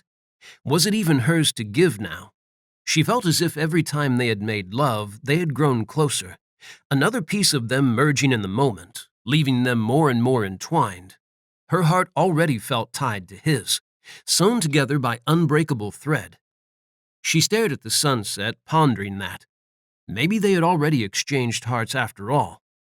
She ignored the commotion behind her, sure it was just more of the Pride members gossiping about the fact Storm had returned to Cougar Creek and had brought Gabriella with him. When the noise grew louder, rising to shatter the peaceful quiet of the valley, Ember looked over her shoulder and frowned. Her eyes widened. Almost all the Pride members that remained at the creek were milling around in the spot reserved for the fights, chatting animatedly and exchanging confused glances. What was going on? Was this because Gabriella had come back to the creek? She believed the human, and Storm, felt in her heart that Gabriella wasn't involved with Archangel, a hunter organization, and was innocent. She had seen genuine fear in the female when her half-brother had landed a helicopter in the clearing and a battle had broken out, and when Storm had taken her captive afterwards. On top of that, Gabby had done all she could to help Storm and Wrath uncover whether her half-brother had been working with Archangel or not, and Storm was satisfied that he had been working alone, and that the Pride was safe. Flint pushed through the crowd, his dark turquoise and black flannel shirt half open and buttoned wrongly. Someone had dressed in a hurry. He worried his black hair with his right hand, looked around at everyone, and then back over his left shoulder towards Wrath's cabin. His brother stepped out onto his deck, a scowl marring his face as he looked across the clearing to the crowd. Ivy stepped out behind him, tugging on a dark blue fleece that was too large for her curvy figure, clearly Wrath's. "Calm down." Flint held his hands up, turning in a circle in the middle of the crowd. Everyone backed off, settling a little but still talking, throwing glances around as the air of excitement crept back up in level. "What's happening?" The sound of her mother's sharp voice brought dead silence. Ember rose onto her feet, set her glass of wine down on the small wooden table, and came to face the crowd as her mother reached the railing around the deck. Whatever was happening, it was the perfect chance to escape and see Cobalt without anyone noticing she was gone. That sense of perfect shattered when Flint stepped towards her mother. "I'm not too sure myself, but I received word there's going to be another fight." The 19 males and females stood behind Flint started talking all at once, the noise almost deafening as they speculated who the contenders could be and who the fight was over. Flint turned on them with a growl. "Shut the fuck up." He weathered a few growls aimed at him for that one, but didn't seem to care as he looked back at her. The fire that had been burning in her started to flicker and fade, unable to withstand the chill that swept through her as she looked down at Flint. "Who told you?" She frowned at him, needing to know, because she suspected she knew who it had been, and if she was right, it meant one of two things. Cobalt. Flint bared his fangs at a few of the more rowdy males and then glanced back at her. But then he left saying it was in my hands, which is weird. It was strange, but maybe it was all a big distraction so he could sneak away from the celebration. Maybe he'd had the same idea as her, wanting to be alone with her again, only he had found another way to make it happen. But as Wrath and Ivy joined them, together with Yasmin, and the noise of the crowd grew louder again, A ripple of unease going through the gathered that had nothing to do with the appearance of Gabriella and Storm at the top of the clearing. Ember had the feeling that it meant the other of the two things. This wasn't meant as a distraction at all, because she could feel Cobalt moving closer. Awareness of him drummed in her veins, lit up her blood, and had her edging towards the railing around the deck. The crowd parted before her, all of them turning their backs on her, and her eyes slowly widened. Cobalt strode towards her, dressed in only a pair of black sweats that rode low on his lean hips. Determination flashed in his eyes as they locked on her, and gods, that look set her aflame, had the fire rising to inferno level inside her as she gripped the railing. The delicious sight of his honed bare chest shifting in a symphony of power combined with the fierce need shining in his eyes roused an instinct that swept through her like a tornado, ripping her will from her and driving her to do something that would probably startle her mother. She wanted to growl. She wanted to bare her fangs and unleash a snarl meant to provoke Cobalt, to challenge his authority and strength, and push him to react. Ember managed to suppress that wild need as she clutched the wooden bar before her and stared at him.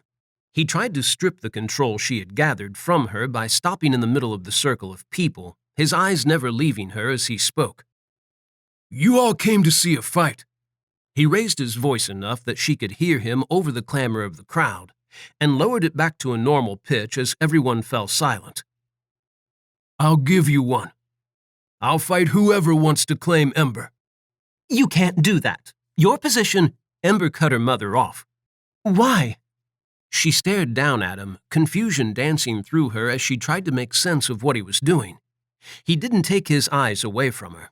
They were steady, unwavering, filled with resolve that frightened her a little. She didn't want him to fight. "It's time I proved my worth to you," he husked, the sincerity of his words touching her together with his expression as it softened, revealing all of his feelings to her. "It's time I proved I'm strong enough to protect you. All I have now is my strength, and a heart I want to give to you. And if that's enough for you—" She cut him off too. "Your heart is all I want. I don't want you to fight, Cobalt." Because he might lose control, and she didn't want that to happen. It killed him whenever he lost control, whenever his past crept up on him to strip it away and push him over the edge. She didn't want him to go through that again.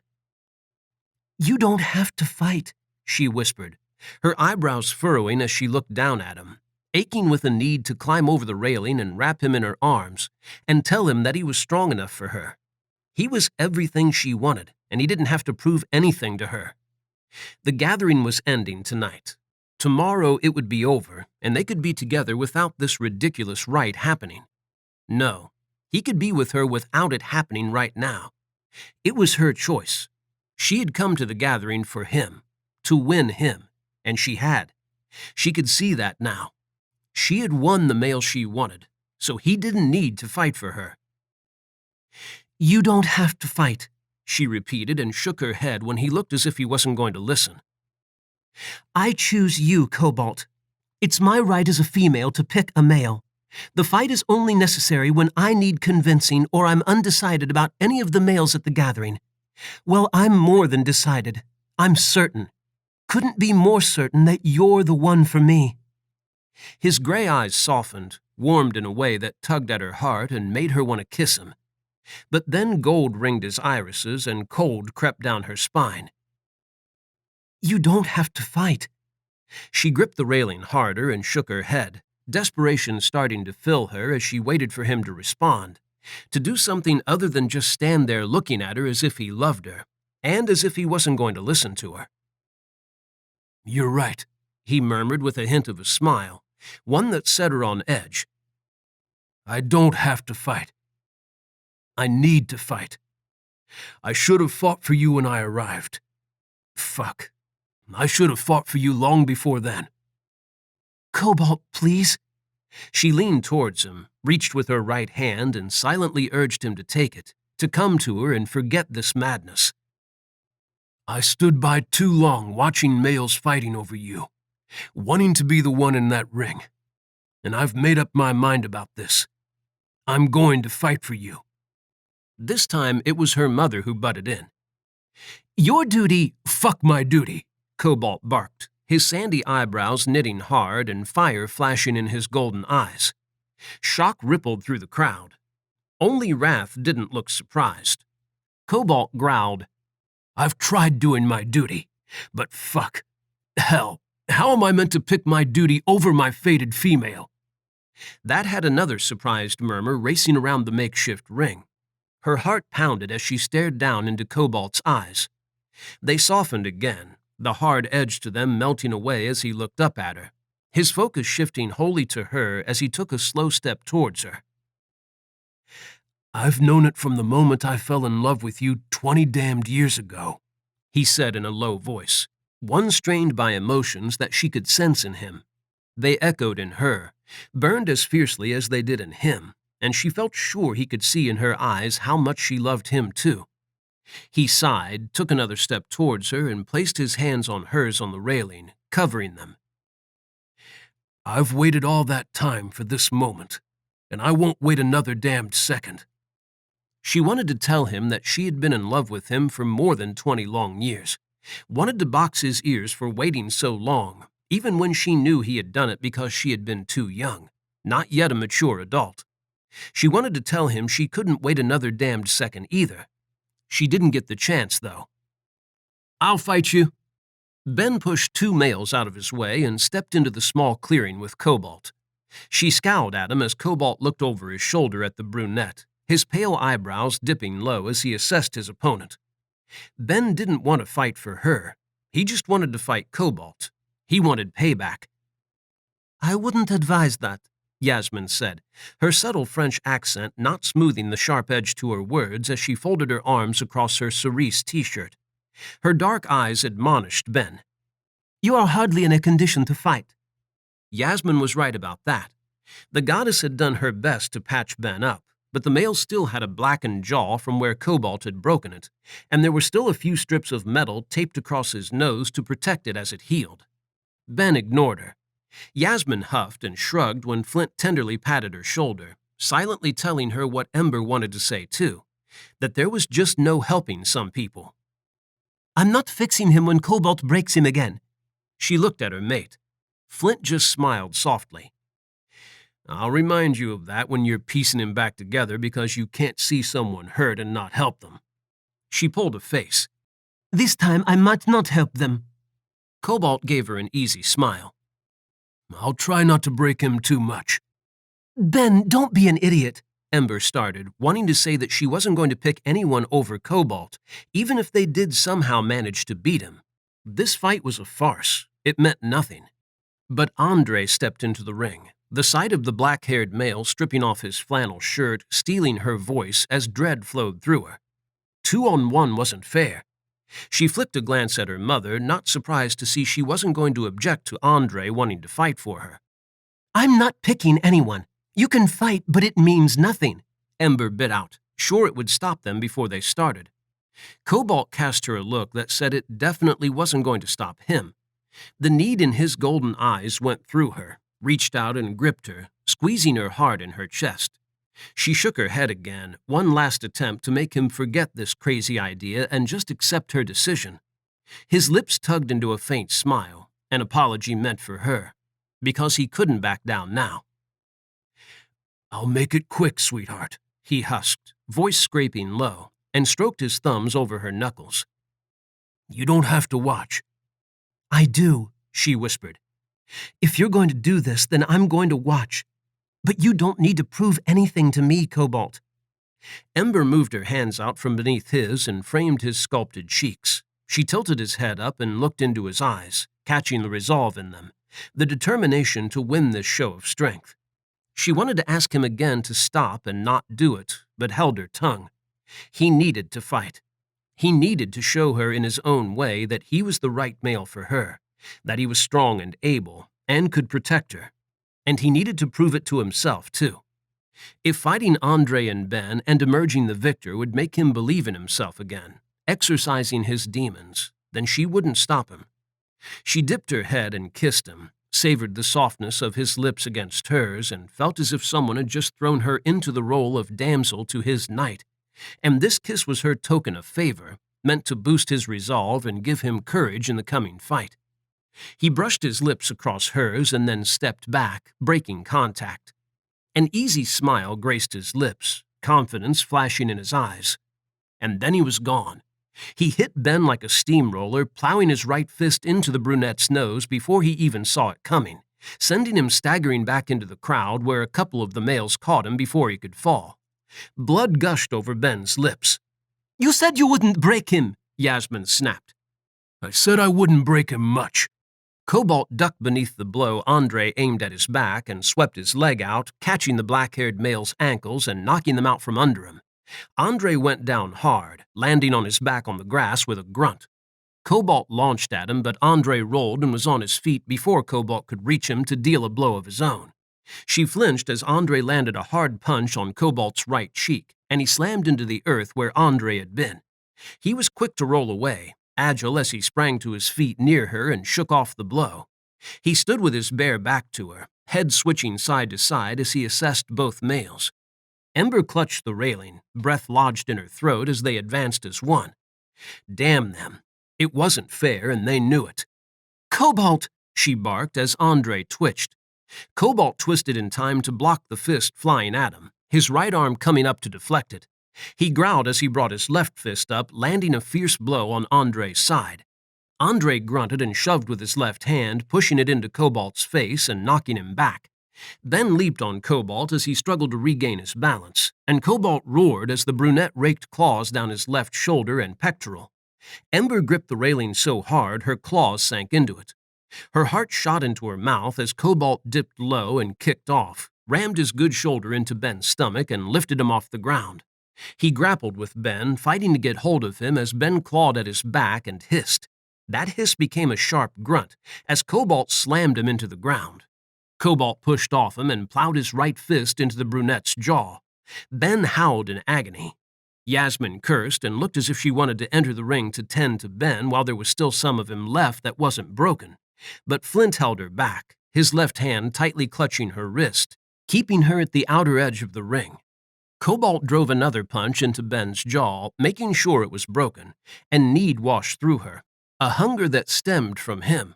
For a breath-stealing moment, she feared he was going to snap, but then that hunger bled from him as he shoved onto his feet and looked at her. A look meant to reassure her that he wasn't going to lose control, not as he had before. That fleeting distraction cost him. Andre wrapped his left arm around Cobalt's neck from behind, gripped his wrist in his right hand, and heaved backwards, choking Cobalt. Cobalt's golden eyes widened, a flicker of panic lighting them. Not panic that he was about to lose. Panic that he was about to lose control. Ember kept her focus on him, stoked her belief that he could hold on, that he could win this fight without his past stirring the darkness within him and stealing control from him. She believed that. She believed in him. He growled and reached up, gripped Andre's arm in both hands and bent forwards. His bare feet hit the dirt and he snarled as he kept bending forwards, gaining momentum now as every muscle flexed and tensed. Andre hissed as he went over Cobalt's head and lost his grip on him, landing on the grass before her male. Cobalt twisted and dropped, driving his knee into Andre's throat. The male wrestled with him, his golden eyes wide as he tried to shove at Cobalt's knee, to get it off his windpipe. Ben chose that moment to attack. Cobalt snarled and arched forwards as Ben raked claws down his back, cleaving red gashes in his golden skin. Blood spilled from them in thick rivulets, quick to reach the waist of his black sweats, and her stomach turned, a need to run to him and help him flooding her. He shook his head and glanced at her, a look meant to warn her to stay where she was. Gods, it was hard to do that even when she knew it was what he needed. Even when she knew that if she entered the ring to help him, it would push him over the edge. The thought of her in danger would propel him into the darkness. He grabbed Andre's hair as he eased his knee off the black-haired male's throat and slammed the back of his skull into the ground, knocking him out cold. Ben backed off as Cobalt rose onto his feet, twisting to face him in one fluid motion, his face as dark as midnight. Ben's gaze flicked to Andre, his eyes widened slightly, and panic lit them as they leaped back to Cobalt. It was too late for him to back down. He didn't even manage to move a muscle, didn't get a single syllable out before Cobalt had him in a headlock and was choking him. Something silver flashed across her eyes as Cobalt tightened his grip on Ben, driving him towards unconsciousness. "Cobalt!" Her heart stopped dead as she spotted the knife in Ben's hand. Cobalt looked down and roared as Ben plunged the blade into his right thigh, burying it to the hilt. A dark patch immediately bloomed across his black sweats. He growled and slammed his left fist into Ben's face, the single blow sending his opponent into oblivion, and released him as he staggered backwards. She was going to kill Ben for breaking the rules by bringing a weapon into a fight at the creek, and then she was going to kill him again for being so petty as to attempt to kill Cobalt in the name of revenge. Cobalt dropped onto his ass, growling and snarling as he reached for the blade protruding from his thigh, his eyes wild and flooded with staggering pain that tore through her, too. The need to beat the crap out of Ben instantly washed from her, concern for her male rushing in to replace it. "Don't you dare!" Yasmin hollered and broke free of Flint's grip, voicing the words that had been on the very tip of Ember's tongue. Yasmin raced over to Cobalt, reaching him before he could pull the knife free, her hand coming down on his to keep it in place. Cobalt growled at her instead, snapped fangs, and bared them as he wrestled against her. Ember leaped over the railing, landing in a squat on the other side, and hurried to him. She sank to her knees beside him and placed one hand on his and the other on his arm. He stopped trying to fight Yasmin and looked at her instead. "Listen to Yasmin, okay?" She held back her fear, not wanting him to feel it in her. His golden eyes darkened, not with pain but with hunger. Blood splattered his face and streaked his chest. He had never looked so feral and dangerous. Gods, it thrilled her. It shouldn't, but it did. It had everything falling away as he stared at her, that hunger mounting in his eyes and in their fragile bond. And she knew it was the same for him. His every male instinct was rising to the fore, stripping awareness of his injuries from him as she sat beside him, her hands on his bare skin, and knowledge that he had emerged the victor ran through him. She didn't stop him as he reached up, cupped her nape, and dragged her down for a bruising kiss that she could feel he needed as much as she did. He pulled back, his hand firm on her nape and a question in his eyes as he stared at her, not seeming to notice Yasmin fussing over the blade sticking out of his leg, talking to him about how lucky he was that it hadn't nicked an artery, and how he was going to be fine with a little rest and a few stitches. He wanted to know if he had won her by winning the fight. Looked as if his life depended on it as his eyes remained locked on hers. Ember answered that silent question for him. "I accept you as my male." And soon, she would accept him as her mate. Chapter 14. Yasmin had patched up his thigh and given him strict instructions to rest. Cobalt had hollowly agreed to her order, knowing full well it wasn't going to happen. The look she sported as she sent him away from her makeshift infirmary in one of the vacant cabins told him she was also sure he was going to ignore it. His sensitive hearing caught her muttered curse as he limped away from her, his arm slung around Ember's shoulders. "I'm not patching him up again if he reopens that wound," Yasmin whispered under her breath. His younger brother Flint stepped out onto the deck at that moment. "Cobalt isn't good at listening to orders, and he hasn't been ever since he was a cub. If he wants to do something, he's doing it. The Mount Robson incident is evidence enough of that. Why did everyone keep bringing up the one time he had disobeyed Wrath's strict instructions not to attempt to climb that mountain? It was one time. He had listened to Wrath's orders every single time after that, but no one gave him any credit for it. Cobalt didn't need heightened senses to catch Yasmin's deep, weary sigh in response to that. It almost made him want to rest up just so he could prove her and Flint wrong. Almost. The feel of Ember tucked close to him, her arm around his waist, hand pressing into his left hip to support him, had another want rising inside him instead. A need to rush now. He had waited so long for this moment. Too long. The knowledge that she would have consented to be his all those years ago if he had only found the courage to ask, that their journey to this point in their lives together might have been far less rocky and treacherous, still shook him to his soul. He couldn't wait a second longer to make her his mate, felt like a fool for holding back all this time, an idiot not to see that he wasn't the only one harboring feelings that ran deep, as deep as they could go.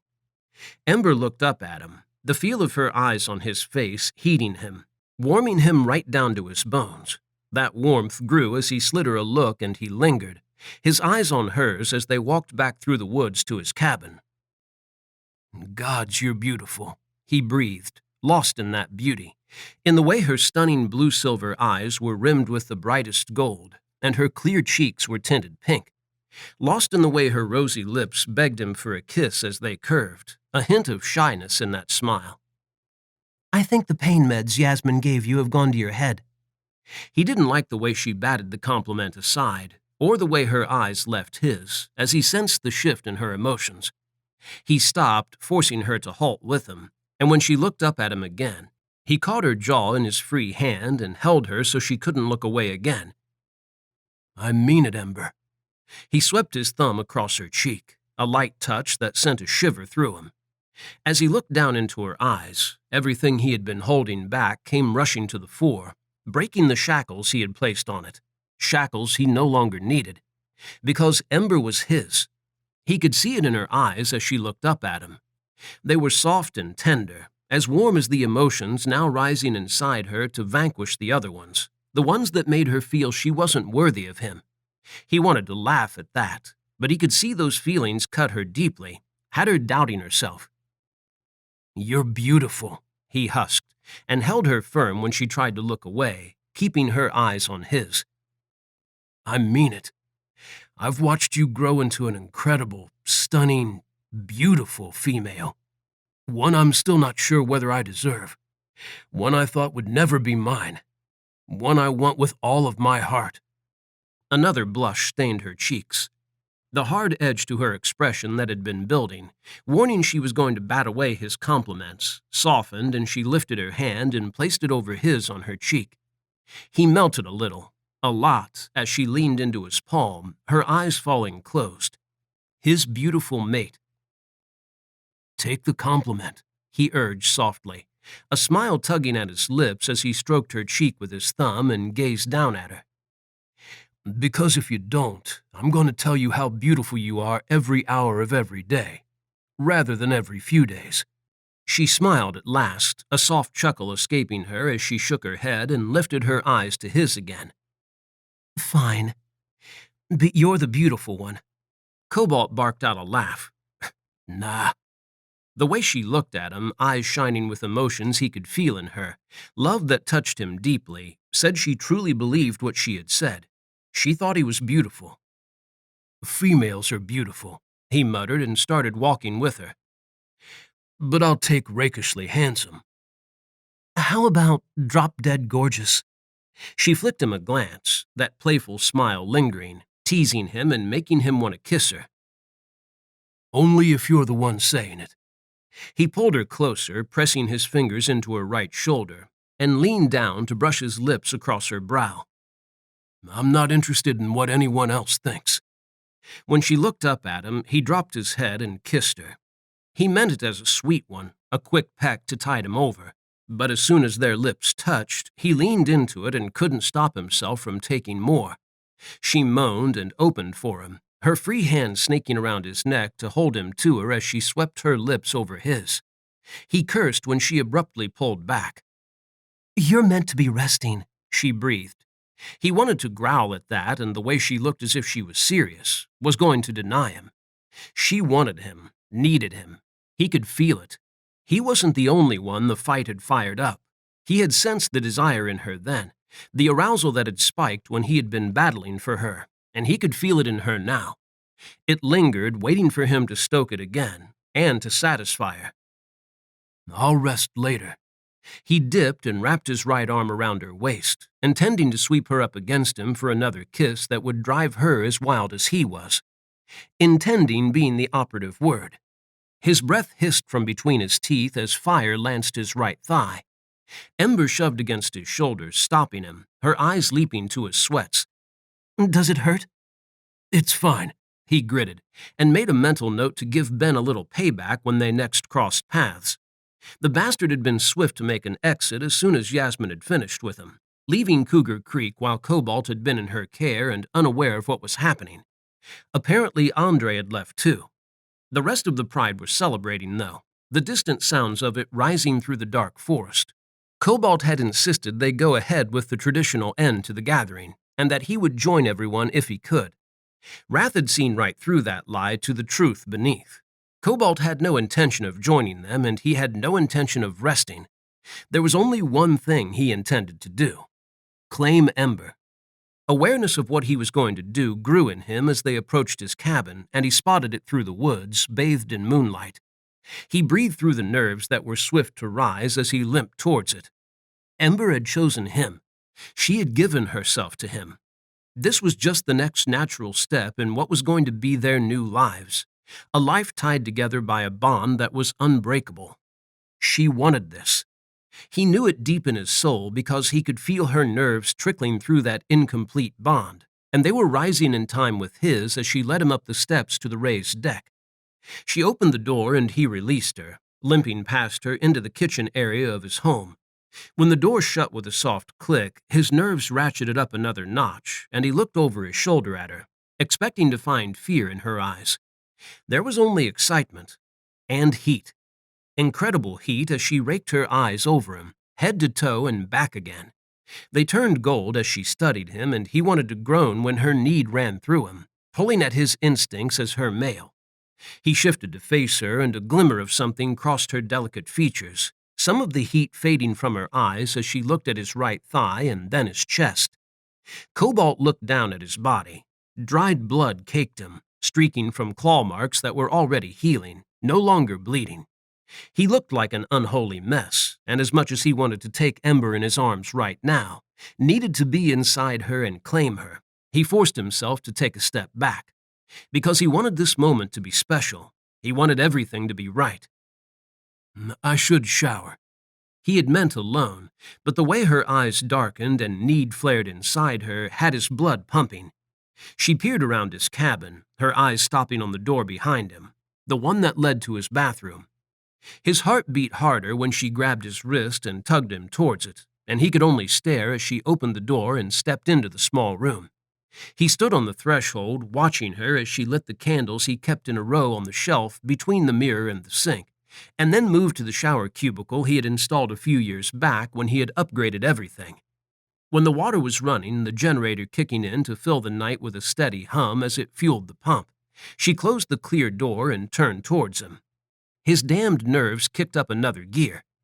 There was something about Ember that stripped his confidence, left him feeling like a cub all over again, inexperienced and scared.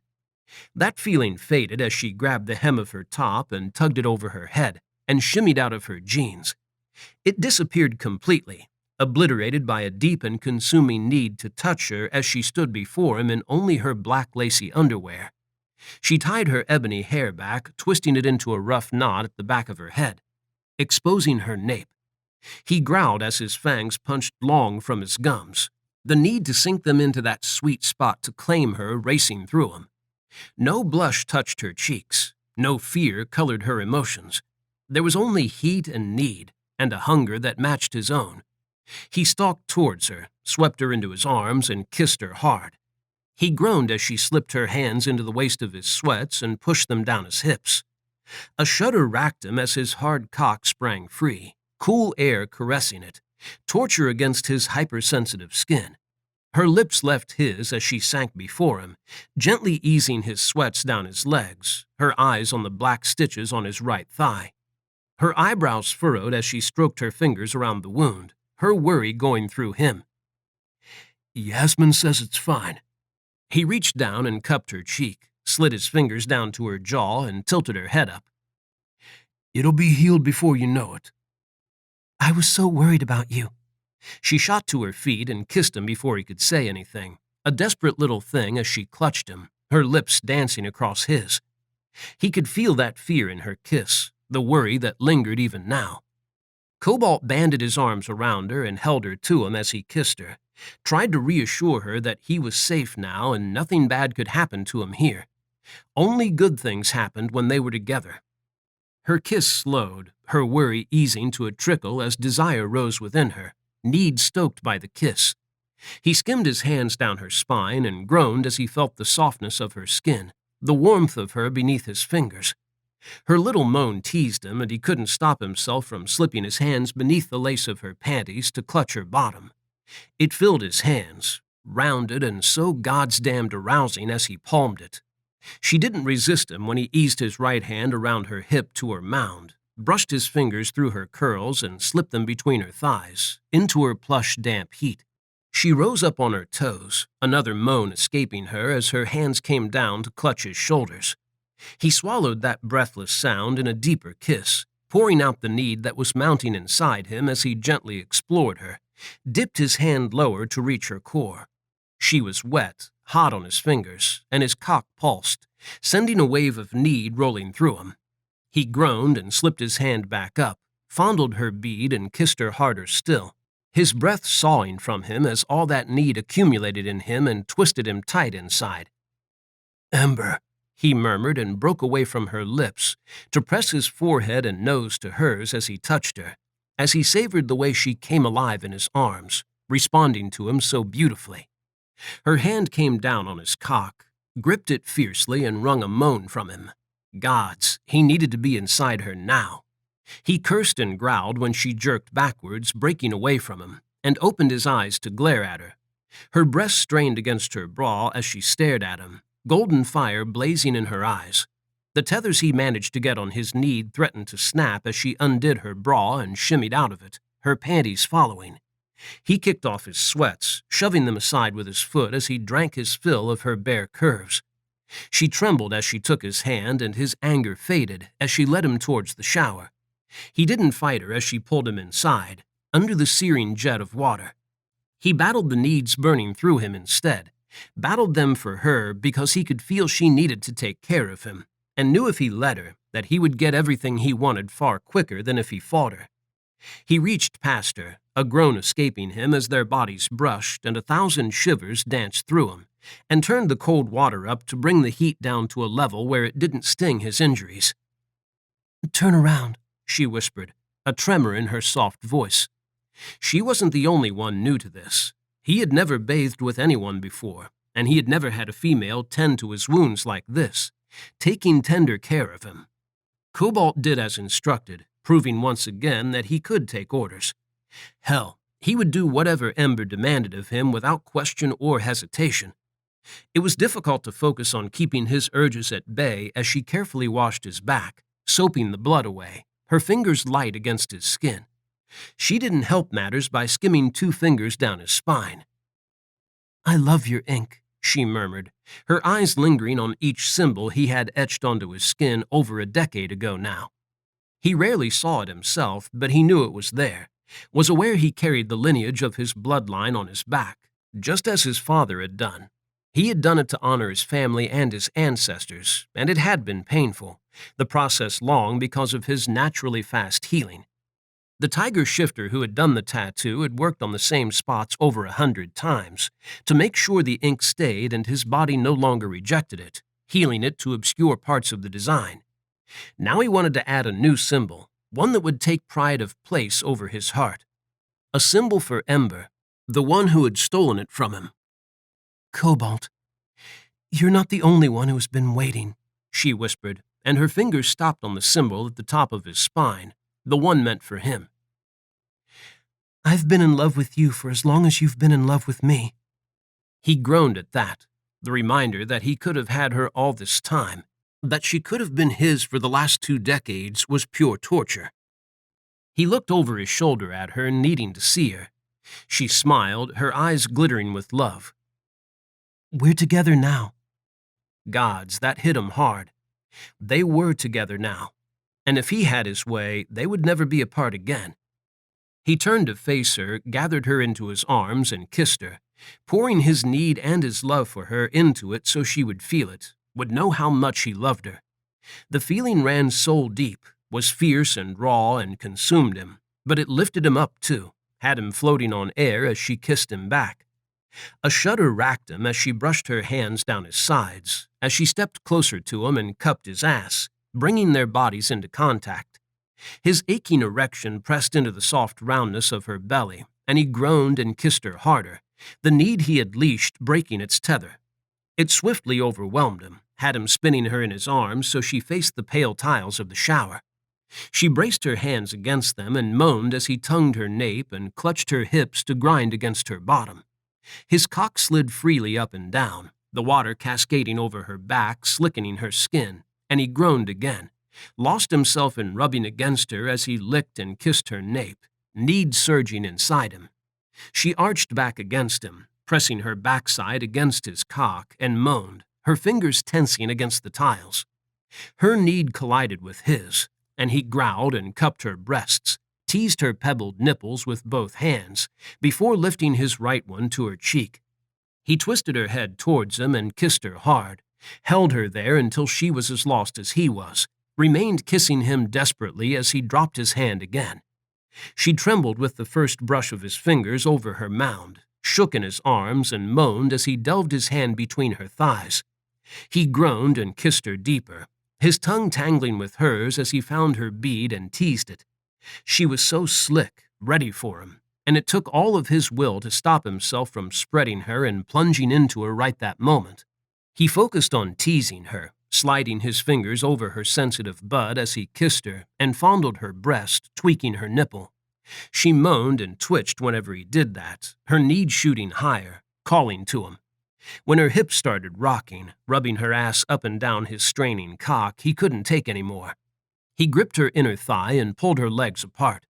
She moaned as he pressed a hand down against her lower back, forcing her to arch forwards.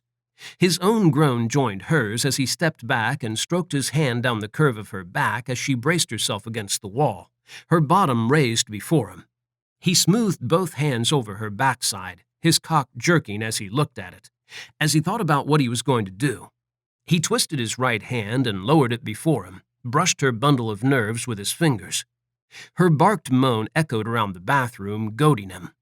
Cobalt stroked her as he closed his hand around his length, watching it as he eased it towards her, knowing that when he joined them this time, it would be more than their bodies becoming one. They would become one. He groaned as he fed his cock into her, stroking her bead to keep her balanced on the precipice, fevered with need that he would satisfy for both of them. She moaned as he sank deeper, not stopping until she had taken as much as she could of him into her. He stilled and stared at their joined bodies, groaned all over again as the sight of him seated inside her stoked his need to new heights. He kept stroking her as he shifted his other hand to her hip and gripped it fiercely, unable to deny his need to hold her in place, to be the one in control this time. He slowly withdrew, teasing her with the feel of his cock sliding out of her, drinking her long, low moan of satisfaction, and then eased back in, building a rhythm that he knew couldn't last. He could only go slow for so long, was already close to losing control, the need to mate with her too strong to suppress. He shuddered as he pumped his hips, as he watched his cock and then her face as she tilted it towards him. Bliss washed across it each time their bodies met, each time he brushed his fingers over her. The need to kiss her bolted through him, and he pressed a hand against her chest and pulled her up to him so he could claim her lips, too. She moaned and twisted in his arms, kissed him hard and stoked his need, shattering his restraint. He swallowed every whimper of pleasure that burst from her lips as he thrust deeper, harder, sending her up on her toes every time their bodies met. She gripped the tiles, fingers digging into them as he plunged into her, as he reached around and stroked her. He growled as instinct pounded inside him, curled his free hand over her shoulder and held her tightly as he drove deeper still. Long, hard strokes that tore sweet cries from her, moans that only pushed him to take her faster, until she broke apart in his arms, pushed him to sink his fangs into her nape and give her the ultimate pleasure. He snarled and dropped his head, licked her nape and pressed his tongue in hard. She moaned and shuddered, trembling in his arms as her need skyrocketed. "Cobalt!" The desperate note in her voice pushed him over the edge. On a low growl born of pure possession, he angled his head and sank his fangs into her nape. She cried out, the sound so loud it made his ears ring, and pleasure detonated inside him, stole his breath and had his knees weakening beneath him. Her pleasure. His, too, as release blazed up his cock and burst from him so violently that he shook as he spilled, his length throbbing wildly in time with ember as she quivered on him. He held her nape in his fangs as he continued to thrust into her, instinct riding him, demanding he not release her. Not yet. He growled, his still hard cock aching for another release already as he pinned her in place. Her moans built again, the trembling that racked her easing as she began to rock against him, pushing him for more. He snarled against her, demanding she submit to him, and she denied him, kept rotating her hips and driving him out of his fucking mind. Her need blazed through him, one she needed sated, and one that wasn't going to happen while he was pinning her with his fangs. A need to satisfy her by surrendering to her warred with a need to dominate her, to drive her into submission. On a low growl, he released her, twisted her in his arms and lifted her, and sank his cock into her again. He kissed her hard as he held her bottom and she wrapped her legs around him, pressing her heels into his ass, to spur him on in a way he wasn't sure he would ever grow tired of because, damn, he loved it. He loved it when she took control.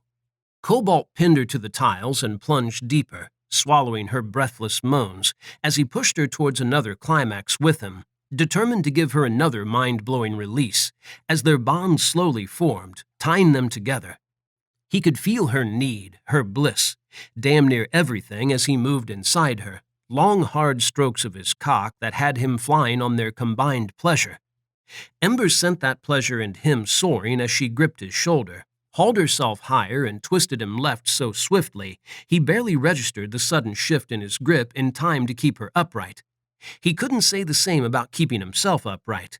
His knees gave out as pain blazed across his nape, her fangs sinking deep, and he hit the shower tray with her with enough force that it cracked. An entire universe of stars exploded across his eyes as heat and lightning rolled through him in a wave that stole his breath, had his cock pulsing all over again, the release so swift and powerful that every inch of him trembled with it, his muscles going liquid. Ember moaned in his arms as she quivered with her release, her fangs still buried deep in his nape, satisfaction humming in her as she held on to him. It hummed through him, too, a buzz he was sure was never going to fade as he wrapped his arms around her and held her to him. The trembling racking him had subsided by the time Ember finally released his neck and licked the marks she had placed on him, sealing their bond in a way that wasn't traditional but was everything he wanted. He kissed her softly, hoping she would feel the love in it, a love that was eternal, and then cupped her cheeks and drew back so he could look at her. His Ember, his mate, the one he had craved, who had held his heart in her hands for decades and had shown him that she would cherish it, would protect it as fiercely as he would protect her. He gripped her nape and pressed his forehead to hers, winced a little as she placed her hand around his neck, and the 4 puncture wounds there stung under the pressure. He had wanted new ink to honor her, had wanted to mark his body to show the depth of his love for her to the world. But gods, a shiver went through him as he realized she had done something infinitely better. She had marked him instead. It was a mark he would wear with pride, one that would be there for all to see, and they would know that he had a mate who was beautiful, courageous, and strong, one who was his equal, one who owned his heart, one who had craved him as fiercely as he had craved her. And now they were finally one. Forever. The end. This has been Fallen Angel, Her Angel Bound Warriors Paranormal Romance Series, Book 2, written by Felicity Heaton, narrated by Eric G. Dove.